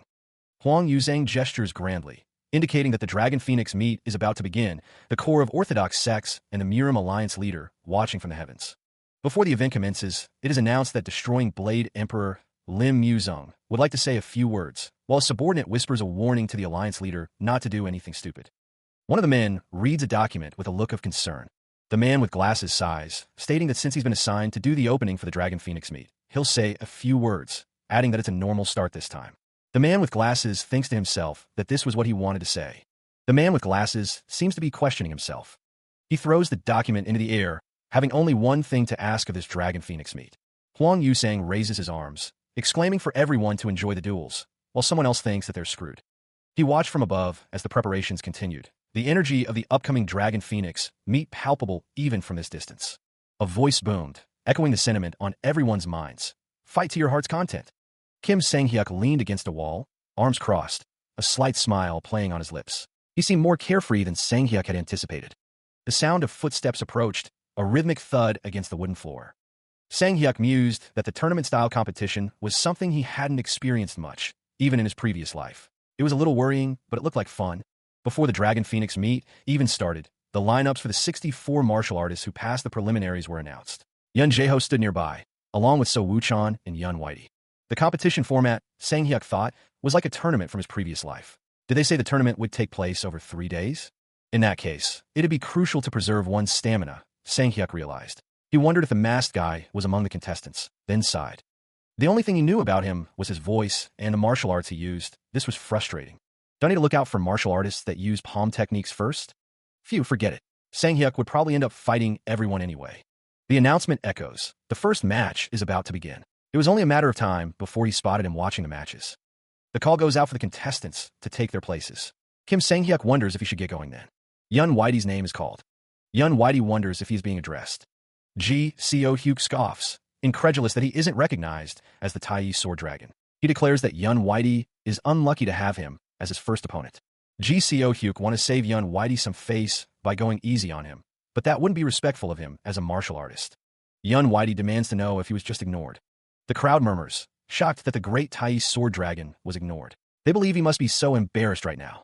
Ji Seo-hyuk fumes, wondering how Yun Whitey dares ignore him to his face. Ji Seo-hyuk vows to make Yun Whitey regret this. The arena awaits, the stage set for the first clash of the Dragon Phoenix meet. An official's voice boomed across the arena. All right, the first match of the Dragon Phoenix meet will start soon. From the Golden Tiger Wall, Yun Whitey stood ready. Facing him was Ji Seo-hyuk, the Tai Sword Dragon from the Zhongnan sect. The announcement echoed. The match would begin soon. In the stands, a spectator wondered aloud. Does that person not have a nickname? Another agreed, noting that normally, people would have a nickname by the time they made it to the main matches. Ji Seo-hyuk supporters cheered him on. Yi Seo-hyuk, make sure you win. The name of the Zhongnan sect is on the line. Sir Ji, you can do it. Ji Seo-hyuk raised a fist, a confident smirk on his face. Don't worry, I'll end this quickly. He thought to himself that he was a little envious that Yun Whitey had a nickname while he didn't.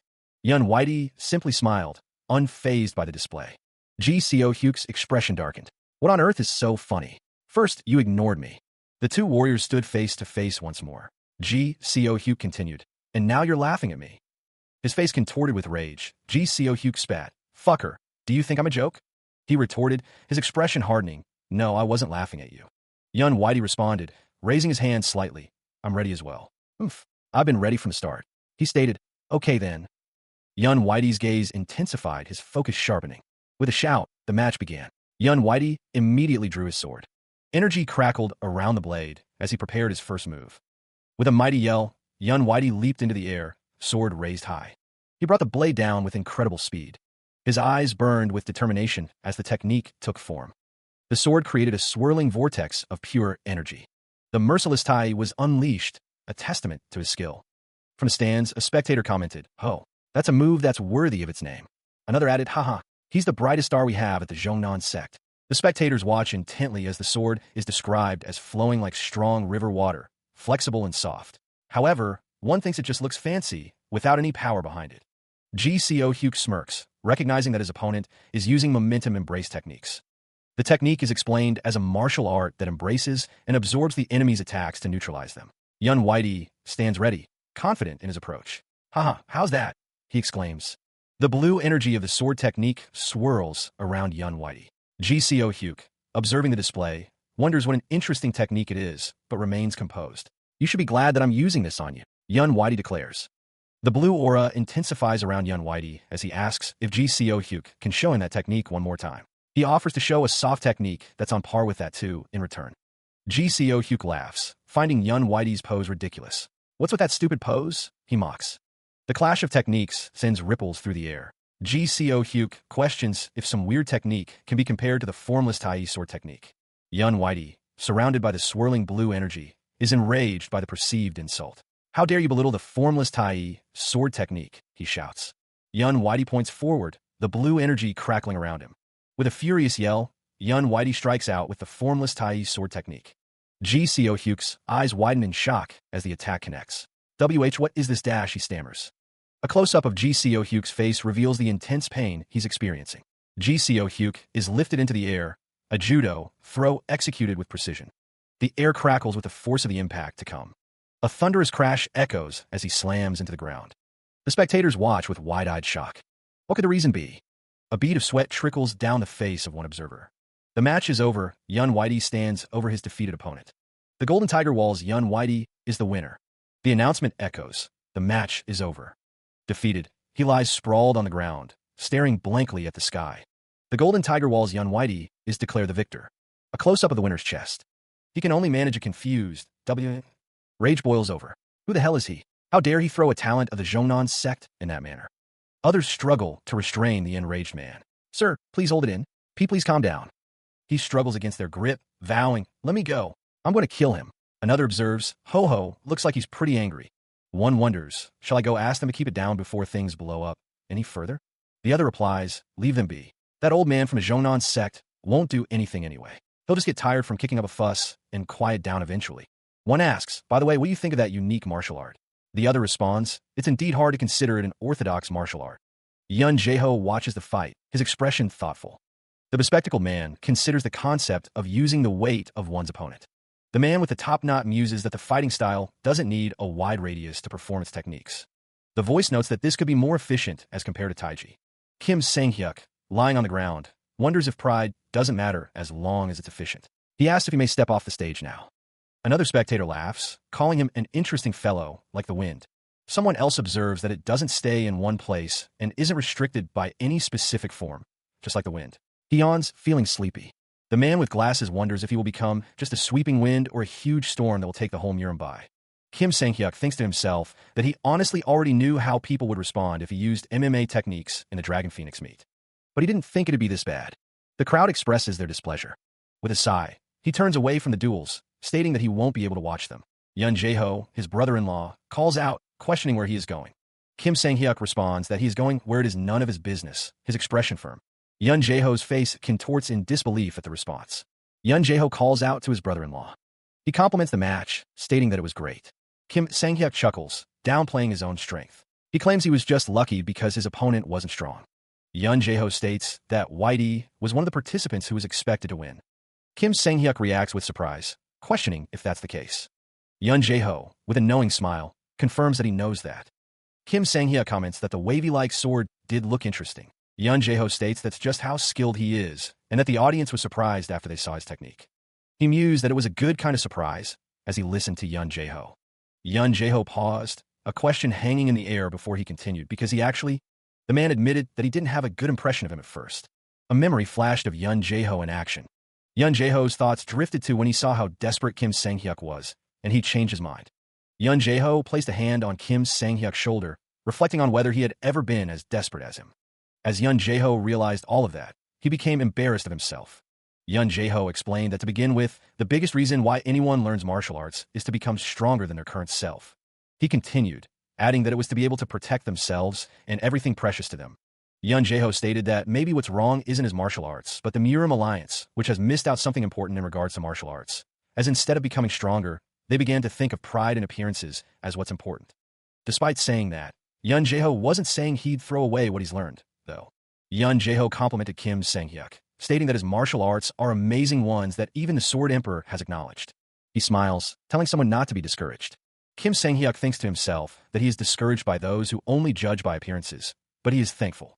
Kim Sang-hyuk stretches, saying that since they had an enjoyable talk, they should get going. Yun Jae-ho asks if he is in the main match too, and says that he will be cheering for him, asking him to please win. Kim Sang-hyuk laughs, saying that he will make sure he wins. Kim Sang-hyuk va be.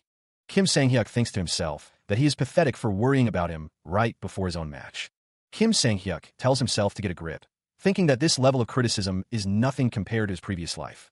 Kim Sang-hyuk thinks that no matter what others say, he will go his own way. Kim Sang-hyuk tells himself to get himself together, saying he is a pro and doesn't need to be discouraged. He thinks that it looks like he was having a pretty hard time. That evening, he lay sprawled out, the events of the day weighing heavily on him. I'm so tired, Kim Sang-hyuk groaned, the simple act of watching the matches proving more exhausting than he had anticipated.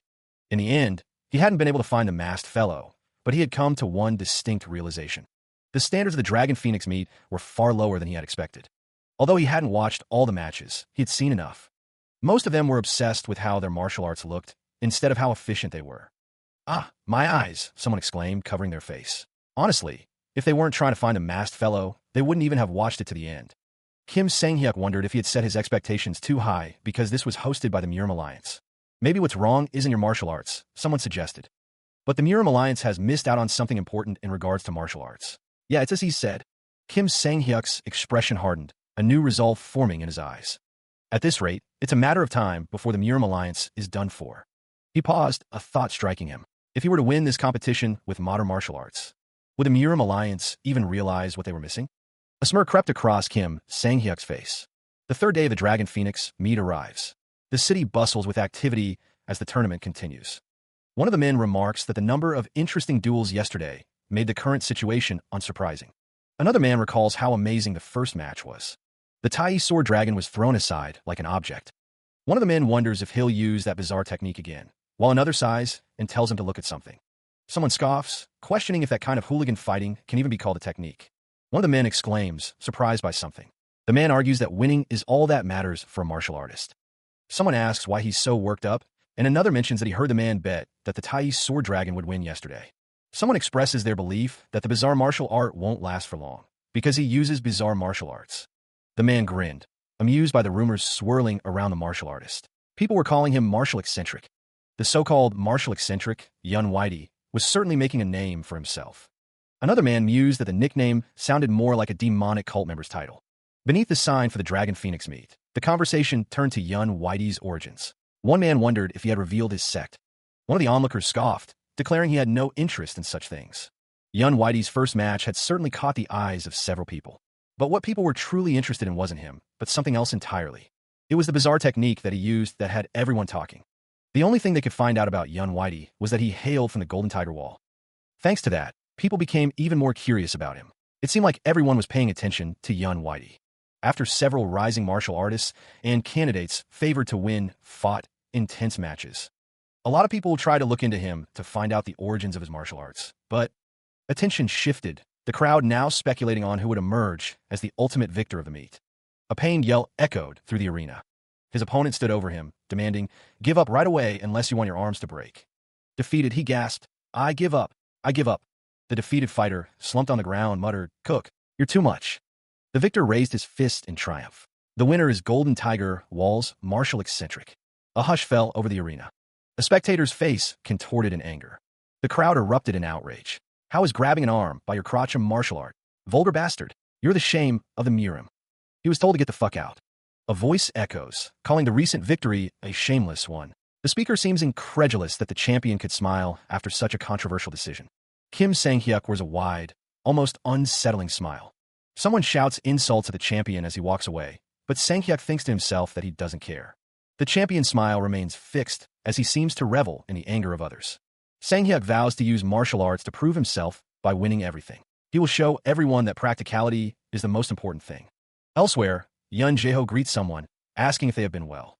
The other person apologizes for being disappointing last time, but Yun Jae-ho dismisses it with a wave of his hand. Yun Jae-ho compliments Kim Sang-hyuk, saying he was able to win the match easily. Sang-hyuk thinks that he was basically a walkover, and he can't believe he was able to smile even among all that. Yun Jae-ho says that Sang-hyuk has both a strong mental fortitude and a good personality. Sang-hyuk thinks that he smiled so widely to make them angrier, though. Yun Jae-ho says that he still has a long way to go as compared to Sang-hyuk. A fist clenches, knuckles white with suppressed intensity. There's something he wants. The man named Kim Sang-hyuk turns to Yun Jae-ho, a silent question in his eyes. Kim Sang-hyuk smiles faintly. He's looking forward to it as well. Yun Jae-ho looks at Kim Sang-hyuk, a hint of concern etched on his face. He wonders what could the reason be. Yun Jae-ho declares that they should start the second match then. The crowd roars its support for Kang Yun-hwa, the Manhwa Ice Flower. Others jeer at Go Chun-ho of Shangshi's Yangui sect, calling him ugly and telling him to get lost. The crowd's energy is palpable, a mix of cheers for one side and jeers for the other. Kim Sang-hyuk expresses sadness for the jeered fighter, feeling like he's watching himself. Yun Jae-ho notes that he's different and is being jeered for no good reason. Kim Sang-hyuk feels like Yun Jae-ho is insinuating something about him. The reason why he's being jeered at is probably because his opponent is the Mount Hua Ice Flower, Kang Yun-hwa. The intricate details of the blue and white garment hint at a story yet to be fully revealed, the soft pink floral accent adding a touch of delicate beauty.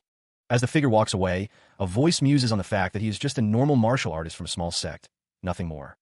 The warrior stands poised, sword in hand, a voice noting that she is not only beautiful, but also a rising star among the 10 great sects. In the eyes of the audience, the Yangui sect is likely seen as the villains, a man observes. It's a little sad that they're the villains just because they're weak, she thinks, before sensing something strange. The woman walks, sword at her side, as a voice wonders if she always had such a cold expression. She seems to remember her being quite cheery and bright, though, a voice recalls. He heard that she used to be full of smiles when she was young, one man says to another. But one day she changed. A hand moves, perhaps signaling the start of something. The fight begins, the words start, echoing as she moves with incredible speed. "She's fast," a man exclaims, clearly surprised by her skill. But one day, she changed and lost quite badly in a fight with a boy the same age as her. Her brow furrowed, a red aura briefly flared around her as she remembered the events that had shaped her.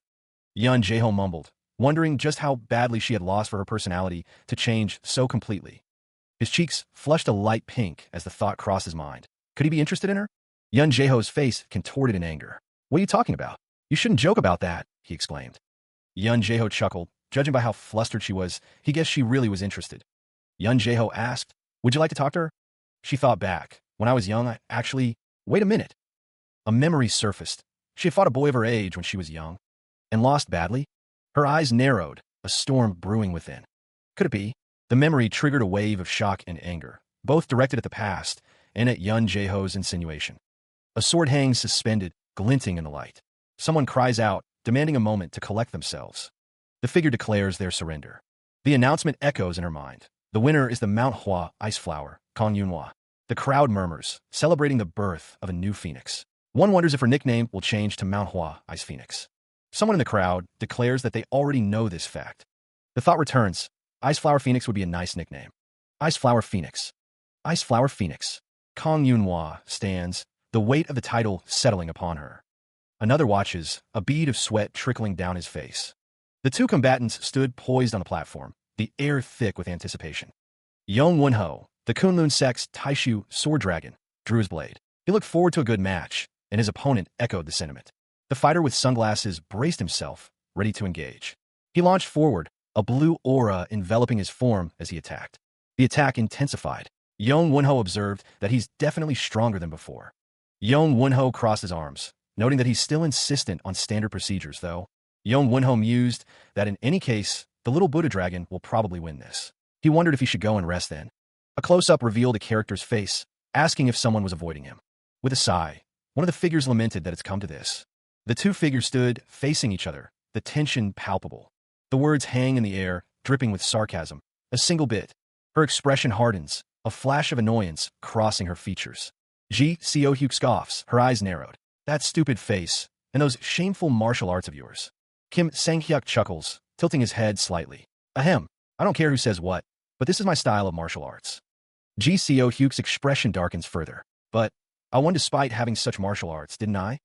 She continues, her voice laced with resentment. Just like how I won against you when we were young. Kim Sang-hyuk raises an eyebrow, a playful smirk on his face. Why are you looking for me? You interested in me? Ji Seo-hyuk retorts, her tone dripping with disdain. Haha, you? I would be interested in someone like you. Do you have something to say to me then? The tension hangs heavy between them. Kim Sang-hyuk's expression hardens slightly. All right, if you can't say it, I'll say it first. Ji Seo-hyuk listens intently, her gaze fixed on him.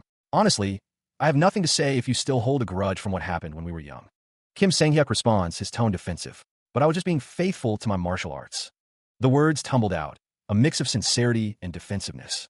He hadn't meant to humiliate him, not at all. And, while others might look down on his martial arts, Kim Sang-hyuk's voice boomed with pride. He was proud of it.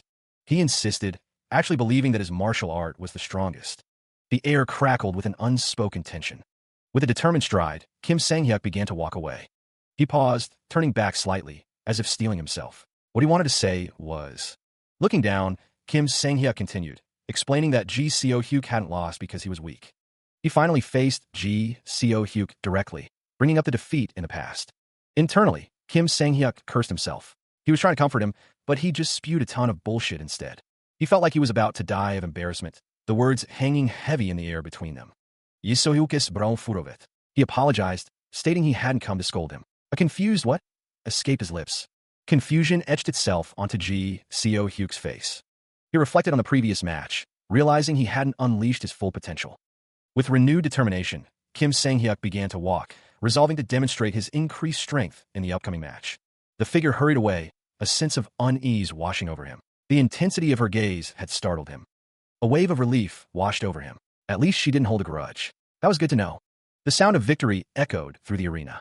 Someone bolted, the sound of their footsteps fading into the distance. Defeated, the fighter sat slumped on the ground. It was his loss. The Shaolin Temple's little Buddha dragon had claimed victory, his fist glowing with triumphant energy. It had been a good match.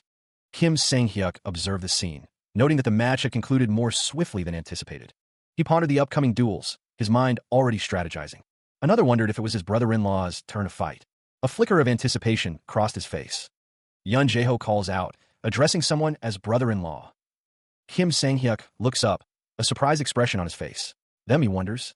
Ji Seo-hyuk stands ready, his gaze fixed on the unfolding events.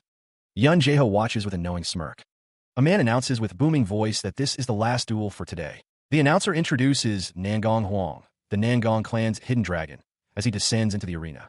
The crowd anticipates the next fighter. The announcer continues, introducing Zhang O, the Inferno from the Fujian province's Flaming Yang sect.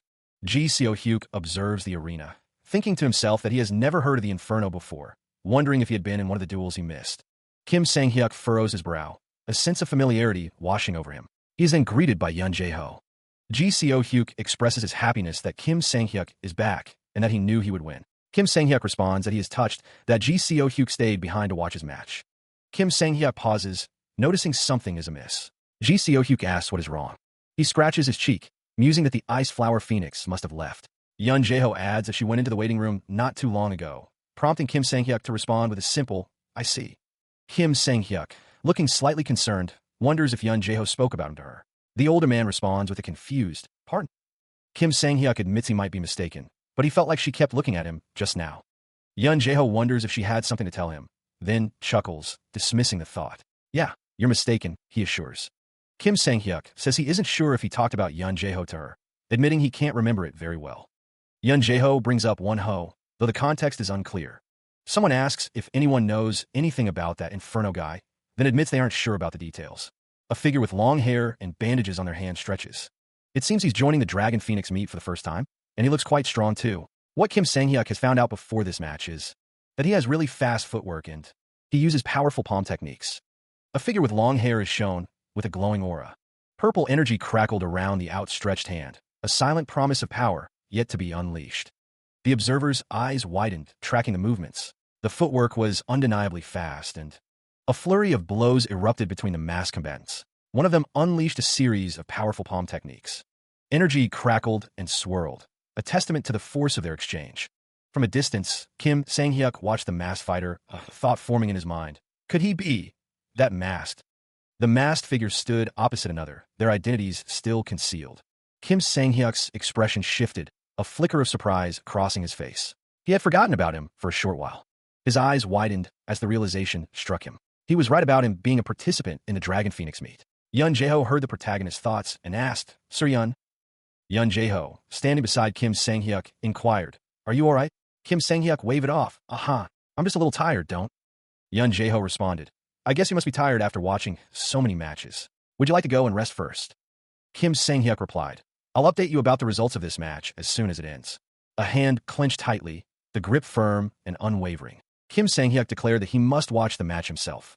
Elsewhere, a carriage rumbled through the town, its destination unknown. A man gently stroked the side of a horse's face. A woman called out to her husband. She held out a bento box, questioning when he had found the time to prepare all of this. He responded that he'd rather she not get injured. The woman explained that she had made it so he could eat it on his way to the Murim Alliance. Chuckling, the man guessed he'd be busy eating these on his way there, thanking her. She urged him to please take it, adding that winning the Dragon Phoenix meet would be a good thing. He accepted the bento box as she asked him to come back to her safely. He pauses, a moment of contemplation before he speaks. The question hangs in the air, unspoken but heavy with implication. Who? The city looms in the distance, a silent witness to the unfolding events. Elsewhere, figures move with purpose, their destination unknown. The man readies his sword, a promise of safe return echoing in his mind. Nangong Ho and Nangong Juchen sit in contemplation, the former noting that Huang is very nervous.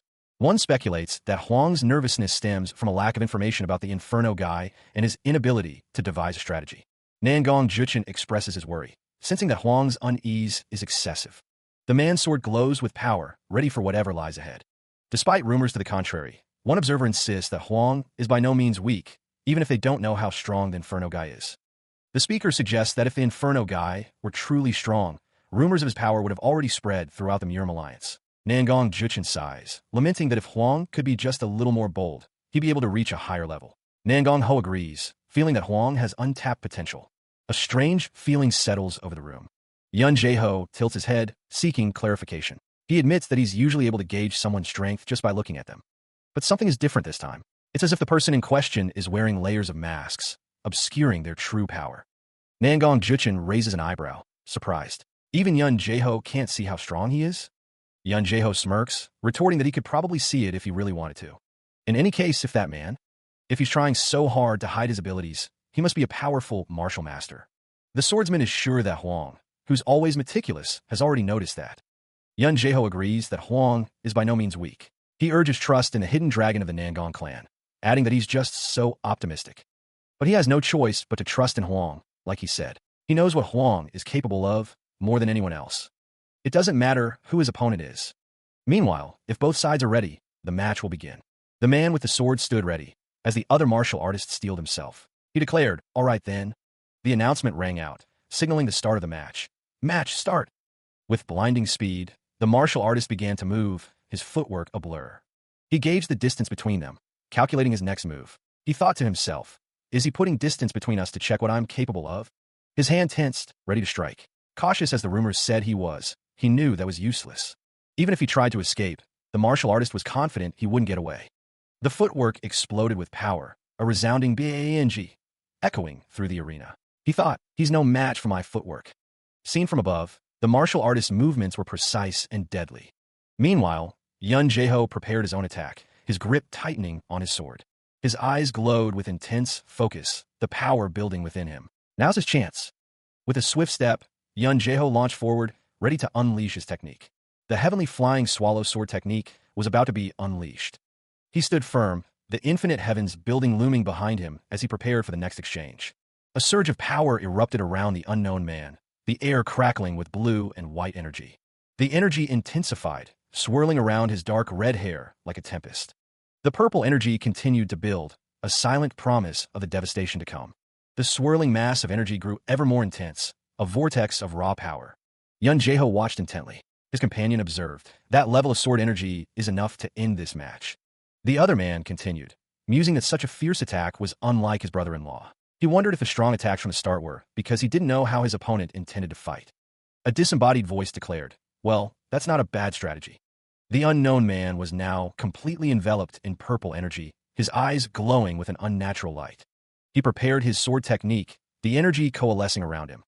The energy crackled and sparked, a visual testament to the power he was about to unleash. The unknown man stared forward, declaring, of course, that's not enough to win. He couldn't believe it. The man deflected all of infinite heavens while charging towards him. The unknown man realized his opponent was stronger than he initially thought. And it looked like the only attacks he had were palm techniques too. If that's all he has, the unknown man thought he could end this with his secret technique. One of the observers noted that it looked like Yun Jeho wanted to use that. Was he getting serious now? Yun Jeho smirked, curious to find out what he'd use this time. A long exhale precedes the activation of the heavenly boundless sword technique. The swordsman is wreathed in a chilling blue aura as he prepares his strike. The Emperor's sword style takes form, energy coalescing around his feet. The crowd watches with bated breath. One of the onlookers shivers, remarking on the sudden drop in temperature. Another confirms, the air growing colder, like winter's sudden arrival. The chill is palpable. The energy flow noticeably cools as the brother-in-law settles into his stance. Is this an ice attribute martial art? Someone wonders. The technique will clearly consume a vast amount of internal energy, another spectator observes. This duel is certainly powerful, though. Perhaps the brother-in-law might even win. The strain is visible on Yun Jeho's face. He feels as though his limbs are about to be torn apart, but he steels himself, knowing this pain is nothing if it brings him victory. Kim Sang-hyuk observes the display of power. He muses that it looks like an incomplete technique. Yun Jeho's expression hardens as he prepares to unleash the technique. The blue energy intensifies around Yun Jeho as he demands, "What did you say?" Kim Sang-hyuk smirks, stating that he can tell from Yun Jeho's eyes and breathing. Yun Jeho's face contorts in anger. He barks at Kim Sang-hyuk to shut his mouth. The energy crackles around Yun Jeho's feet as he declares that he doesn't like dragging things out. Kim Sang-hyuk's eyes narrow, a purple aura emanating from him. He acknowledges that he is infuriated, but the Emperor's sword style is incomplete. Kim Sang-hyuk stands his ground, his expression a mix of anger and determination. Yun Jeho's eyes widen slightly as he realizes that Kim Sang-hyuk saw through his uneasiness. A bead of sweat trickles down Yun Jeho's face, betraying his inner turmoil. The name of the technique is revealed, Heavenly Boundless Sword Technique. The air crackled with frigid energy as the ice strike technique manifested, a storm of razor-sharp shards filling the arena. Kim Sang-hyuk stood amidst the swirling ice, the remnants of his attack scattered around him like fallen stars. He glanced upward, more ice raining down from above. Ice, he wondered, the question barely audible above the howling wind. Yun Jeho's face contorted in fury, his eyes burning with an unnatural light. "Ha!" he roared, the sound echoing through the arena. The ice continued to fall, each shard a potential weapon in the escalating conflict. The ice struck the ground with brutal force, each impact sending tremors through the arena floor. Yun Jeho realized this was why Kim Sang-hyuk released ice energy and fog to obscure his movements and enhance his attacks. The man with the ponytail muttered, "In that case." Yun Jeho challenged, what would Kim Sang-hyuk do about his next move? He raised his sword, purple energy swirling around the blade, a counterattack brewing. His eyes glowed with intense power, a storm gathering within him. Amidst the falling ice, Yun Jeho prepared to unleash his own devastating technique. A blinding flash erupts, signaling the start of the champion's assault. Yun Jeho's eyes narrow, his expression hardening as he anticipates the onslaught. 10 iron swords slashes blur into existence, a whirlwind of blue energy unleashed by Kim Sang-hyuk. The barrage connects, each strike carrying the force of a thunderclap. A rampant barrage continues, a relentless storm of steel and ice threatening to overwhelm Yun Jeho. The onlookers watch with bated breath, witnessing the sheer power of the champion's assault. The intensity of the battle is palpable, even from a distance. One of the spectators wonders aloud, questioning if Kim Sang-hyuk has truly managed to overcome his opponent. Another urges him to stop speaking of red flags. But amidst the relentless assault, Yun Jae-ho prepares to retaliate, gathering purple energy around his blade. One of the onlookers admits that he thought Kim Sang-hyuk was just a nerd, but acknowledges his strength. However, a new presence looms, a figure with crimson hair uttering a single, ominous word. With a furious cry, Yun Jae-ho launches a counterattack, a desperate attempt to turn the tide of battle. He extends his hand, preparing for the onslaught. Kim Sang-hyuk retaliates with a rapid sword attack, closing the distance in a blur. Yun Jae-ho braces himself, attempting to intercept the incoming blade. The force of the blow sends him reeling. He thinks to himself, needing to find a better position quickly. The battle is reflected in a watchful eye. A figure with crimson hair descends, a masked face hinting at unknown intentions. Someone leaps from above, joining the fray. A resounding impact echoes through the area. Blood drips from a trembling hand. Kim Sang-hyuk stands over Yun Jae-ho, who is now on the ground. Another figure kneels, their purpose unclear. Yun Jae-ho, bloodied but unbroken, wonders how he managed to block the barrage without serious injury. Kim Sang-hyuk gazes upward, a question forming in his mind. Could he be at the level of indestructible physique? The champion's expression hardens. That fighting spirit you had in your eyes is gone now. Yun Jae-ho, his face obscured by his hand, whispers the word, defeat. Defeat, huh? I'd have admitted defeat usually. But Kim Sang-hyuk's gaze remains fixed, his expression unreadable. If he uses ice strikes in his current position, both of them will be in danger. Does he intend to die together? Darling, I'm sorry. I don't think I can keep my promise. Please forgive me for being a fool. The air crackles with the energy of ice strikes. A hand ignites with fire. A hand conjures a swirling sphere of pure, untamed fire, the heat shimmering in the air around it. The inferno expands, crackling with destructive energy, its crimson tendrils reaching out like grasping claws. The flames engulf a lone figure, the intense heat radiating outwards, threatening to melt the very stone beneath their feet. The conflagration roars, a vortex of fire and fury, consuming everything in its path with relentless hunger. Yun Jae-ho stammers, his eyes wide with disbelief as he witnesses the raw power unleashed before him. The man's expression hardens, a bead of sweat trickling down his temple as he mutters, "Can't be possible." Yun Jae-ho remains frozen, the heat intensifying as a voice echoes, acknowledging his impressive ice arts. But it's far too weak to stand against the speaker's heat arts. The declaration rings out. Jang-o of the Flaming Yang sect, Inferno, stand victorious.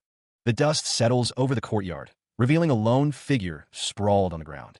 The crowd erupts in cheers, celebrating the victor. Jang-o is the name on everyone's lips. Supported by another, the defeated fighter struggles to maintain his balance as they leave the arena. His companion asks if he's all right. The injured man stands before his father's residence, the weight of his loss heavy on his shoulders. He bows his head, apologizing for his defeat. Close up, the cuts and bruises on his face tell the story of a hard-fought battle. Despite the pain, he admits that he lost. Yet, standing tall, he declares that he has no regrets. The supporter continues to assist him. He thanks his companion for the help, asking to be left alone for now. The other man acknowledges his request. The man with the headpiece stood silently, listening to Yun Jae-ho. The man with the headpiece looked up, his expression softening. "It's all right. Lean on me. And, since you did your best, it's fine." Yun Jae-ho smiled, a genuine warmth in his eyes. "I'm proud that I have a son like you." The pair stood together, the weight of their recent loss hanging in the air. Lost, but it was a beautiful conclusion, Yun Jae-ho reflected. Kim Sang-hyuk watched them, a sense of peace washing over him. Asterisk looking at them. "It feels like Buddha is comforting me, although I was severely lacking back." Asterisk. Kim Sang-hyuk similit softly. Asterisk then. "I learned various things thanks to you, father." Asterisk. Elsewhere, a voice called out, "Sir Yun?" The speaker seemed confused. Asterisk, huh? He was just here, though. Did he leave because he was tired? Asterisk. Kim Sang-hyuk stood, his expression hardening. He turned to face the other man, blue energy crackling around him. The red-haired man scowled. "Don't glare at me like that. If you've got something..." Kim Sang-hyuk stared intently. "To say it quickly. You're the one who..." He stood on the wooden platform, the other figure a distant silhouette against the horizon. The banners fluttered in the wind, as if questioning his resolve. A voice challenged him, questioning if someone like him had the right to participate in the Dragon Phoenix meet. The voice continued, wondering if he was planning to take revenge for the defeat of his brother-in-law. Kim Sang-hyuk's face remained impassive, his eyes shadowed. No. His eyes narrowed, a steely resolve hardening his gaze. He wouldn't be doing that. An energy barrier flared to life, protecting someone from an unseen threat. Meanwhile, Yun Jae-ho stood firm, his expression unreadable. He recalled something he learned while traveling with an acquaintance. Yun Jae-ho assured Kim Sang-hyuk that there was no need to worry about anyone overhearing their conversation. He then asked what Kim Sang-hyuk was scheming. Kim Sang-hyuk pondered the question, a thoughtful expression on his face. Schemes, huh? He states that he doesn't dislike Yun Jae-ho or anything about him, and that he's so happy to meet him that he'd like to hug him. Kim Sang-hyuk asks if he's being mocked. Yun Jae-ho smiles, dismissing the idea. That's not it, he assures. Kim Sang-hyuk is told that Yun Jae-ho doesn't care if he's a bad person or if he won against his brother-in-law. Well, to be a little more honest, he admits. Kim Sang-hyuk declares that he just wants to fight with Yun Jae-ho again. Yun Jae-ho's smile widens at the prospect. Yun Jae-ho reveals that they have a bigger stage prepared for them. Kim Sang-hyuk wonders if Yun Jae-ho is confident he can last until the finals to fight him. Yun Jae-ho affirms that he is. He admits he might sound obnoxious right now, but none of the other participants can win against him. Yun Jae-ho points a finger, emphasizing his next words. No one but you. Yun Jae-ho smiles, telling Kim Sang-hyuk to stay in his best condition and meet him in the finals. Yun Jae-ho assures that he'll be getting there quickly. He tilted his head, a flicker of confusion crossing his face. What condition was Yun Jae-ho referring to? 2 days later, the first duel of the Dragon Phoenix Meet quarterfinals was about to begin. With a fierce cry, an unknown combatant unleashed a crimson blade of pure energy. The red energy crackled, arcing outwards with lethal intent. The blade hummed, a focused beam of destructive power. The crowd roared its approval. Azure Dragon, a.k.a. Jaizeob, beat him up, beat that arrogant brat who knows no shame into the ground. The crimson arc sliced through the air, leaving trails of displaced energy in its wake. The blade descended, poised to strike with deadly precision. The grip tightened, knuckles white against the dark handle. Kim Sang-hyuk sprinted towards the arena, his expression a mask of determination. He stood firm, strength as usual. Kim Sang-hyuk braced himself, his stance a mirror of focused intensity. You look busy just trying to block my attacks. A.K. Jaizeob's eyes narrowed, a smirk playing on his lips. Are you perhaps scared of my spear? A.K. Jaizeob of the Shandong A.K. clan, Azure Dragon, continued his taunt. I'm not surprised, since you only dealt with weaklings so far. I understand why you're flustered, since you suddenly had to fight someone as skilled as me. His gaze intensified, a predatory glint in his eyes. Kim Sang-hyuk's expression darkened, a bead of sweat trickling down his temple. No, this is no good. With a swift motion, A.K. Jaizeob lunged forward, his spear a blur of motion. A.K. Jaizeob pressed his advantage. Lose you will to fight? If so, before you become even more pathetic. The spear hurtled forward, a flash of deadly intent. The spear technique intensified, the air crackling with energy. I'll end this match. A.K. Jaizeob unleashed the A.K. clan spear art, fourth form, a whirlwind of crimson energy. Kim Sang-hyuk's eyes widened, a grim realization dawning. No, this. A.K. Jaizeob's voice echoed, laced with disdain. His way too lacking. A hand reaches out, seemingly in desperation. He is carried away, his comrade's face etched with worry. This is no good, she cries out. A crowd watches, their faces a mixture of shock and concern. He coughs, blood splattering on the ground. A stern-faced man declares, it has ended. Yun Whitey stands victorious over his defeated opponents. Clenching his fist, Yun Whitey grits his teeth. It's still not enough. Turning away, Yun Whitey thinks, there's no way. His eyes burning with determination, Yun Whitey vows, I can defeat him at this level. He recalls a past defeat. I went all out at the Hunan branch, but I was utterly defeated. Kim Sang-hyuk reflects on his progress. Improved it all since then. What's worse is that he hasn't shown what he's fully capable of yet. He slammed his fist against the wall, the impact sending cracks spiderwebbing across the surface. Kim Sang-hyuk grimaced, the memory of his recent failures weighing heavily on him. He thought, I talk big, but I don't really have any way of defeating him. His brow furrowed. The champion wondered, what did he need to do? The sound of soft footsteps approached. The woman's voice cut through his thoughts. Do you have concerns that you're unable to solve? You don't look very happy. Kim Sang-hyuk glanced down at his hand, still clenched tight. He looked up at the woman, but before he could speak, she added, I actually like such expressions. The woman stood close, her gaze unwavering. The man with the long brown hair chuckled, a hint of concern lacing his tone. Can you fight in that state? He wondered aloud if she would use the Ice Flower Phoenix technique.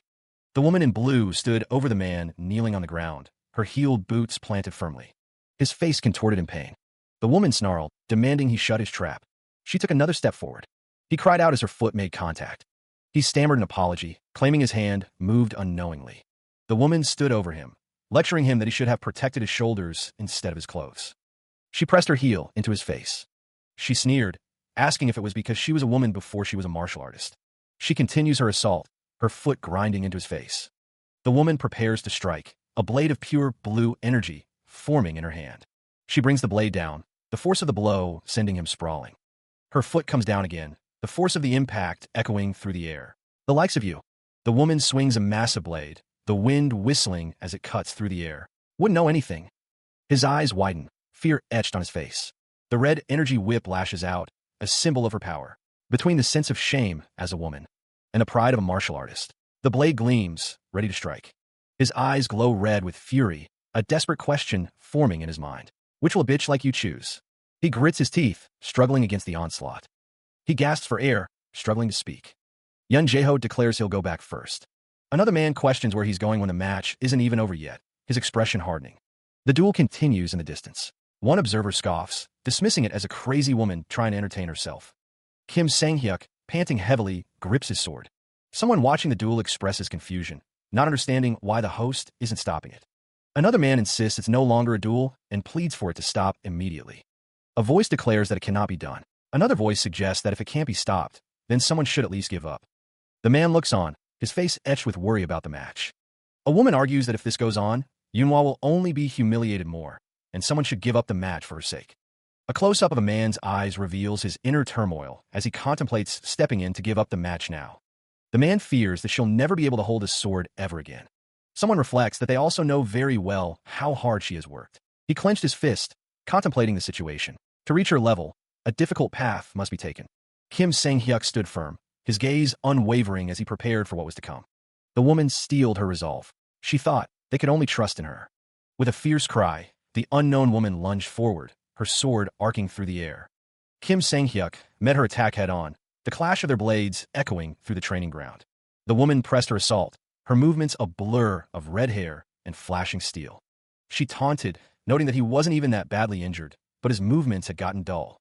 Kim Sang-hyuk gritted his teeth, realizing her attacks were aimed at more than just victory. She had been attacking only to rip off his clothes for a while now. He thought he had gone through so much to get to where he was. Was he really going to lose to such petty tricks? The woman's sword continued its relentless assault, tearing away at his defenses. Kim Sang-hyuk steeled himself, knowing he needed to focus on his opponent first. The woman's eyes widened with a predatory glee. She exclaimed, she could see the insides of his thighs. She pressed her advantage, the blow landing squarely. Kim Sang-hyuk gasped, a strangled ugh, escaping his lips as pain flared.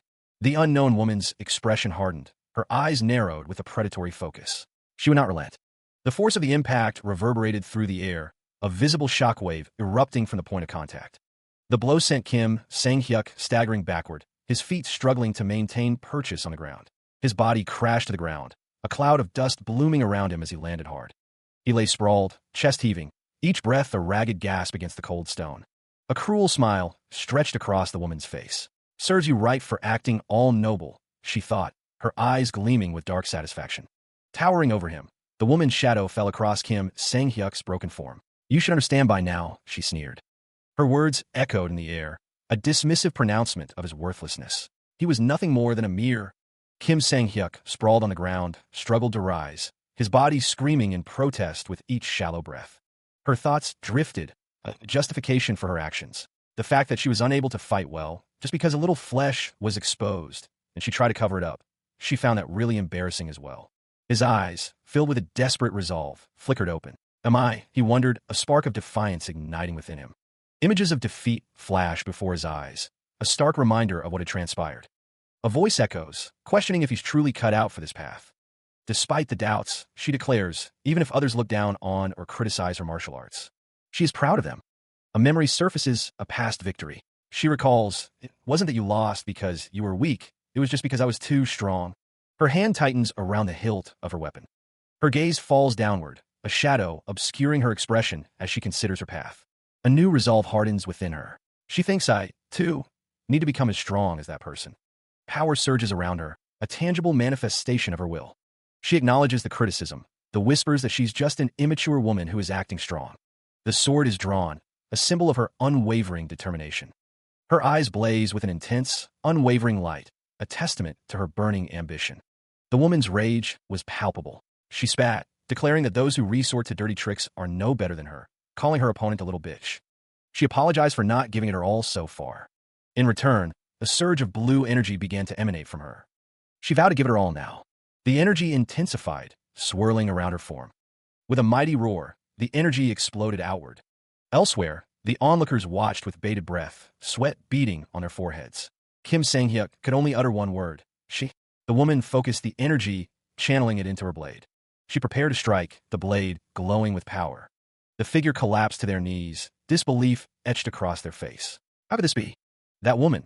She should have been on the brink of death. How did she manage to recover? A surge of pink energy enveloped the figure, a visible manifestation of newfound power. The figure felt a surge of strength coursing through their veins, a tangible sign of their escalating power. A guttural grunt escaped their lips, a sound of exertion and mounting resolve. The figure's voice boomed, a warning shot across the battlefield. Don't get arrogant. Drawing their sword, the figure spat out a challenge. You're not the only one. Surrounded by a swirling vortex of crimson energy, the figure declared, who has a trump card? Turning away from the scene, the figure walked with purpose, their destination unknown. With their blade held high, the figure stood ready, prepared to face whatever challenges lay ahead. The blow descends with brutal force, the air itself seeming to crack under the pressure. The strike connects, sending the figure reeling from the impact. They crash to the ground, the force of the blow leaving them stunned and vulnerable. A pained, guttural sound escapes their lips. Scratches mar their face as they struggle to comprehend what just occurred. How did? The woman's expression is unreadable, her eyes shadowed, but the set of her jaw speaks of grim determination. She spits out the challenge, her voice laced with venom. Become the one looking down instead. Fucking weakling. Her hand tightens around the staff, knuckles white with the force of her grip. A crimson aura flares around her, a visible manifestation of her burning resolve. Don't look down on me. The words 24 Plum Blossoms Sword appear, a declaration of her intent. The air crackles with energy as the shining plum blossoms art is invoked. The woman stands ready, her staff poised to strike, facing off against her opponent. The figure on the ground can only mutter, no way. She stands tall, her gaze fixed on her opponent. Stop it already. A twisted grin spreads across his face. Let's end this. He collapses to the ground, defeated. His eyes widen in disbelief. I can't move. Her expression remains unreadable, a silent question hanging in the air. A manic laugh escapes him. Baha! Oh my, I thought I was done for. She looks down at him, her gaze unwavering. Panic begins to set in. What's happening? Why can't I even summon my internal energy now? He continues, surprised. But I'm really surprised. I thought you wouldn't be able to do anything when I humiliated you, just like the other women. He rises to his feet, acknowledging her strength. To think you'd become stronger. A flicker of something dangerous crosses his face. He smirks, his eyes glinting with malice. Now, I'm even more curious. If I ruin that face of yours. The sword is raised, ready to strike. The woman in red brings her blade down, taunting, would you still be able to act tough? The blade finds its mark, a spray of blood erupting from the man's torso. Her face contorts with effort, sweat and tears streaming down her face. The woman's face is marred with scratches, a testament to the ferocity of the battle. Blood drips from the blade, staining her hand crimson. Suddenly, a figure in blue appears, his fist crackling with energy as he strikes the prone man. More blood pools on the ground, a grim testament to the man's suffering. The onlookers are stunned into silence. A voice booms out, laced with disbelief. I can't believe the famed little Buddha dragon would interfere in a duel. What is with this disrespectful behavior? Her face contorted with rage, the woman spat, demanding they get lost before she lost control. But before she could act, the man with her seized her arm, stopping her advance with a firm grip. The man apologized for her behavior, admitting that she had gone overboard with her actions. A sigh escaped someone's lips, lamenting the need for such orthodox bastards. Kim Sang-hyuk, the champion, called out to Yun Jae-ho, demanding his attention as the referee. The champion inquired if penalties were indeed given to those who interfered in duels during the Dragon Phoenix meet. The man holding the woman confirmed that if they were participants, they would be disqualified immediately. Yun Jae-ho, the referee, asked for an opinion on the matter, seemingly hesitant to make a decision. The crowd erupted, one voice calling the woman a fucking crazy bitch.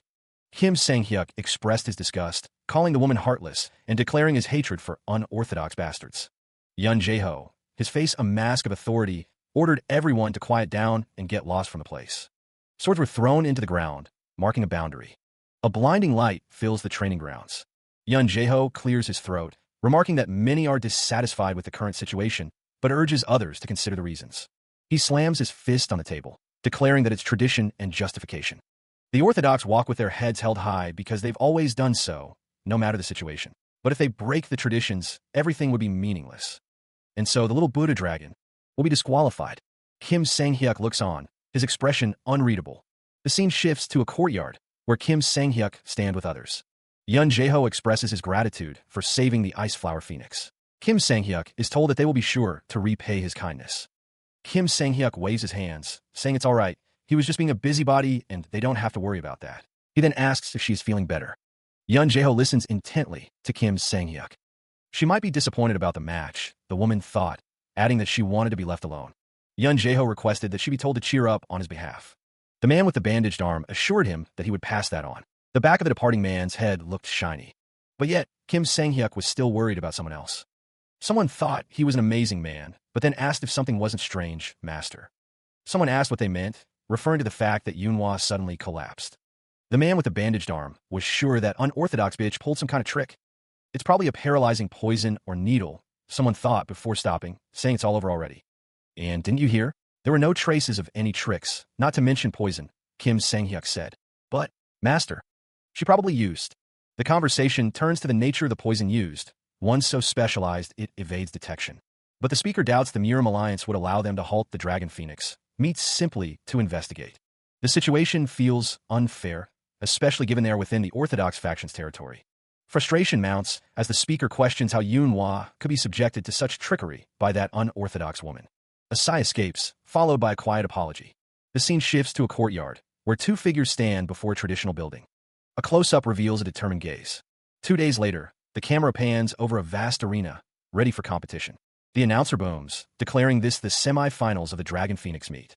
The upcoming match is between Yun Whitey of the Golden Tiger Hall and Oh In-hai, the Azura Blood Whip of the Blood Maiden. The fight between the two is about to begin. The crowd roars with anticipation as the fighters enter the arena.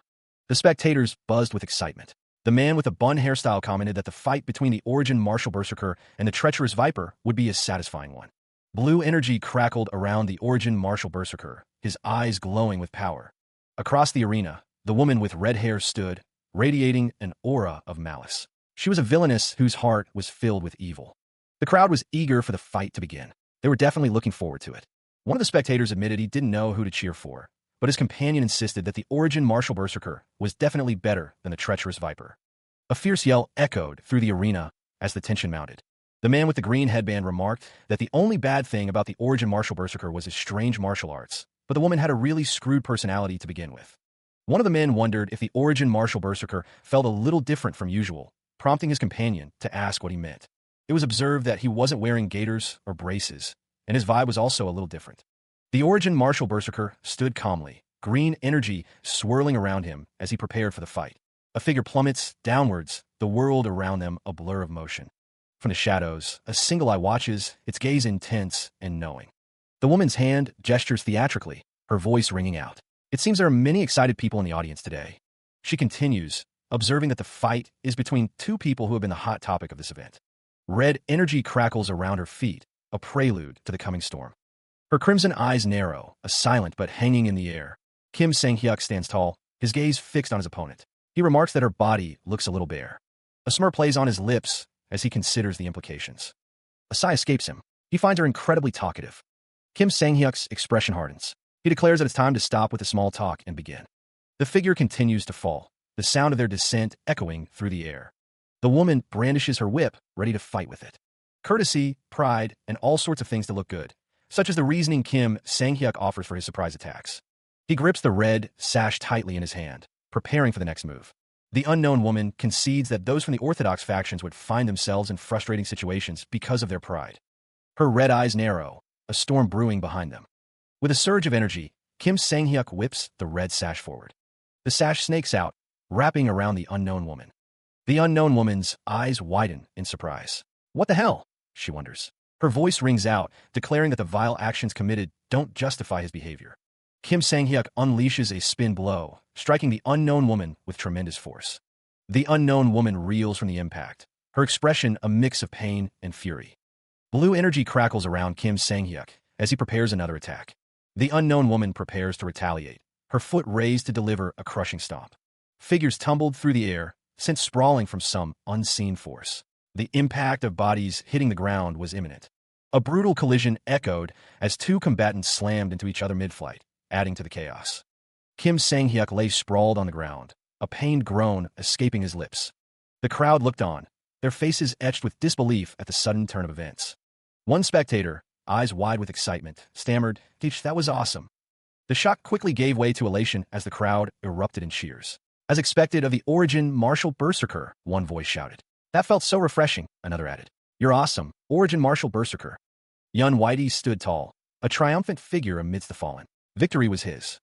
The announcement boomed. "The Golden Tiger Wall's origin martial berserker, Yun Whitey, wins." A hearty laugh filled the arena, a sound of pure, unadulterated joy. The Murim Alliance leader, seated regally, acknowledges the incredible fight that had just concluded. Kim Sang-hyuk, his expression serious, demands to know the reason they were both summoned. The air hangs heavy as the Murim Alliance leader remains silent, his gaze fixed on the two finalists. Yun Jae-ho finally speaks, offering his sincere congratulations to them for reaching the finals. A faint smile plays on the Murim Alliance leader's lips, though his eyes betray a deeper intensity. The Murim Alliance leader chuckles, reminding Kim Sang-hyuk that he advanced to the finals due to the Little Buddha Dragon's disqualification, essentially receiving a free pass. Kim Sang-hyuk wonders if he was summoned just to be mocked. Kim Sang-hyuk, sensing the underlying tension, declares that he will leave if there is nothing else to discuss. Yoonhwa wonders if he should follow suit. The Murim Alliance leader's voice booms, stopping Kim Sang-hyuk in his tracks. He is not done talking yet. A palpable pressure begins to emanate from the Murim Alliance leader, the air thickening around him. Kim Sang-hyuk grits his teeth, recognizing the immense pressure exerted by the Murim Alliance leader. The Murim Alliance leader sits imposingly, a visible aura of power radiating from his very being. Kim Sang-hyuk struggles to maintain his composure, realizing that even a moment of relaxation could lead to him fainting from the overwhelming pressure. The Murim Alliance leader's words hang heavy in the air as Kim Sang-hyuk and Yoonhwa stand before him, the weight of his expectations pressing down on them. A barely audible PFT escapes Yun Jae-ho. The Murim Alliance leader erupts in laughter, a booming "Dan-ana-ha" echoing through the chamber. Chuckling, Yun Jae-ho asks if they're getting too scared for a joke, assuring them that he won't eat them. Kim Sang-hyuk and Yoonhwa stand side by side, their expressions unreadable as the Murim Alliance leader continues his strange performance. Yoonhwa thinks that he's the worst. The Murim Alliance leader, still seated, declares that enough is enough with the jokes, stating the reason he called them here. The Murim Alliance leader explains that it is because the two of them are way too suspicious. Kim Sang-hyuk, standing beside Yoonhwa, asks what he means by suspicious. The Murim Alliance leader, pointing a finger, says that to be very honest, a few elders and him have been complaining about their suspicious backgrounds. The Murim Alliance leader asks how it would make him look if he just said it like that. So he took A.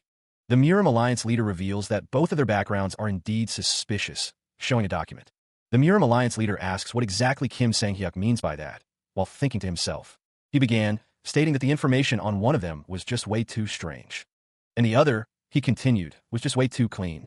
Kim Sang-hyuk chimed in, explaining that Yoonhwa, the origin martial berserker, had helped the Murim Alliance during the Hunan branch incident and was a direct descendant of the Golden Tiger Wall. Yun Jae-ho countered, stating that as for Jang Oh, his records were way too clean, and it was strange. It was as if someone had wiped those records clean. Yoonhwa wondered if he was being accused of being a spy. Yoonhwa's eyes narrowed. Yun Jae-ho clarified that they would be interrogating them, or rather, they just needed to go through consultation. He trailed off, seemingly questioning if he should be called Murim Alliance leader. Kim Sang-hyuk stated that he didn't mind cooperating and asked Yoonhwa to cooperate as well. Yun Jae-ho was reminded that he had just stated there weren't any issues with his identity because of the family he was from. Yoonhwa explained that he thought the indestructible flame might be upset if he got questioned alone, so he didn't really mind it. Elsewhere, the moon hung high in the night sky. A gate creaked open. He stretched, a low groan escaping his lips. It was already nighttime, despite the leader saying it would be over soon. The more Kim Sang-hyuk thought about it, the less he understood. Why would the Murim Alliance leader conduct such a thing? And the questions Yun Jae-ho asked were also about his martial arts. Where did he learn all those unique techniques? Did Yun Jae-ho actually call him to chat with him? He had heard he was interrogated, but he seemed pretty annoyed. That wasn't interrogation. He was just chatting with him. Kim Sang-hyuk couldn't believe he got to the finals with those shameful martial arts. He stood firm. Yoonhwa congratulated him. Origin, martial, berserker. Someone scoffs, unable to believe he made it to the finals with such shameful martial arts. Kim Sang-hyuk is congratulated on his origin martial arts. Kim Sang-hyuk stands intently. The two stand outside a building, a silent pause hanging between them. Yoonhwa laughs, asking if Kim Sang-hyuk is feeling better. Anyway, thanks for the congratulations. Kim Sang-hyuk will be going back to rest first since he has the finals tomorrow. Yoonhwa mentions he saw Kim Sang-hyuk's match with Oh In-hai today. Yoonhwa notes that Kim Sang-hyuk looked quite different from usual. Kim Sang-hyuk wondered if it could be because of how he lost to her. Kim Sang-hyuk wonders if maybe he was just overthinking things. He offered an apology, admitting he had been overthinking things. Kim Sang-hyuk simply fought like he usually did. Yunhwa remained silent, arms crossed, listening intently. It was embarrassing to say this, but Kim Sang-hyuk actually cried in his accommodations for quite a while after he lost to her. Yunhwa's hands clenched, knuckles white. She was someone he thought was definitely weaker than him. Tears streamed down Kim Sang-hyuk's face. He was angry at his pathetic self for losing just like that, and his tears just couldn't stop. Yunhwa insisted that he wasn't pathetic. Yunhwa barked, "Shut up. Winning is all that matters in a fight." The reason he said that, Yunhwa knew it's not what it sounds like. He simply wanted to say that whatever martial arts one uses, it's more important that they use it with the right mindset. Yunhwa's hands were clasped tightly. Kim Sang-hyuk admitted that's why he obsessed over surpassing Yunhwa. That obsession lasted all the way to his previous fight. Others say that Oh In-hai is underhanded, but she simply did her best to defeat him. He considered his past actions. On the other hand, Kim Sang-hyuk had only been thinking of winning against Yunhwa. High above, Yunhwa stood atop a rocky precipice, a silent observer. The realization struck him. He had lost due to his own arrogance. And so, Kim Sang-hyuk resolved himself. Yunhwa, impatient, was determined to surpass him. Kim Sang-hyuk vowed to overcome his objectives one by one to reach that goal. He faced an unseen opponent, urging them to abandon all useless thoughts and focus only on the next match.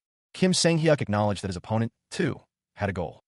Yunhwa's voice echoed, questioning if that goal was to be overcome now.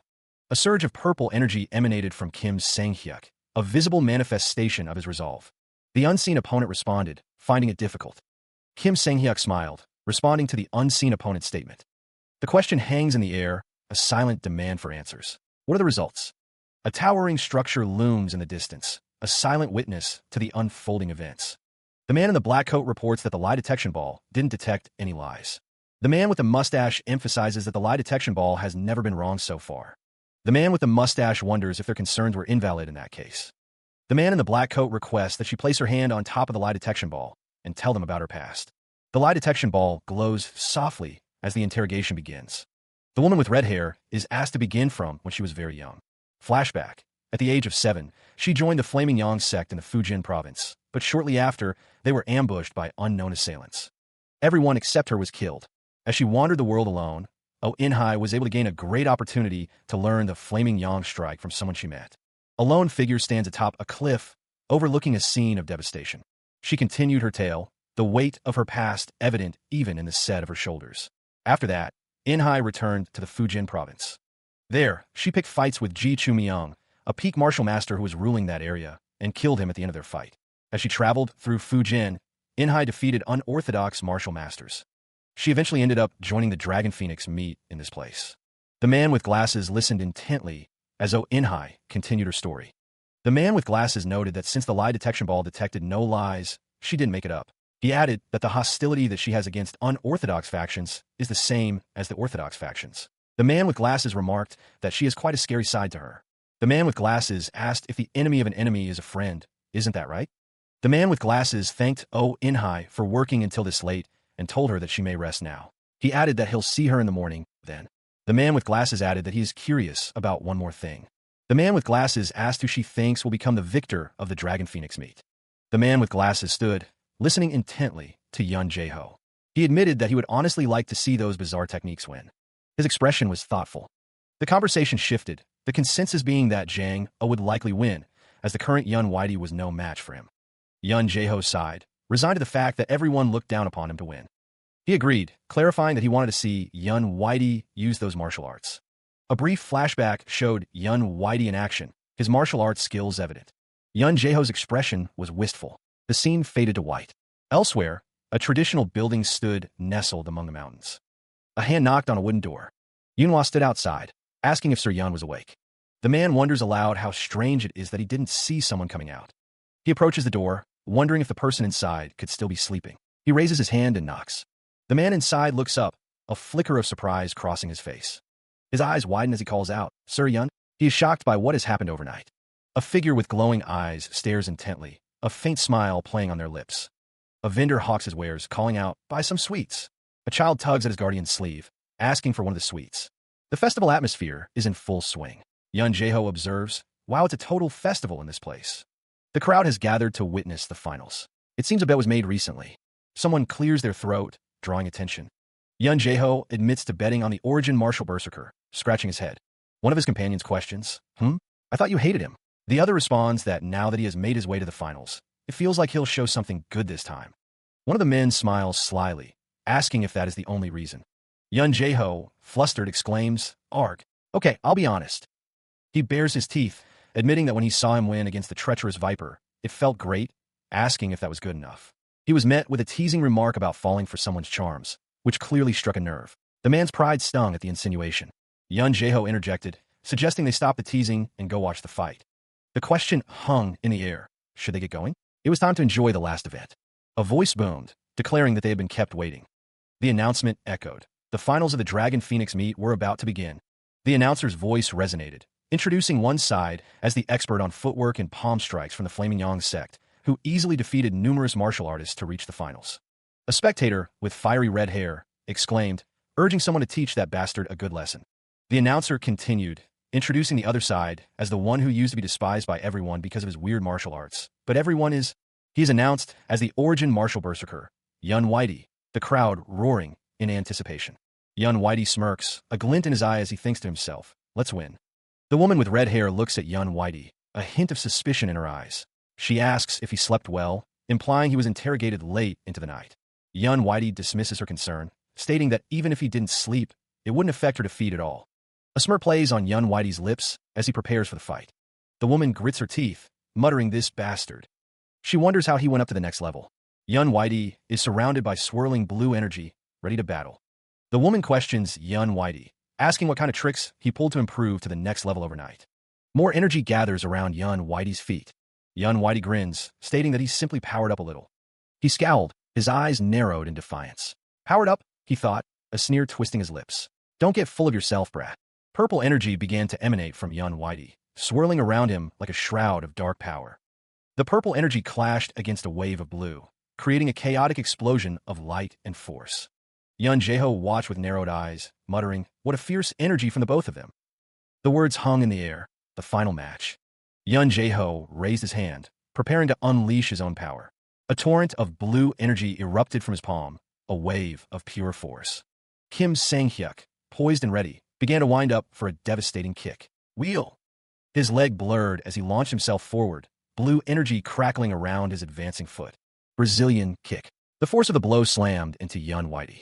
The kick connected again, sending him reeling. Kwando spinning. Kim Sang-hyuk spun, maintaining his momentum. He launches a spinning back kick, the force of it promising a devastating blow. Someone gasps, marveling at the display of skill. I can't believe such movements can be done mid-air. He's truly amazing. The older man strokes his chin thoughtfully. Oh, it seems that he has gotten even stronger as compared to when he visited Shaolin. Yun Jae-ho's eyes narrow, a single word escaping his lips, but Kim Sang-hyuk gathers energy, preparing a flaming yang strike. His opponent looks up, a flicker of surprise crossing his face. The flaming yang strike hurtles forward, a blazing inferno of martial prowess. The strike detonates in a twin explosion, shaking the very foundations of the area. He follows up with a devastating palm strike, channeling his energy into a focus point.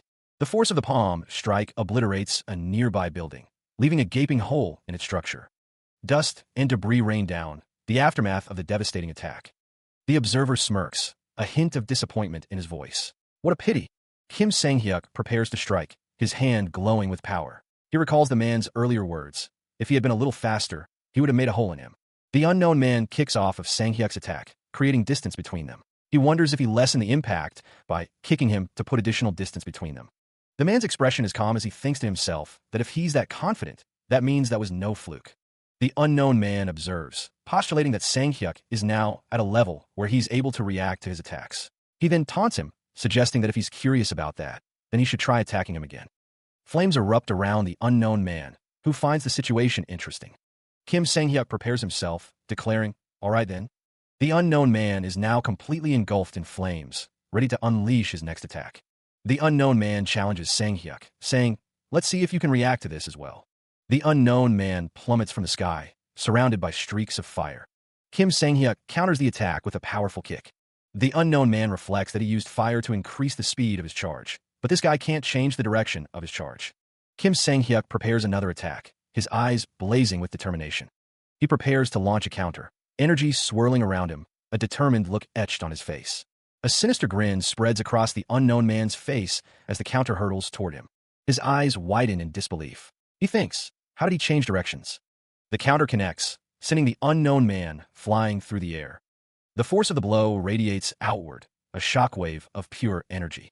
Kim Sang-hyuk stands firm, his stance unwavering. He grits his teeth, preparing for the next exchange. Meanwhile, a ghostly figure sighs, observing the training. He reflects on the fight simulations, realizing there's an 87% chance he'll lose to him.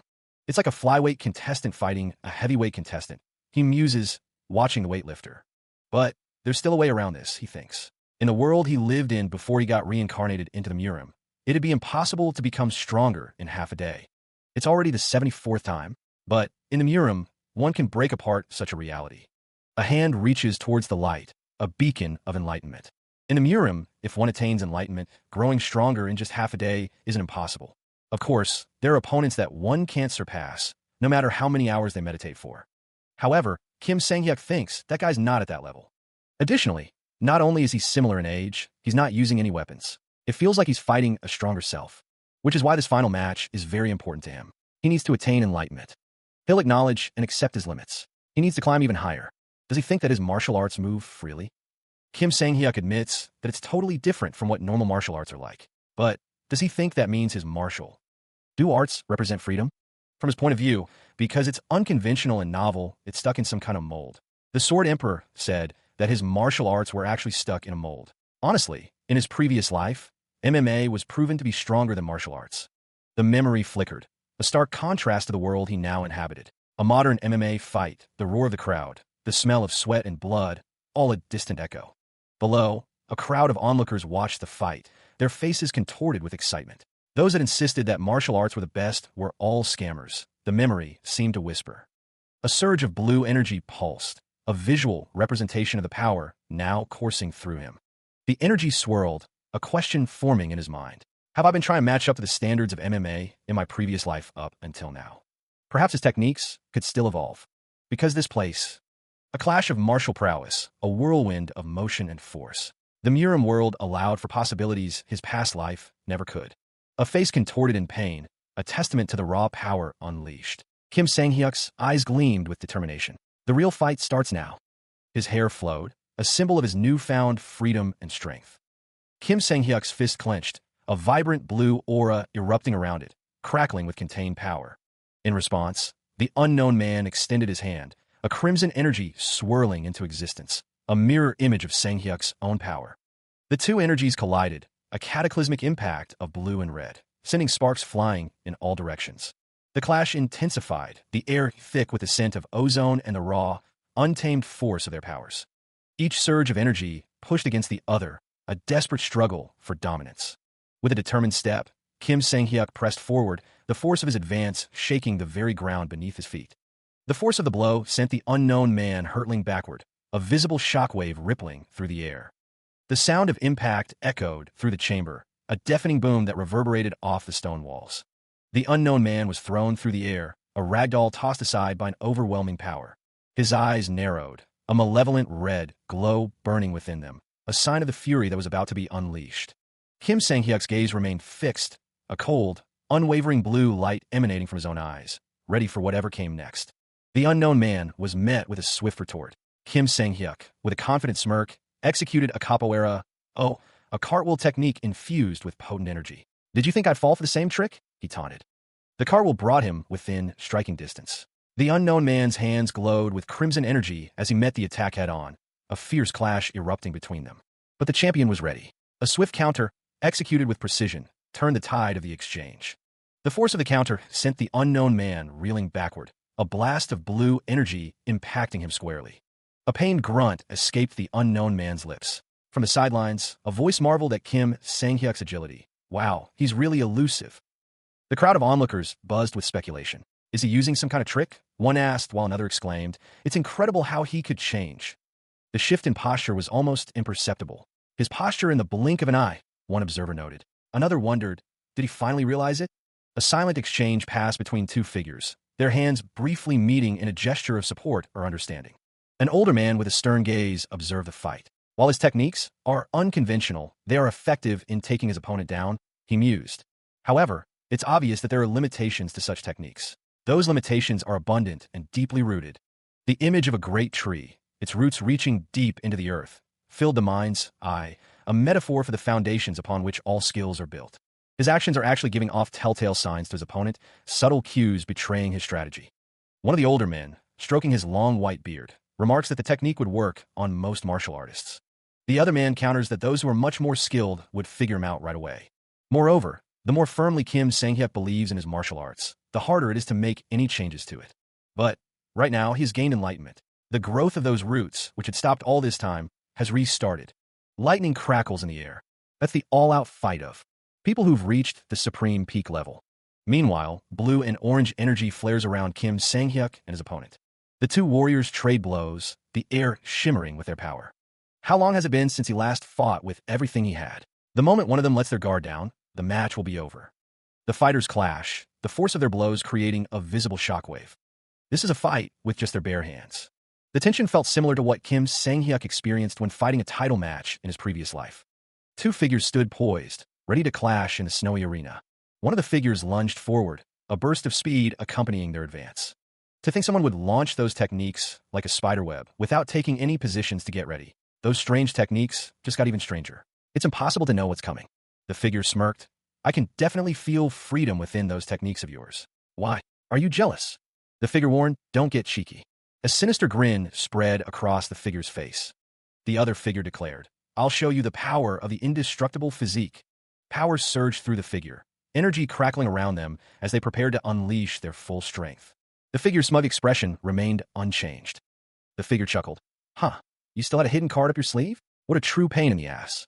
One figure descends from above, energy crackling around their feet as they aim for their opponent below. The crimson-haired figure reaches upward, a similar energy flaring around their outstretched hand, ready to meet the attack. The challenge rings out, a declaration of war. All right, let's fight until one of you falls. Meanwhile, Yun Jae-ho sits, his face obscured by his hand. His companion, holding a fan, wonders aloud, questioning if the fighters are orthodox or unorthodox. A booming laugh erupts as a gray-bearded man clenches his fists, reveling in the spectacle. Baha! That's what fights should be like, he exclaims. A voice shouts to destroy everything, while another, filled with despair, wonders if they should just stop everything. Crimson flames erupt around a figure, their eyes glowing with intense power as they prepare to unleash their full strength. Kim Sang-hyuk is engulfed in a whirlwind of energy, a fierce battle raging around him. He grits his teeth, feeling the strain. Why is he so tough? It feels like my hands are hurting more. The speed of his palm strikes has increased, the air shimmering with heat. It's clear that maintaining this state is taking a toll. But I'm sure a lot of energy is being consumed to maintain that state of his. I'm certain he won't last long. A hand grips a weapon, ready to strike. The force of the blow lands squarely, and Mr. Perfect realizes he let his guard down. The fiery figure sends him hurtling backwards. The impact sends Kim Sang-hyuk flying through the air, groaning in pain. The arena itself begins to crumble under the force of the battle. From the sidelines, the spectators can only watch as the arena falls apart. Whoa! The arena, one of them exclaims. Debris rains down as the structure collapses. The fiery figure lands amidst the destruction. He surveys the damage, his expression unreadable. Suddenly, an attack strikes him from below. Kim Sang-hyuk, his hands glowing, spots his target. Over there. This is. He wonders if it's a trap. The fiery figure is sent flying backwards once more. He winds up a devastating punch, his eyes narrowed in fierce determination. The blow lands squarely on the fiery figure, the force of the impact creating a visible shockwave. Staggering backward, the fiery figure struggles to maintain his balance, sweat beading on his brow. The fiery figure gathers his energy, preparing to unleash another torrent of flames. The arena lies in ruins, a testament to the destructive power unleashed in this battle. The ground is cracked and broken, the once proud structure reduced to rubble. Flames erupt, consuming everything in their path with searing heat. The fiery figure rises above the inferno, channeling the flames into a concentrated attack. Kim Sang-hyuk braces himself, preparing to withstand the onslaught of fire. Streams of fire streak across the battlefield, leaving trails of destruction in their wake. He is knocked to the ground, the force of the blast sending tremors through his body. Kim Sang-hyuk focuses, drawing upon the techniques he has learned throughout his life. Ripples spread across the water surface, each pulse resonating with an unseen power. A voice echoes, a promise of agility. he would move with movements lighter than any before. The air crackles with energy as Yun Whitey-style revised footwork takes form, a dance of blue and orange. He becomes a blur, streaks of azure energy painting the air as he moves with impossible speed. 100 bewildering footwork, a whirlwind of motion and power, surrounds him. The man with fiery hair watches, his expression a mix of surprise and concern. He mutters, questioning the ridiculous speed of the display. And his eyes glow with an intense blue light, a sign of the power coursing through him. The footwork intensifies, a vortex of blue energy swirling around him. The man with fiery hair grits his teeth. The only thing he was wary of was that it's not the end until it's really over. Kyokushin Karate, a testament to his unwavering resolve, manifests in a burst of blue light. He moves with blinding speed, the culmination of his training and determination. The force of the hand chop reverberated through the air, the blue energy crackling around Kim Sang-hyuk's hand. The hand chop technique connected, sending his opponent crashing to the ground with a thud. Saying this to someone who is down. Kim Sang-hyuk smiled, a hint of satisfaction in his eyes. But it has been super fun thanks to you. The energy dissipated, leaving a faint blue glow in the air. The announcement rang out. The Golden Tiger Wall's martial eccentric, Yun Whitey wins. Murim, it is explained, refers to a world of martial arts. After the Great War between the Orthodox and demonic cults, the Orthodox side emerged victorious. An era of peace followed. However, that peace bred dissatisfaction among martial artists who lacked opportunities to make a name for themselves, leading to complacency in martial arts development. The martial masters hosted the Dragon Phoenix meet to maintain the level of martial arts. Today, an unexpected individual has claimed victory in the 43 third Dragon Phoenix meet. The only known aspect of this person's background is that he is the youngest son of the Golden Tiger Wall, one of the top 10 merchant guilds in the world. What's clear is that a new rising star has appeared, breathing life into the Murim that had long been stagnant. His name is Yun Whitey. He is using MMA techniques from his previous life. He's the strongest champion in the history of the Dragon Phoenix meet. Now, they'll start the final special event of the Dragon Phoenix meet. The Dragon Phoenix Duel. The crowd roars with excitement. The Dragon Phoenix Duel. It's the closing event where the current tournament winner. He faces off against the previous champion. While it's generally more of a celebratory event and slightly less intense than the finals, since it's a battle between winners, many find it even more exciting than the finals itself. Yun Jae-ho declares, "Now then, let's introduce the competitors." A bizarre martial art, indeed, one stronger than any other it seems. Kim Sang-hyuk, the champion, is getting on with it again this time, ready to show everyone what he's made of today. Several days have passed since the finals, but the craze still hasn't cooled down. It's thanks to the big match between the champions, he mused. The effects of the Heaven Ascension Elixir are amazing, indeed. Prizes, eating this mystical pill grants you years' worth of inner energy, he thought, his hands glowing with power. He just ate it, and instead of feeling fatigued, he's overflowing with strength. But he can't afford to be careless. After all, his opponent is none other than the Archer Empress, Co. Mayan. The Archer Empress, Co. Mayan, stands ready. 42 second Dragon Phoenix meets champion, Archer Empress Co. Mayan. Yun Jae-ho clicked his tongue. He should have done whatever it took to recruit that guy. Were his conditions not tempting enough? He sat, listening to the same suggestion for what felt like the 30th time. The man in the yellow robes considered meeting with Yun Whitey again tomorrow, hoping to coax him a little more. The man with glasses countered that, in his opinion, Yun Whitey wasn't someone who could be tied down. Like his martial arts, he sought. No matter how much they tried to recruit him, he wouldn't join the Murim Alliance. The man with glasses then wondered about, suggesting they try inviting him instead. The man in the yellow robes sighed, annoyed that they let him get away. He insisted that Yun Whitey understood the essence of martial arts better than anyone. The man with glasses then suggested recruiting Jang Oh, the runner-up. At any other time, he could have easily been the champion. The man in the yellow robes thought that Jang Oh was a bit. He then asked if the man with glasses was still suspicious of Yun Whitey's background. The man with glasses wondered if they hadn't already confirmed through proper investigation that he was telling the truth. The man in the yellow robes admitted that was true, but something still felt off about him. He didn't know what it was, but his instincts were telling him to be cautious of that guy. He wondered if they should look into him more thoroughly.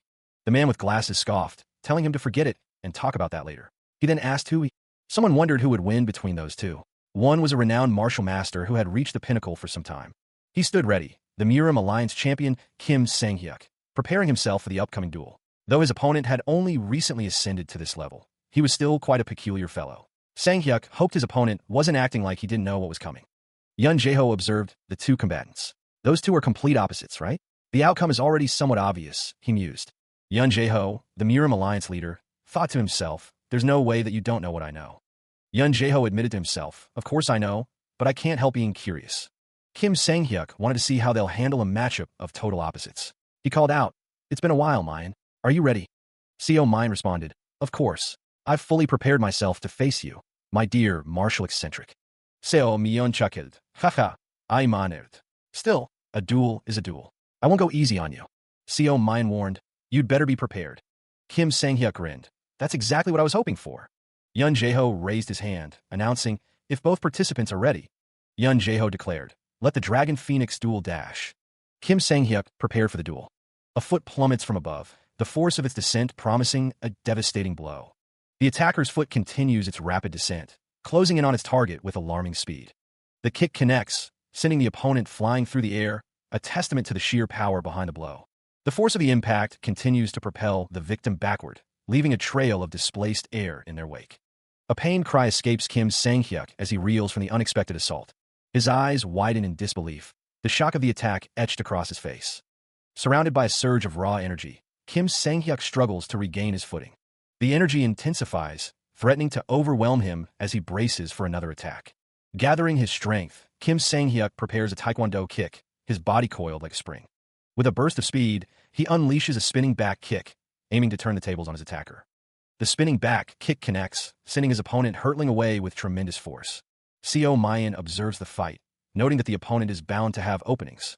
He narrowly avoids the incoming attack, his eyes focused on the movements of his opponent. Again, he dodges, the force of the unseen blow whistling past his ear. Another strike, another dodge. The sounds of the attacks echo around him. Kim Sang-hyuk observes, realizing that even though the arrows are headless, the internal energy infused within them makes their power unreal. He thinks to himself that if he hadn't been wearing his gauntlets, his arm would have been pierced. The woman's footwork is even more troublesome, he notes. Her footwork is as light as a feather, he realizes, making it feel like he's trying to hit a feather with a thrown boulder. He concludes that the only way might be that. A blue aura begins to emanate from Kim Sang-hyuk, his expression hardening with resolve. The woman has built up momentum. Kim Sang-hyuk thinks that the old him wouldn't have even attempted this, but now that he's taken a Heaven Ascension elixir and gained immense inner energy, maybe he can actually pull it off. He prepares to unleash his power, blue energy crackling around him as he takes a stance. Kim Sang-hyuk raises his hand, a smirk playing on his lips. He declares that Mayan cannot keep fighting him from a distance. He vows to show her. His fist energy is about to be unleashed. With a burst of speed, he closes the distance, a trail of blue energy following his every step. His fist, now enveloped in a swirling vortex of power, hurtles forward. The force of the blow sends Mayan sprawling, defeated. The wooden carriage rumbled along the path, its wheels kicking up dust. Her face swathed in bandages, the woman's eyes burned with fury. After ruining her pretty face and completely humiliating her, he even took the championship? That was just too much. She vowed to kill that bastard. The woman swore she would kill him, her voice a raw snarl. A companion urged In-hai to calm down. The other woman urged In-hai to just endure it a little longer, adding that they were already. They had an assassination group on their side, and the guy who agreed to help them would be there. The moment that bastard showed up, they would begin their revenge. So for now, she would focus on recuperating, though she could only sob. How dare he ruin In-hai's face like this and bring disgrace to their sect? Unforgivable. A gloved hand holds a circular object, its surface reflecting the dim light of the room. The air hangs heavy with the scent of cooked meats and sweet pastries. Kim Sang-hyuk stares at the object, his brow furrowed in thought. Who am I? He wonders, lost in contemplation. Having no thoughts doesn't mean there's nothing to think. His gaze drifts to a cup, his fingers lightly tracing its rim. If I don't think, then I don't exist, he muses, the words echoing in the silence. That's right, he affirms to himself, a flicker of understanding in his eyes. The woman nearby scoffs, her arms crossed. I didn't exist in this place to begin with, she retorts. What kind of idiotic thought is that? The table laden with food remains untouched, the silence broken only by their words. It's not that, is it? Kim Sang-hyuk blinks, a surprised expression on his face. Huh, he utters, as the woman behind him remarks. Geez, is this really the same guy who was so sharp before? A slight smile plays on his lips. Nah, the fact that I lost is not what's shocking. It's that I was completely defeated. He admits, that's what's shocking. His mind flashes back to past battles. He lost when he first met Jang Oh, and even though it was considered training, he also lost to the Sword Emperor and Plum Blossom Warrior. Before he became the strongest champion in his past life, he had known defeat. He remembered suffering defeat before. A flashback showed a younger Kim Sang-hyuk standing in a fighting ring. an official raising the arm of his opponent. He had suffered defeat before, he thought. But even with all those losses, this was the first time he couldn't even touch his opponent. The woman across from him tilted her head, a silent question in her eyes. He recalled the moment he tried to close the distance to strike her, but she would just take a step back and fire an arrow. He knew that much. He thought his footwork, the 100 bewildering footwork, would be enough to catch her. But her footwork, no, it was more like a mobility art. The 100 bewildering footwork was no match for it. Kim Sang-hyuk's opponent scoffed. You did nothing but run around and shoot arrows. That was so cowardly of you. He retorted in his mind. Well, I'm an archer. After all, how else would I beat you without shooting arrows? And didn't she use her fist energy, too? Thanks to that sloppy energy blast, he ended up draining his internal energy. Kim Sang-hyuk admitted, I still haven't recovered, you know? The woman replied, why yeah, I can see that. Anyway, this just further confirms how painfully weak he is to ranged attacks. He needed to find a way to overcome that. He scanned the room, hoping the answer to his weakness was somewhere within these walls. His eyes landed on a scroll. What was this? The woman in red reminded him that it was the reward from the job she mentioned last time. The scroll described an advanced cultivation technique that could harmonize opposing energies and was highly stable. It was exactly what Kim Sang-hyuk had requested. He didn't think she'd actually find this rare thing for him. The scroll detailed his past when his martial arts hit a plateau at the Hunan branch. So, he wanted to evolve it somehow. After much thought, he decided the answer was mastering elemental attributes. Of course, learning just one attribute is doable with enough money and time, but he got greedy and wanted a cultivation technique that could harmonize different attributes together. He only asked out of a slim hope, thinking maybe, since she held a high position in the Murim alliance, it could be possible. But she really went and found it. Kim Sang-hyuk thought to himself what a jackpot this was. But then he paused, confused. What was this? Chai Huanwu. He realized this wasn't a secret manual. He thought there had been a mistake. The scroll stated that his name was Chai Huanwu, and his nickname was Mad Destructive Hermit. He rose to the rank of senior elder at Wudong sect at a very young age. However, he interpreted the Wudong sect's sacred art, the dual energy cultivation technique, in a bizarre way and illegally modified it. Rumor had it he created a technique that could handle all types of elements and energies. The woman in red asked if that was true. The scroll continued, stating that Wudong sect later claimed that the technique was unstable and he learned that the research was deemed too dangerous, leading to its banishment and the exile of its creator. The woman clasped her hands together, a serene smile gracing her lips. This, she emphasized, was all the information she could provide. She confirmed that the Murim alliance would only provide clues, not the manual itself, due to its dangerous nature. The woman explained that the Wudong sect would strongly protest if the Murim alliance directly obtained such a dangerous manual, potentially destabilizing the balance of the entire Jianghu. The woman continued, stating that the Murim alliance's conclusion was to gather information on techniques similar to what Kim Sang-hyuk requested, providing only clues, and whether he obtained it or not depended entirely on him. The woman mused that perhaps her request was a bit excessive, and she wouldn't want to cause a conflict between the major sects just because of her. The woman declared that she would consider the transaction complete, already preparing to leave. She mentioned she still had things to do. The woman added that it wouldn't be good if weird rumors started spreading about a man and a woman chatting in a room alone late at night. Kim Sang-hyuk thanked the woman for the information on the cultivation technique. She told him not to blame himself too much for losing to her. The woman stated that it's just that Kim Sang-hyuk wasn't used to fighting against archers. The woman continued, implying that if he were used to ranged attacks, he would have been the one to lose, she thought with a sly smile. The moon hangs high in the sky, casting a silvery glow over the landscape. A traditional building stands silhouetted against the night, its eaves sharp and defined. Lying on the floor, Kim Sang-hyuk pinpoints the location he needs to reach. It's in Chikjipang province, not too far away. He sits up, but realizes there's another place he needs to visit first. After his deal with the woman, he formed a new plan. He resolves to learn a ranged martial art, acquiring secret techniques that use elemental-based attacks. Then, using divine-level cultivation techniques, he'll expand the range of his martial arts. Of course, elemental attacks can be used for ranged techniques.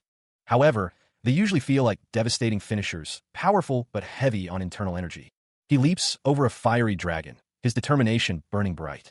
So first, he'll learn a basic range technique like finger bullet. He'll then infuse it with elemental power, creating high-efficiency, high-destruction elemental projectiles. He smirks, thinking to himself that this is a dream for men. Kim Sang-hyuk believes he should be able to afford manuals for finger bullet and elemental arts with the prize money from Dragon Phoenix meat. Once he gets the reward, he'll set off immediately. He sits up abruptly. No, wait. Who knows when that reward will even come? Sitting around and waiting isn't his style. Since he said it, he's going now. Located in the southeast of Xiaohong County in Zhejiang Province, the mountain air hangs heavy with the scent of pine and damp earth. Mount Huiji carries the legend of King Gojian of Yu and Prince Fuchai of Wu from the spring and autumn period, a silent witness to centuries of ambition and strife. Among the 5 great mountains of the Central Plains, it is equally renowned for its breathtaking scenery and is a frequent destination for those seeking peace of mind. At the entrance to Mount Huiji sits a shopkeeper who hopes to make a living from these visiting tourists. The shopkeeper sighed, the weight of his disappointment settling in his bones. Peace of mind is foot. He really shouldn't have settled here.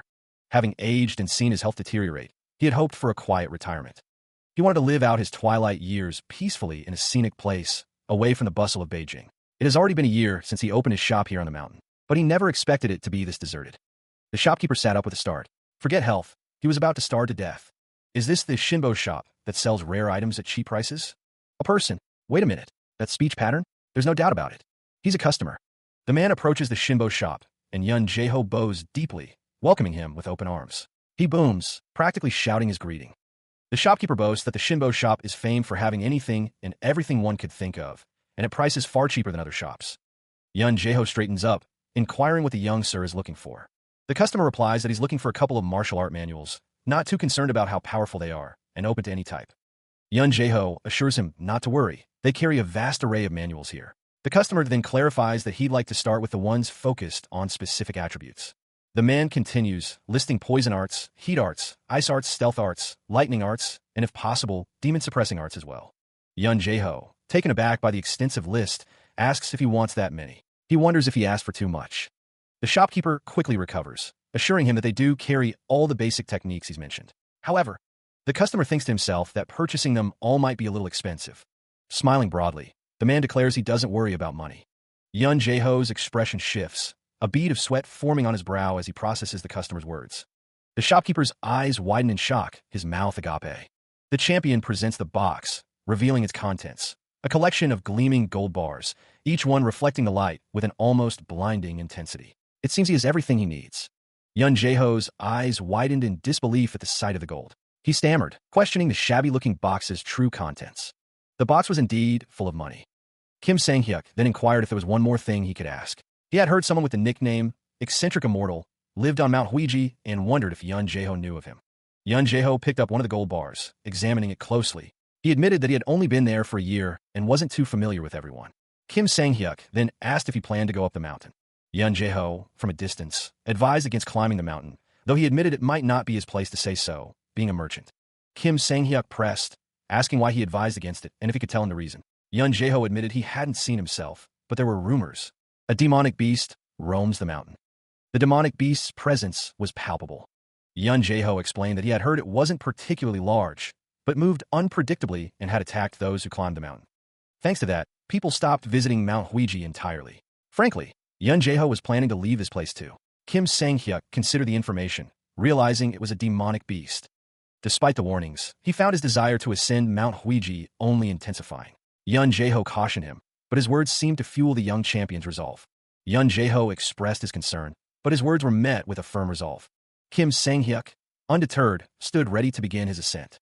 The champion's curiosity burned too strongly to ignore. He could not resist the call of the mountain. Now, as he walked, Kim Sang-hyuk considered his training. He needed to supplement his weakest areas, focusing on poison arts and demon-suppressing techniques, but he still wanted to start with lightning-based arts. The champion wondered if he had reached the spiritual hotspot the shopkeeper mentioned. The view from the mountain was indeed incredible.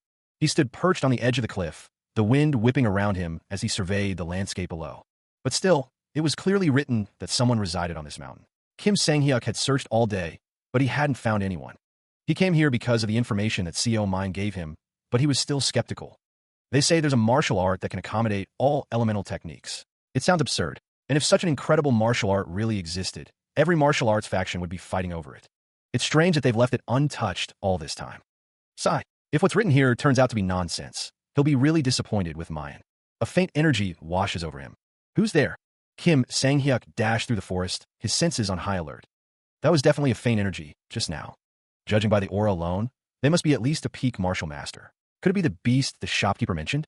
If they won't come out, he'll just have to find them himself. Blue energy crackles around him, a promise of relentless pursuit. No matter how well a peak martial master hides their presence, Kim Sang-hyuk is confident in his ability to find them. Amplifying his senses, he focuses his energy, seeking any trace of his quarry. He'll definitely catch them, he thinks, his resolve hardening with each step. There you are. The energy flares brighter as he pinpoints the location. But what's this? The source of the energy seems smaller than expected. The forest stretches out before him, the trees silent witnesses to his hunt. Kim Sang-hyuk moves swiftly, closing in on the source of the faint energy signature. His eyes narrow, focusing on something in the distance. That's a... Kim Sang-hyuk's expression shifts from determination to mild surprise. A small, gray squirrel sits perched on a branch, its eyes glowing faintly. The squirrel squeaks, seemingly unfazed by the intense gaze of Kim Sang-hyuk. He exhales, a puff of air escaping his lips. Kim Sang-hyuk laughs, realizing how foolish he was to think a mere squirrel could be a demonic beast. The squirrel tilts its head, a silent cue, echoing in the air. He apologizes for the sudden attack, admitting he was on edge. He promises to make it up to them with some acorns if they meet again. But now that he thinks about it, something about the situation feels strange. He recalls that even surrounded by his energy, the little squirrel didn't run away or even flinch. Nah, no way. The squirrel floats in the air. A sudden burst of energy. The squirrel attacks Kim Sang-hyuk. He groans, realizing it was that damned squirrel. He wonders if that energy from earlier belonged to it. Was that squirrel's? The squirrel squeaks. He glared at the squirrel, his voice laced with irritation. Seriously, you lowly creature, you dare make a fool of me? His face contorted in rage, the threat clear in his eyes. If I catch you, you're dead meat. He dashed through the forest, a blur of blue and brown against the green, intent on his quarry. He tried to hold still, every muscle tensed, waiting for the perfect moment. Hold still, he muttered, reaching out with a gloved hand. Huff, huff. He leaped over a fallen branch, the chase continuing. Wait, what? That squirrel is using footwork. Kim Sang-hyuk exclaimed, surprised by the creature's agility. The squirrel yawned, seemingly unconcerned. Is this what it would feel like if Pikachu were real? He lowered his hand. Forget it. I would fall soon. Kim Sang-hyuk realized he needed to find a mad, destructive hermit. He didn't have time to waste playing with some stupid squirrel. The squirrel, perched high in the forest canopy, surveys the scene with a critical eye, its tiny arms crossed in what could only be described as disapproval. Squeak. With a burst of frantic energy, the squirrel leaps from branch to branch, a flurry of fur and claws as it navigates the dense foliage. Suddenly, its eyes widen, pupils shrinking to pinpricks as it registers something unexpected in the depths of the woods. Peeking from behind the thick trunk of an ancient tree, the squirrel observes Kim Sang-hyuk as he moves through the undergrowth, searching for something. The squirrel's eye twitches, a clear sign of growing unease as it continues to watch the approaching figure.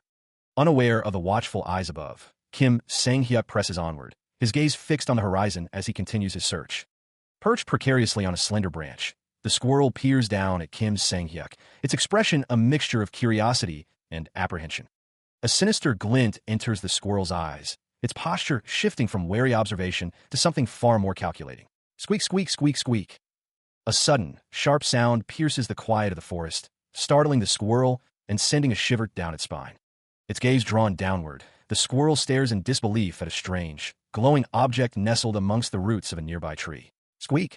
The air crackles with an unseen energy as a chilling message materializes before the squirrel's eyes. Hello? We meet again.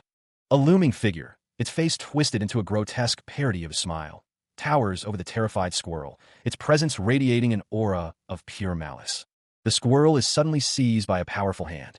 Kim Sang-hyuk is sent tumbling through the trees. He manages to regain his footing, landing in a crouch.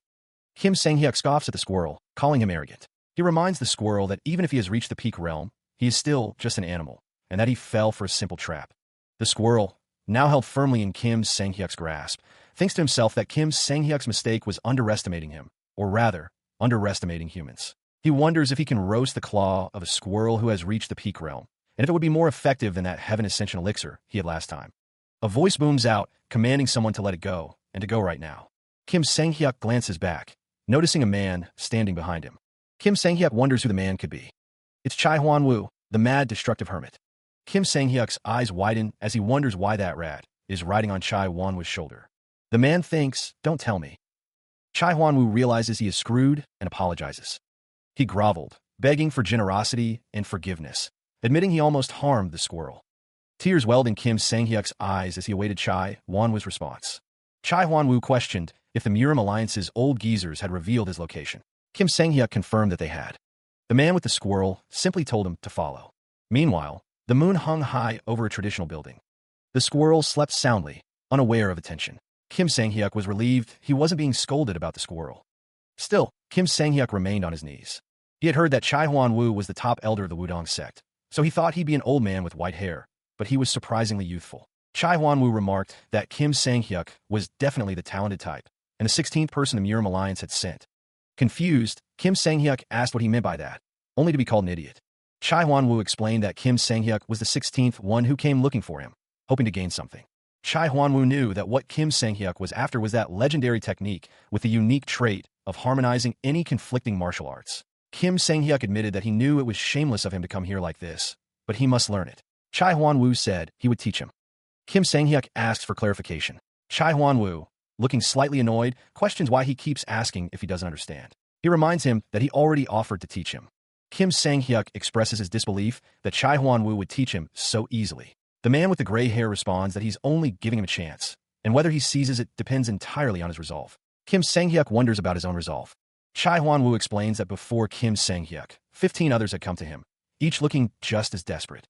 But after hearing his conditions, they all hesitated and gave up on learning the technique. Kim Sang-hyuk, curious, asks why they gave up. Chai Huan-woo states that the reason is simple and prepares to ask a question. Chai Huan-woo asks if Kim Sang-hyuk can throw away all the internal energy he's accumulated so far. Kim Sang-hyuk listens intently. Meanwhile, in a remote corner of Guangdong province. This is the territory of the unorthodox sects and a coalition of assassins. A stern figure stands, his gaze intense. This is the headquarters of the Assassin Pavilion. Elsewhere, the woman in the center stood silently, her back to the room, flanked by 2 attendants. Yun Jaeho's face contorted in frustration, his mouth agape, as if about to shout. Oh, Jimmy-yun, the Blood Maiden sect leader, had arrived. One of her subordinates inquired as to what brought her to this place. The Blood Maiden sect leader considered the point. Do they remember the Dragon Phoenix meet hosted by the Murim Alliance 2 months ago? It's just a childish festival for the Orthodox sections. Kill Yun Whitey, the man who won this year's Dragon Phoenix meet. Yun Jaeho stood before the woman, who promised to double his payment if he succeeded. He wondered why she would put such a bounty on some kid like that. Why? Of course, I have a reason. A red glow emanated from her hand. That bastard shattered my daughter's jaw and humiliated the Blood Maiden sect. As her mother and the sect leader, do you think I can just sit back and do nothing? All right, Yun Jaeho chuckled, promising to send some of his best men and bring her that bastard's head. The man across from him leaned forward, his brow furrowed in confusion. What do you mean by that? He asked, as the other man stated that he had to give up his internal energy. He urged the man to explain more simply. The man responded that he must destroy his energy core to attain this divine art.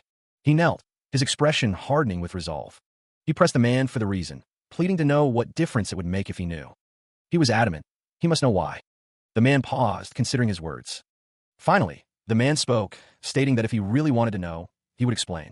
He began to tell a story, saying that he had probably heard something like this about him, that a martial genius from the Wudong sect suddenly proposed bizarre theories.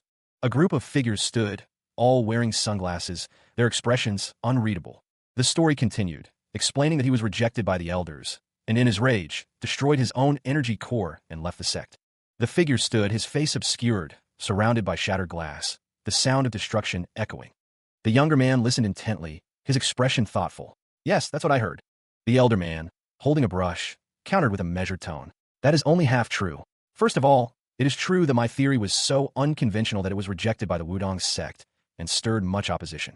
The younger man tilted his head, curious. Do you know what is considered the defining feature of Wudong's martial arts? Isn't it gentleness? Even commoners with no martial arts training associate the Wudong sect with gentleness. That's how well known it is. The elder man continued, his gaze distant. Is in the martial world. He elaborated, his voice taking on a deeper resonance. And going further back, what is even more important? The concept of Taiji. The founder of Wudong, Grandmaster Zhang Sampong, established the sect's foundation. A figure demonstrated the principles, their hand glowing with inner energy. Based on the Taiji theories circulating in early Taoist scriptures, the Wudong sect experienced a great revival. The younger man inquired, seeking clarification. Does he mean the golden age of the Wudong sect from 150 years ago? The elder man sighed, but that's all old history now.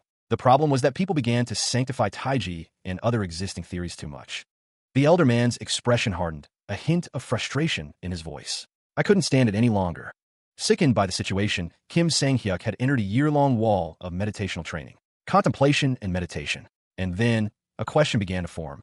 He questioned the Taiji that was long believed to be infinitely compassionate and gentle. If Taiji could embrace all things in harmony, Why did it allow itself to split into yin and yang and bring forth creation? Why did its all-embracing nature break apart? Taiji, he mused, possesses a will of its own. However, many mocked his divine art and called it something else. This strength is what allowed Taiji to become a true power, the chaos origin art. A divine force, you could say. Then, did he complete a divine art based on the principles of Taiji? That's right, the Taiji embracing divine art. However, many mocked Kim Sang-hyuk's divine art and called it something else. The chaos origin art. The chaos origin art. The words the chaos origin art hang in the air, a question and a revelation.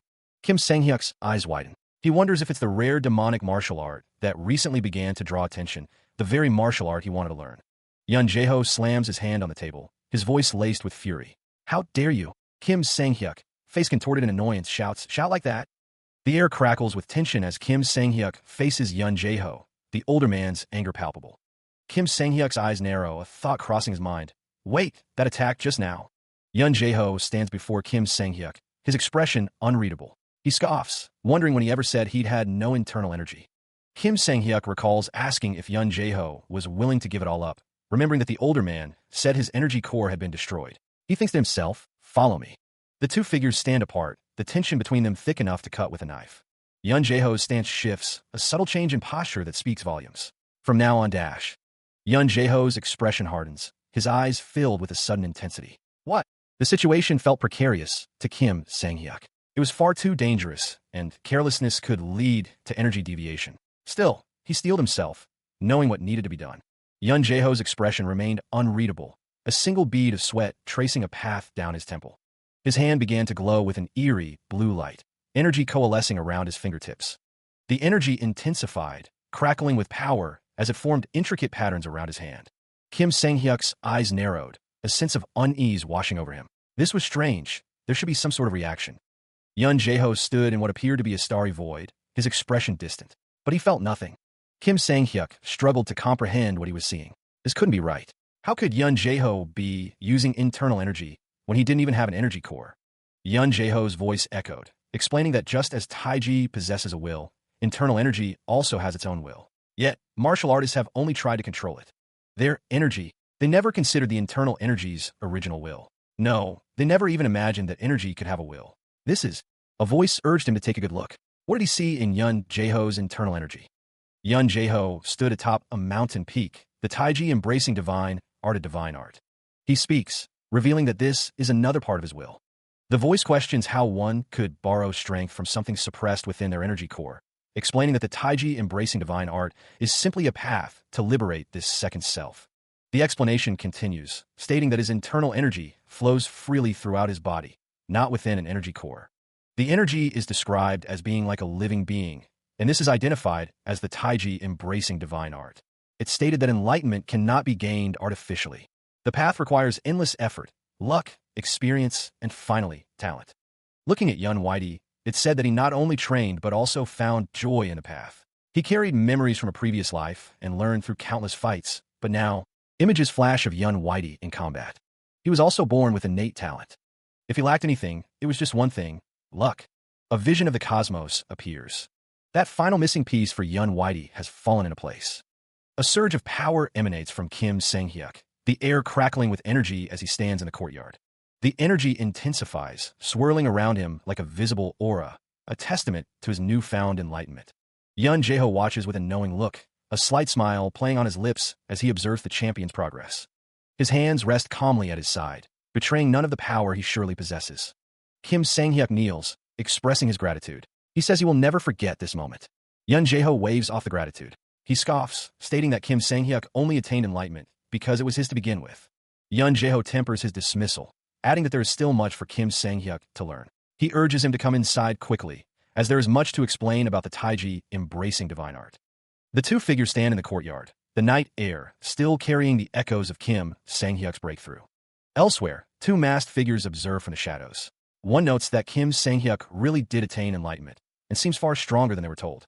The other masked figure dismisses this, stating that the bigger problem is something they can handle. He is then asked if they should ask Kim Sang-hyuk for help.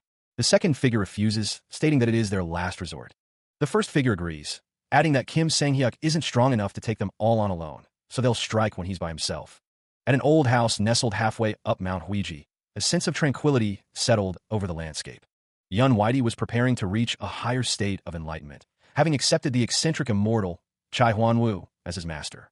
By day, he trained in the art of the Taiji, embracing divine art, seeking to master its secrets. And by night, he refined the cultivation techniques he had acquired through the black market, pushing his limits ever further. A week passed like that, filled with rigorous training and tireless study. Elsewhere, in a nearby village at the foot of Mount Huiji, a different kind of preparation was underway. Kim Sang-hyuk, a squirrel perched on his shoulder, muttered to himself, "I bought rice, alcohol, and the medicinal herbs master mentioned." The squirrel squeaked, tugging at his cheek. "Kim Sang-hyuk guri-mujit. That's left is the head ba." The squirrel squeaked again, more insistently. Kim Sang-hyuk's expression darkened. "You gotta be kidding me. I just bought you acorns earlier." He continued his shopping, the squirrel still chattering away on his shoulder. He mused, since the Dragon Phoenix meet, many things have happened, but they were mostly about money and secret manuals. I haven't even had a chance to have a proper duel or a real fight. He yearned to put his cultivation techniques to the test, to unleash the internal energy that flowed through him, now more freely accessible thanks to the Taiji embracing divine art and the secret manual's teachings. But without an opportunity beyond mere training, Kim Sang-hyuk's body itched for a true challenge. Still, knowing his master's personality, he doubted Yun Jae-ho would ever agree to a sparring match. Elsewhere, the thought of the martial eccentric Yun Whitey hung in the air. Oh Jimmy-yoon's expression tightened, a flicker of concern crossing her features. The frequency whispering technique? She was being summoned to a location, alone, and within half an hour. A masked figure stood silhouetted against the light, his words a chilling promise. "If you do not comply, everyone here will be killed." The threat hung heavy in the air, casting a pall over the bustling street. Oh Jimmy-yoon glanced down at the squirrel, a silent plea in her eyes. "Squirrel, you should head back first." What perfect timing for guests to appear, she thought, a grim resolve hardening her gaze. A sinister smile spread across the man's face, a silent promise of the chaos to come. He sprinted through the dense forest, the wind whipping through his long ponytail as he pushed himself to his limit. Suddenly, the ground vanished beneath him, sending him plummeting into the abyss below. He crashed into a ruined structure, the impact jarring his bones as dust and debris filled the air. Kim Sang-hyuk's mind raced. Something felt off. The frequency whispering technique was used while they were completely hidden. He couldn't sense any presence at all. He continued to ponder, but why would an assassin, whose specialty is killing from the shadows, call me to such an open space? A glint of steel flashed through the air, a silent projectile hurtling towards him. With lightning reflexes, Kim Sang-hyuk intercepted the attack, his gauntlet meeting the weapon with a resounding clang. Meanwhile, a swarm of assassins descended, their blades glinting menacingly in the dim light. His eyes narrowed, a grim determination hardening his features as he prepared for the onslaught. The air exploded with force as the assassins unleashed their assault. A flurry of blows rained down, each strike aimed with deadly precision.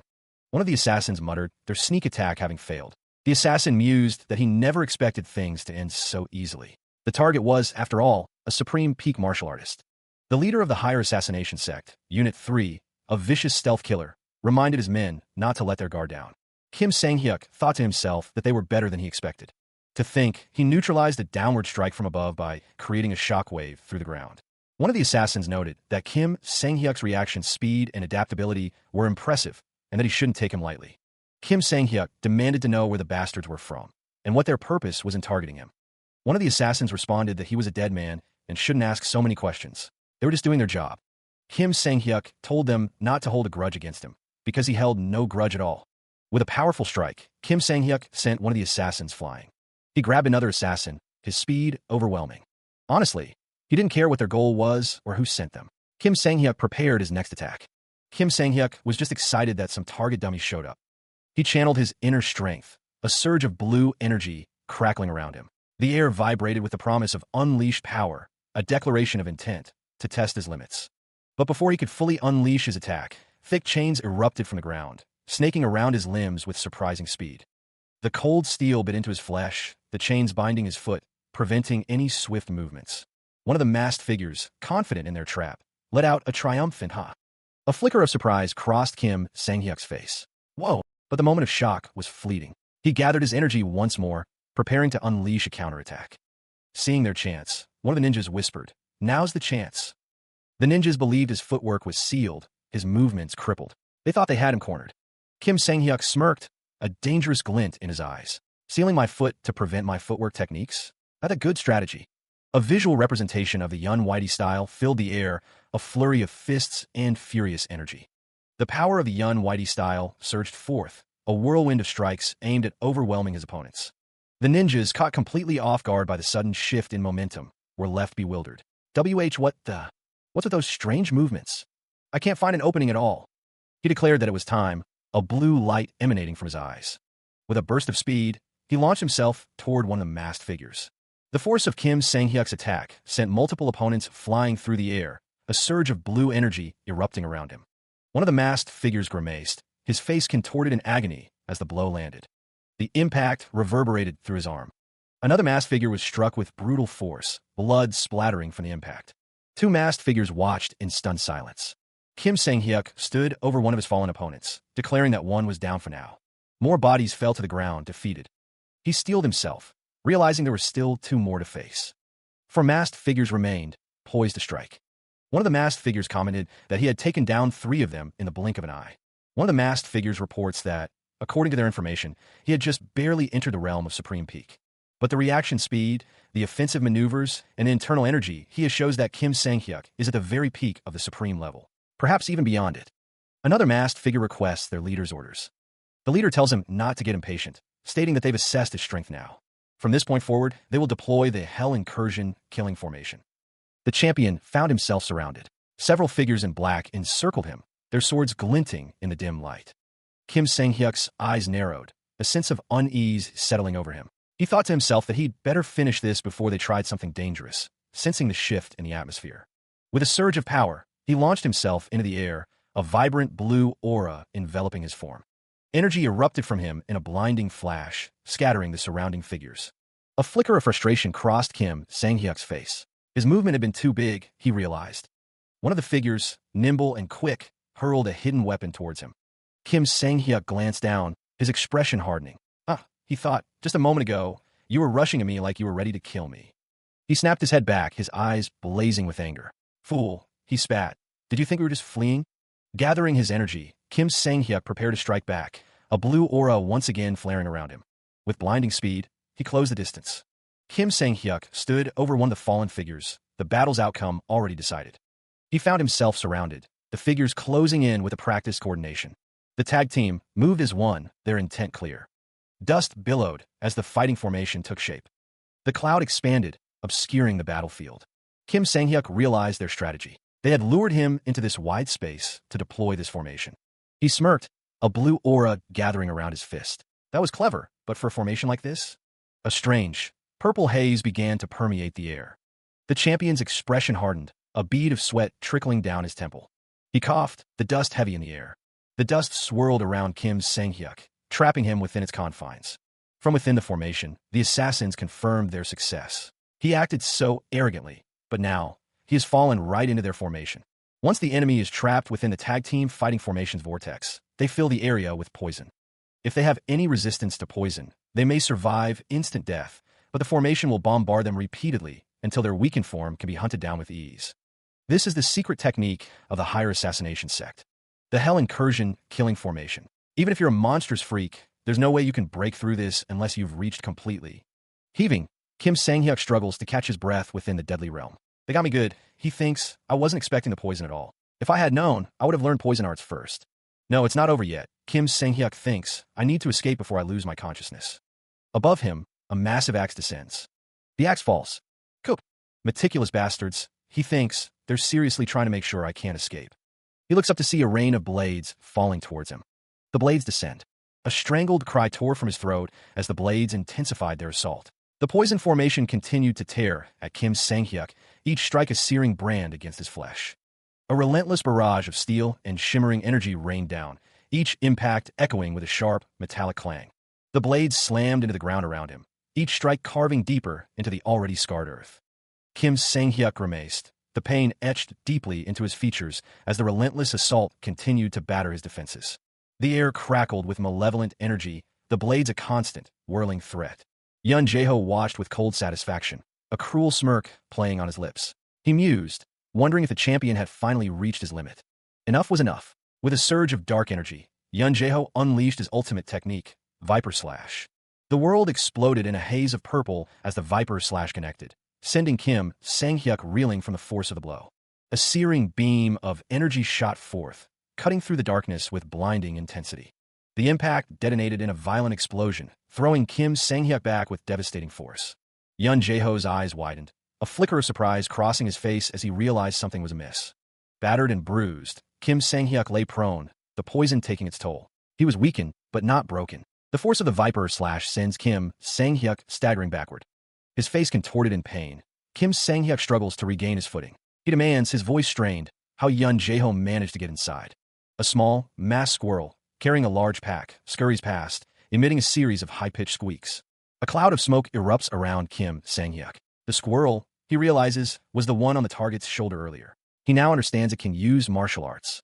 A voice, filled with regret, whispers an apology. It explains that the squirrel is so small, it must have slipped right through the tag team, fighting formation unnoticed. One of the figures, clad in black and wielding a sword, dismisses the apology. He admits he let his guard down as well. Yun Jae-ho's eyes narrow. Even so, he thinks it's just a peak-level spirit beast. Even if it joins the fight, their target is already poisoned and dying. There's no way they can turn the tide. The ninja barks the order to resume the Hell Incursion, killing formation. A surge of purple energy crackles around them. The ninja's eyes lock on Kim Sang-hyuk. Yun Jae-ho watches with a calculating gaze. One of the ninja plummets through a bizarre, geometric space. The ninja shouts to make it tighter and move faster, trapping them again. Kim Sang-hyuk and Yun Jae-ho find themselves ensnared within the formation.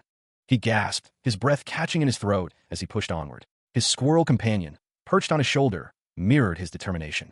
With a surge of power, Kim Sang-hyuk unleashed a skill, a vibrant blue trail blazing in his wake as he accelerated through the formation. The ninjas swarmed, but Sang-hyuk and his small companion fought back with surprising ferocity, each strike a desperate attempt to break free. Despite the struggle, Kim Sang-hyuk acknowledged that they had helped him survive. The squirrel squeaked in agreement. Kim Sang-hyuk gasped again, the strain of the battle evident on his face. Yun Jae-ho watched Sang-hyuk, his expression grim. He realized that the tiny rat joining in the fight helped break the Hell Incursion killing formation, but this turn of events made no sense to him. Yun Jae-ho internalized, never even considering the possibility of another helper besides that eccentric immortal. He wondered if he still lacked enough information on that guy. Yun Jae-ho's legs were still fine, and he needed to get out of here quickly. With the intel he gained from this battle, he would revise the plan. They needed more people. A voice echoed, stating that with just this number, they couldn't take him on. Where did he think he was going? The scarred man gripped Yun Jae-ho's shoulder, his expression menacing. Sang-hyuk paused, his expression unreadable. The squirrel watched him intently. Had they really been scared of that punk? The scarred man's voice dripped with venom. He questioned if Yun Jae-ho was actually running away. Kim Sang-hyuk's expression hardens, his gaze fixed on the kneeling figure. He wonders aloud if Ji-han is truly afraid of their opponent. The gray-haired man's face contorts with rage, his eyes narrowed into slits. He questions if Ji-han is planning to run away. The sound of a swift strike echoes. Apologies spill from Ji-han's lips as he addresses the gray-haired man as group leader. He explains that retreating and regrouping seemed the best course of action given the circumstances. The sound of a slap rings out as the gray-haired man strikes Ji-han. The force of the blow leaves Ji-han reeling. The gray-haired man grabs Ji-han by the hair, demanding to know who allowed him to talk back. The gray-haired man reminds Ji-han that he is just a disposable hunting dog, adding that a hunting dog that can't hunt deserves to die. Kim Sang-hyuk observes, thinking that if all Ji-han is thinking about is escaping, how could he ever be of use? The gray-haired man's rage intensifies, red energy flaring around him. Kim Sang-hyuk finds it strange. If he were truly a martial master of such caliber, he should have heard of him. He wonders what on earth is his true identity. The Higher Assassination Sec Unit 3 leader, Ji-han, lay defeated, sprawled on the ground. He heard the words echoing in his mind. Tsuke, useless bastard. Rage burned in the eyes of the gray-haired man. He stood, acknowledging, I thought you were just a brat, but it turns out you're a tiger cub. Kim Sang-hyuk stood his ground, unfazed. The gray-haired man continued, his gaze fixed on the sword stuck in the ground. I'll give you this. Causing this much damage alone against multiple foes is impressive. Ji-han spoke. Even though you're our prey, I'll acknowledge your strength and face you not as a target, but as a martial artist. He added, don't worry, I won't call the others. Ji-han considered, if he is only at the supreme peak level, I think I can handle him. But if he has truly reached the evolutionary realm, that's a different story. Ji-han's eyes narrowed with resolve. If I don't kill him, no matter what it takes. The gray-haired man's expression turned sinister. I'll definitely die. A small, nervous voice squeaks out a hesitant greeting. Hey! A voice calls out to the creature.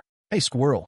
The squirrel squeaks in response, visibly trembling. Kim Sang-hyuk observes the squirrel with a cold indifference. If you're trembling that much, go hide or run away.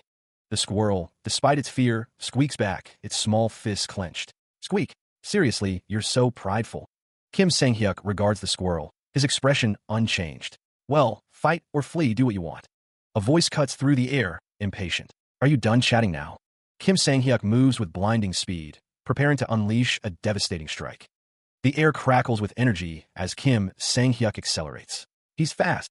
With a fierce cry, Kim Sang-hyuk prepares to strike, his sword raised high. The sound of the impending strike echoes through the air.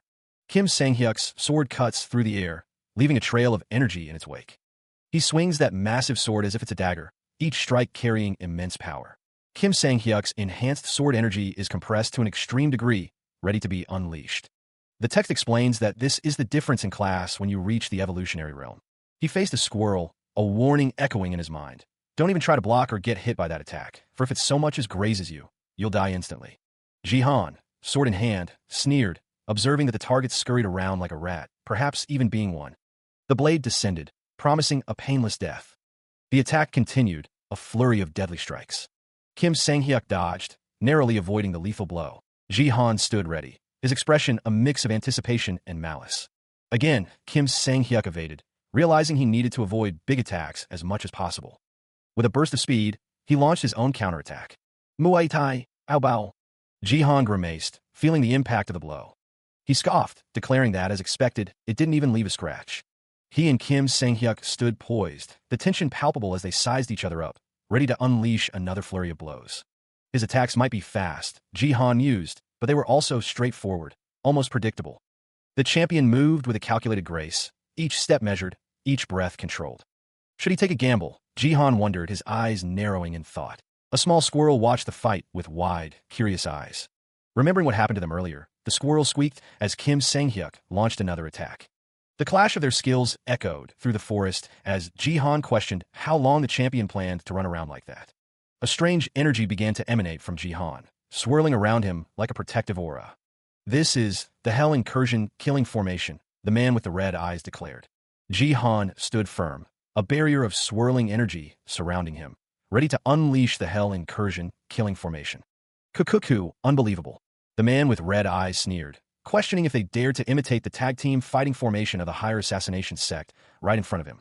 The Incursion Formation's voice boomed, declaring his opponents to be nothing more than fly-like pests. He stood firm, preparing to meet the next attack head-on. Jihan focused his energy, a sphere of crackling blue light forming in his hands. He thought to himself that the Incursion Formation was strong, but not very bright.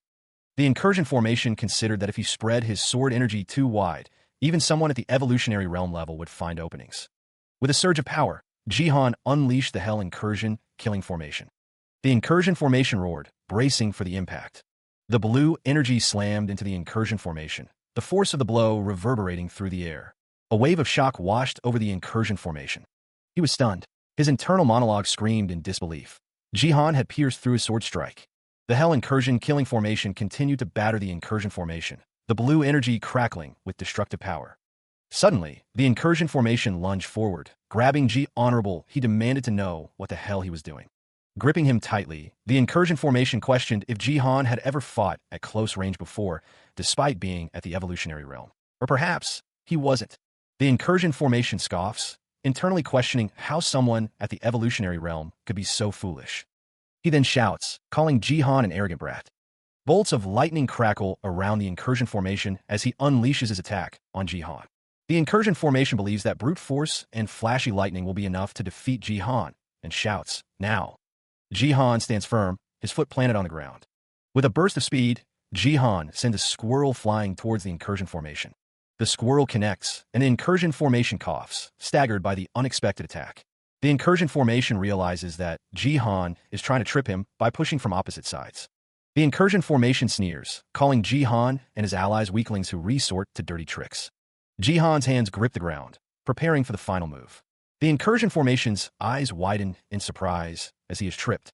The sound of the Incursion Formation crashing to the ground echoes through the area.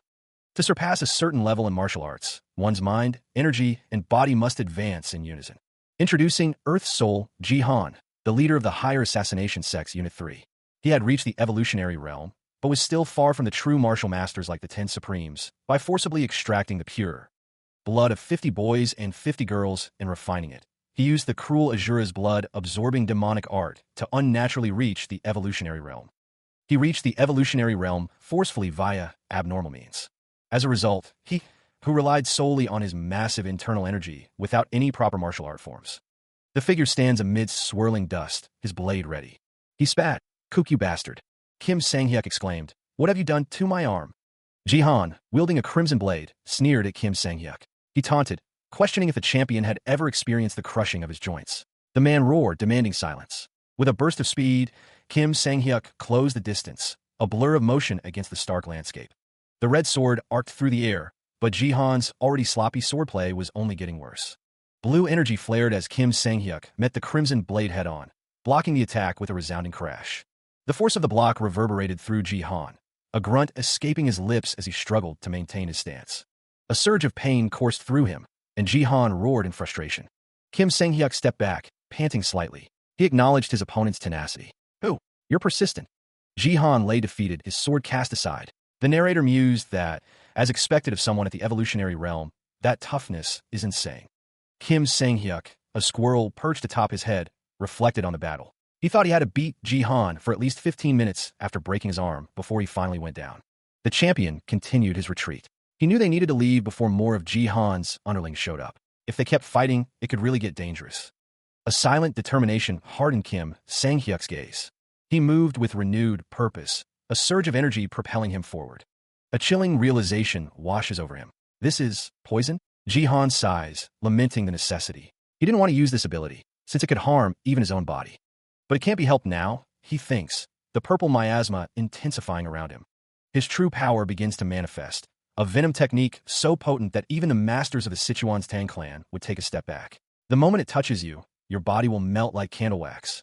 Kim Sang-hyuk observes the scene, a flicker of surprise in his eyes. That zombie-like bastard, he can still stand? And he said my body would melt from his poison. He isn't truly in the evolutionary realm, and he can't even control his own poison art, Kim Sang-hyuk muses, watching the purple energy swirl erratically. What an unpredictable person, Kim Sang-hyuk thinks, his gaze fixed on Jihan.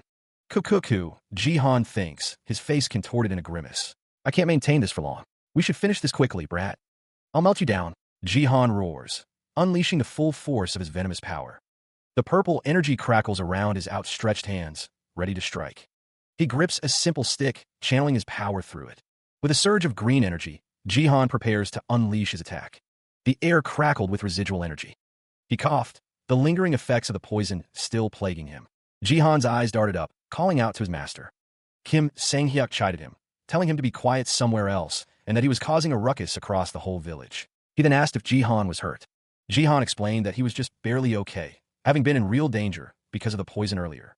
He continued, stating that thanks to the herbs on Kim Sang-hyuk's errand list, he was fine now, other than a few scrapes, and asked him not to worry too much. Kim Sang-hyuk replied that it was good to hear. Jihan thought that if it weren't for the herbs, he'd already be. A dark aura flared around Kim Sang-hyuk as he questioned who gave permission to touch what belonged to him. He exclaimed that Jihan was a patient, and that his so-called disciple was getting overwhelmed by these worthless flies. Kim Sang-hyuk told Jihan not to go around calling himself his disciple, sheeshing in annoyance. Kim Sang-hyuk thought that was too harsh, and that these guys weren't ordinary assassins, and the one Jihan just beat was a little off. But he thought that he was definitely an evolutionary realm martial master. Kim Sang-hyuk observed that it seemed like he used demonic arts to forcibly raise his level, but still, a mutt is a mutt. Yun Jae-ho admits that the fight wasn't too bad, all things considered. The bodies of the assassins litter the ground. Kim Sang-hyuk clarifies that he didn't act alone, gesturing to the squirrel perched on his shoulder. The squirrel squeaks in agreement. Yun Jae-ho smiles faintly. Yun Jae-ho suggests that if they are done, they should head back. Yun agrees. Before they leave, Kim Sang-hyuk wonders if they shouldn't turn the assassins over to the authorities. Yun Jae-ho scoffs, saying they were supposed to take care of it themselves, and he doesn't want to make more work. Yun Jae-ho asks what Kim Sang-hyuk means. Kim Sang-hyuk begins to explain that the officials... Yun Jae-ho is listening. Kim Sang-hyuk finishes his thought, stating that they said they came to take him. The champion's eyes widened, a single word escaping his lips in disbelief. What? The village was now under the control of government officials. The assassins stood in silent formation, their faces obscured. It was declared that all the assassins hiding in the village had been eliminated. Kim Sang-hyuk wondered if that was all the captives. He was informed that most of them used a poison pill to commit suicide. Jihan remarked that this was the first time he'd seen so many government officials come to such a backwater village. He added that first they had flies buzzing around the peaceful Mount Huddy. His companion cautioned him, worried about what would happen if they heard him say that. Jihan retorted, questioning why he should use honorifics for uninvited guests barging into his home. Jihan asked what Kim Sang-hyuk did to make officials come all the way here to clean up his mess. He honestly didn't know either. Jihan scoffed, saying if he didn't know and they came for him, who else would know? Kim Sang-hyuk told him to stop hitting him already. Someone asked if he was official Yun Whitey. He confirmed that he was Yun Whitey. The official wondered what this was about. He is to receive the imperial decree. Yun Jae-ho's eyes widen, a flicker of surprise crossing his face as the gravity of the situation begins to sink in. A hushed murmur ripples through the assembled subordinates. Yun Jae-ho kneels, accepting the scroll presented before him. Long live the emperor, the messenger proclaims. The messenger declares, kneel now. It's the emperor's order, master. It's the emperor. Kim Sang-hyuk looks on with concern. Yun Jae-ho, still kneeling, asks, but what do you mean by imperial decree? The messenger reveals that the emperor is interested in Yun Jae-ho's martial arts. The messenger replies, yes. We'll explain in detail later. Please come with us. Yun Jae-ho thinks to himself, I don't know why, but if the emperor summons me, I can't refuse. Yun Jae-ho rises and states, understood. I'll pack my things quickly and come back out. His subordinates reply, we'll be waiting outside. He turns to leave. Yun Jae-ho looks back, a hint of worry in his eyes. Master, he calls out.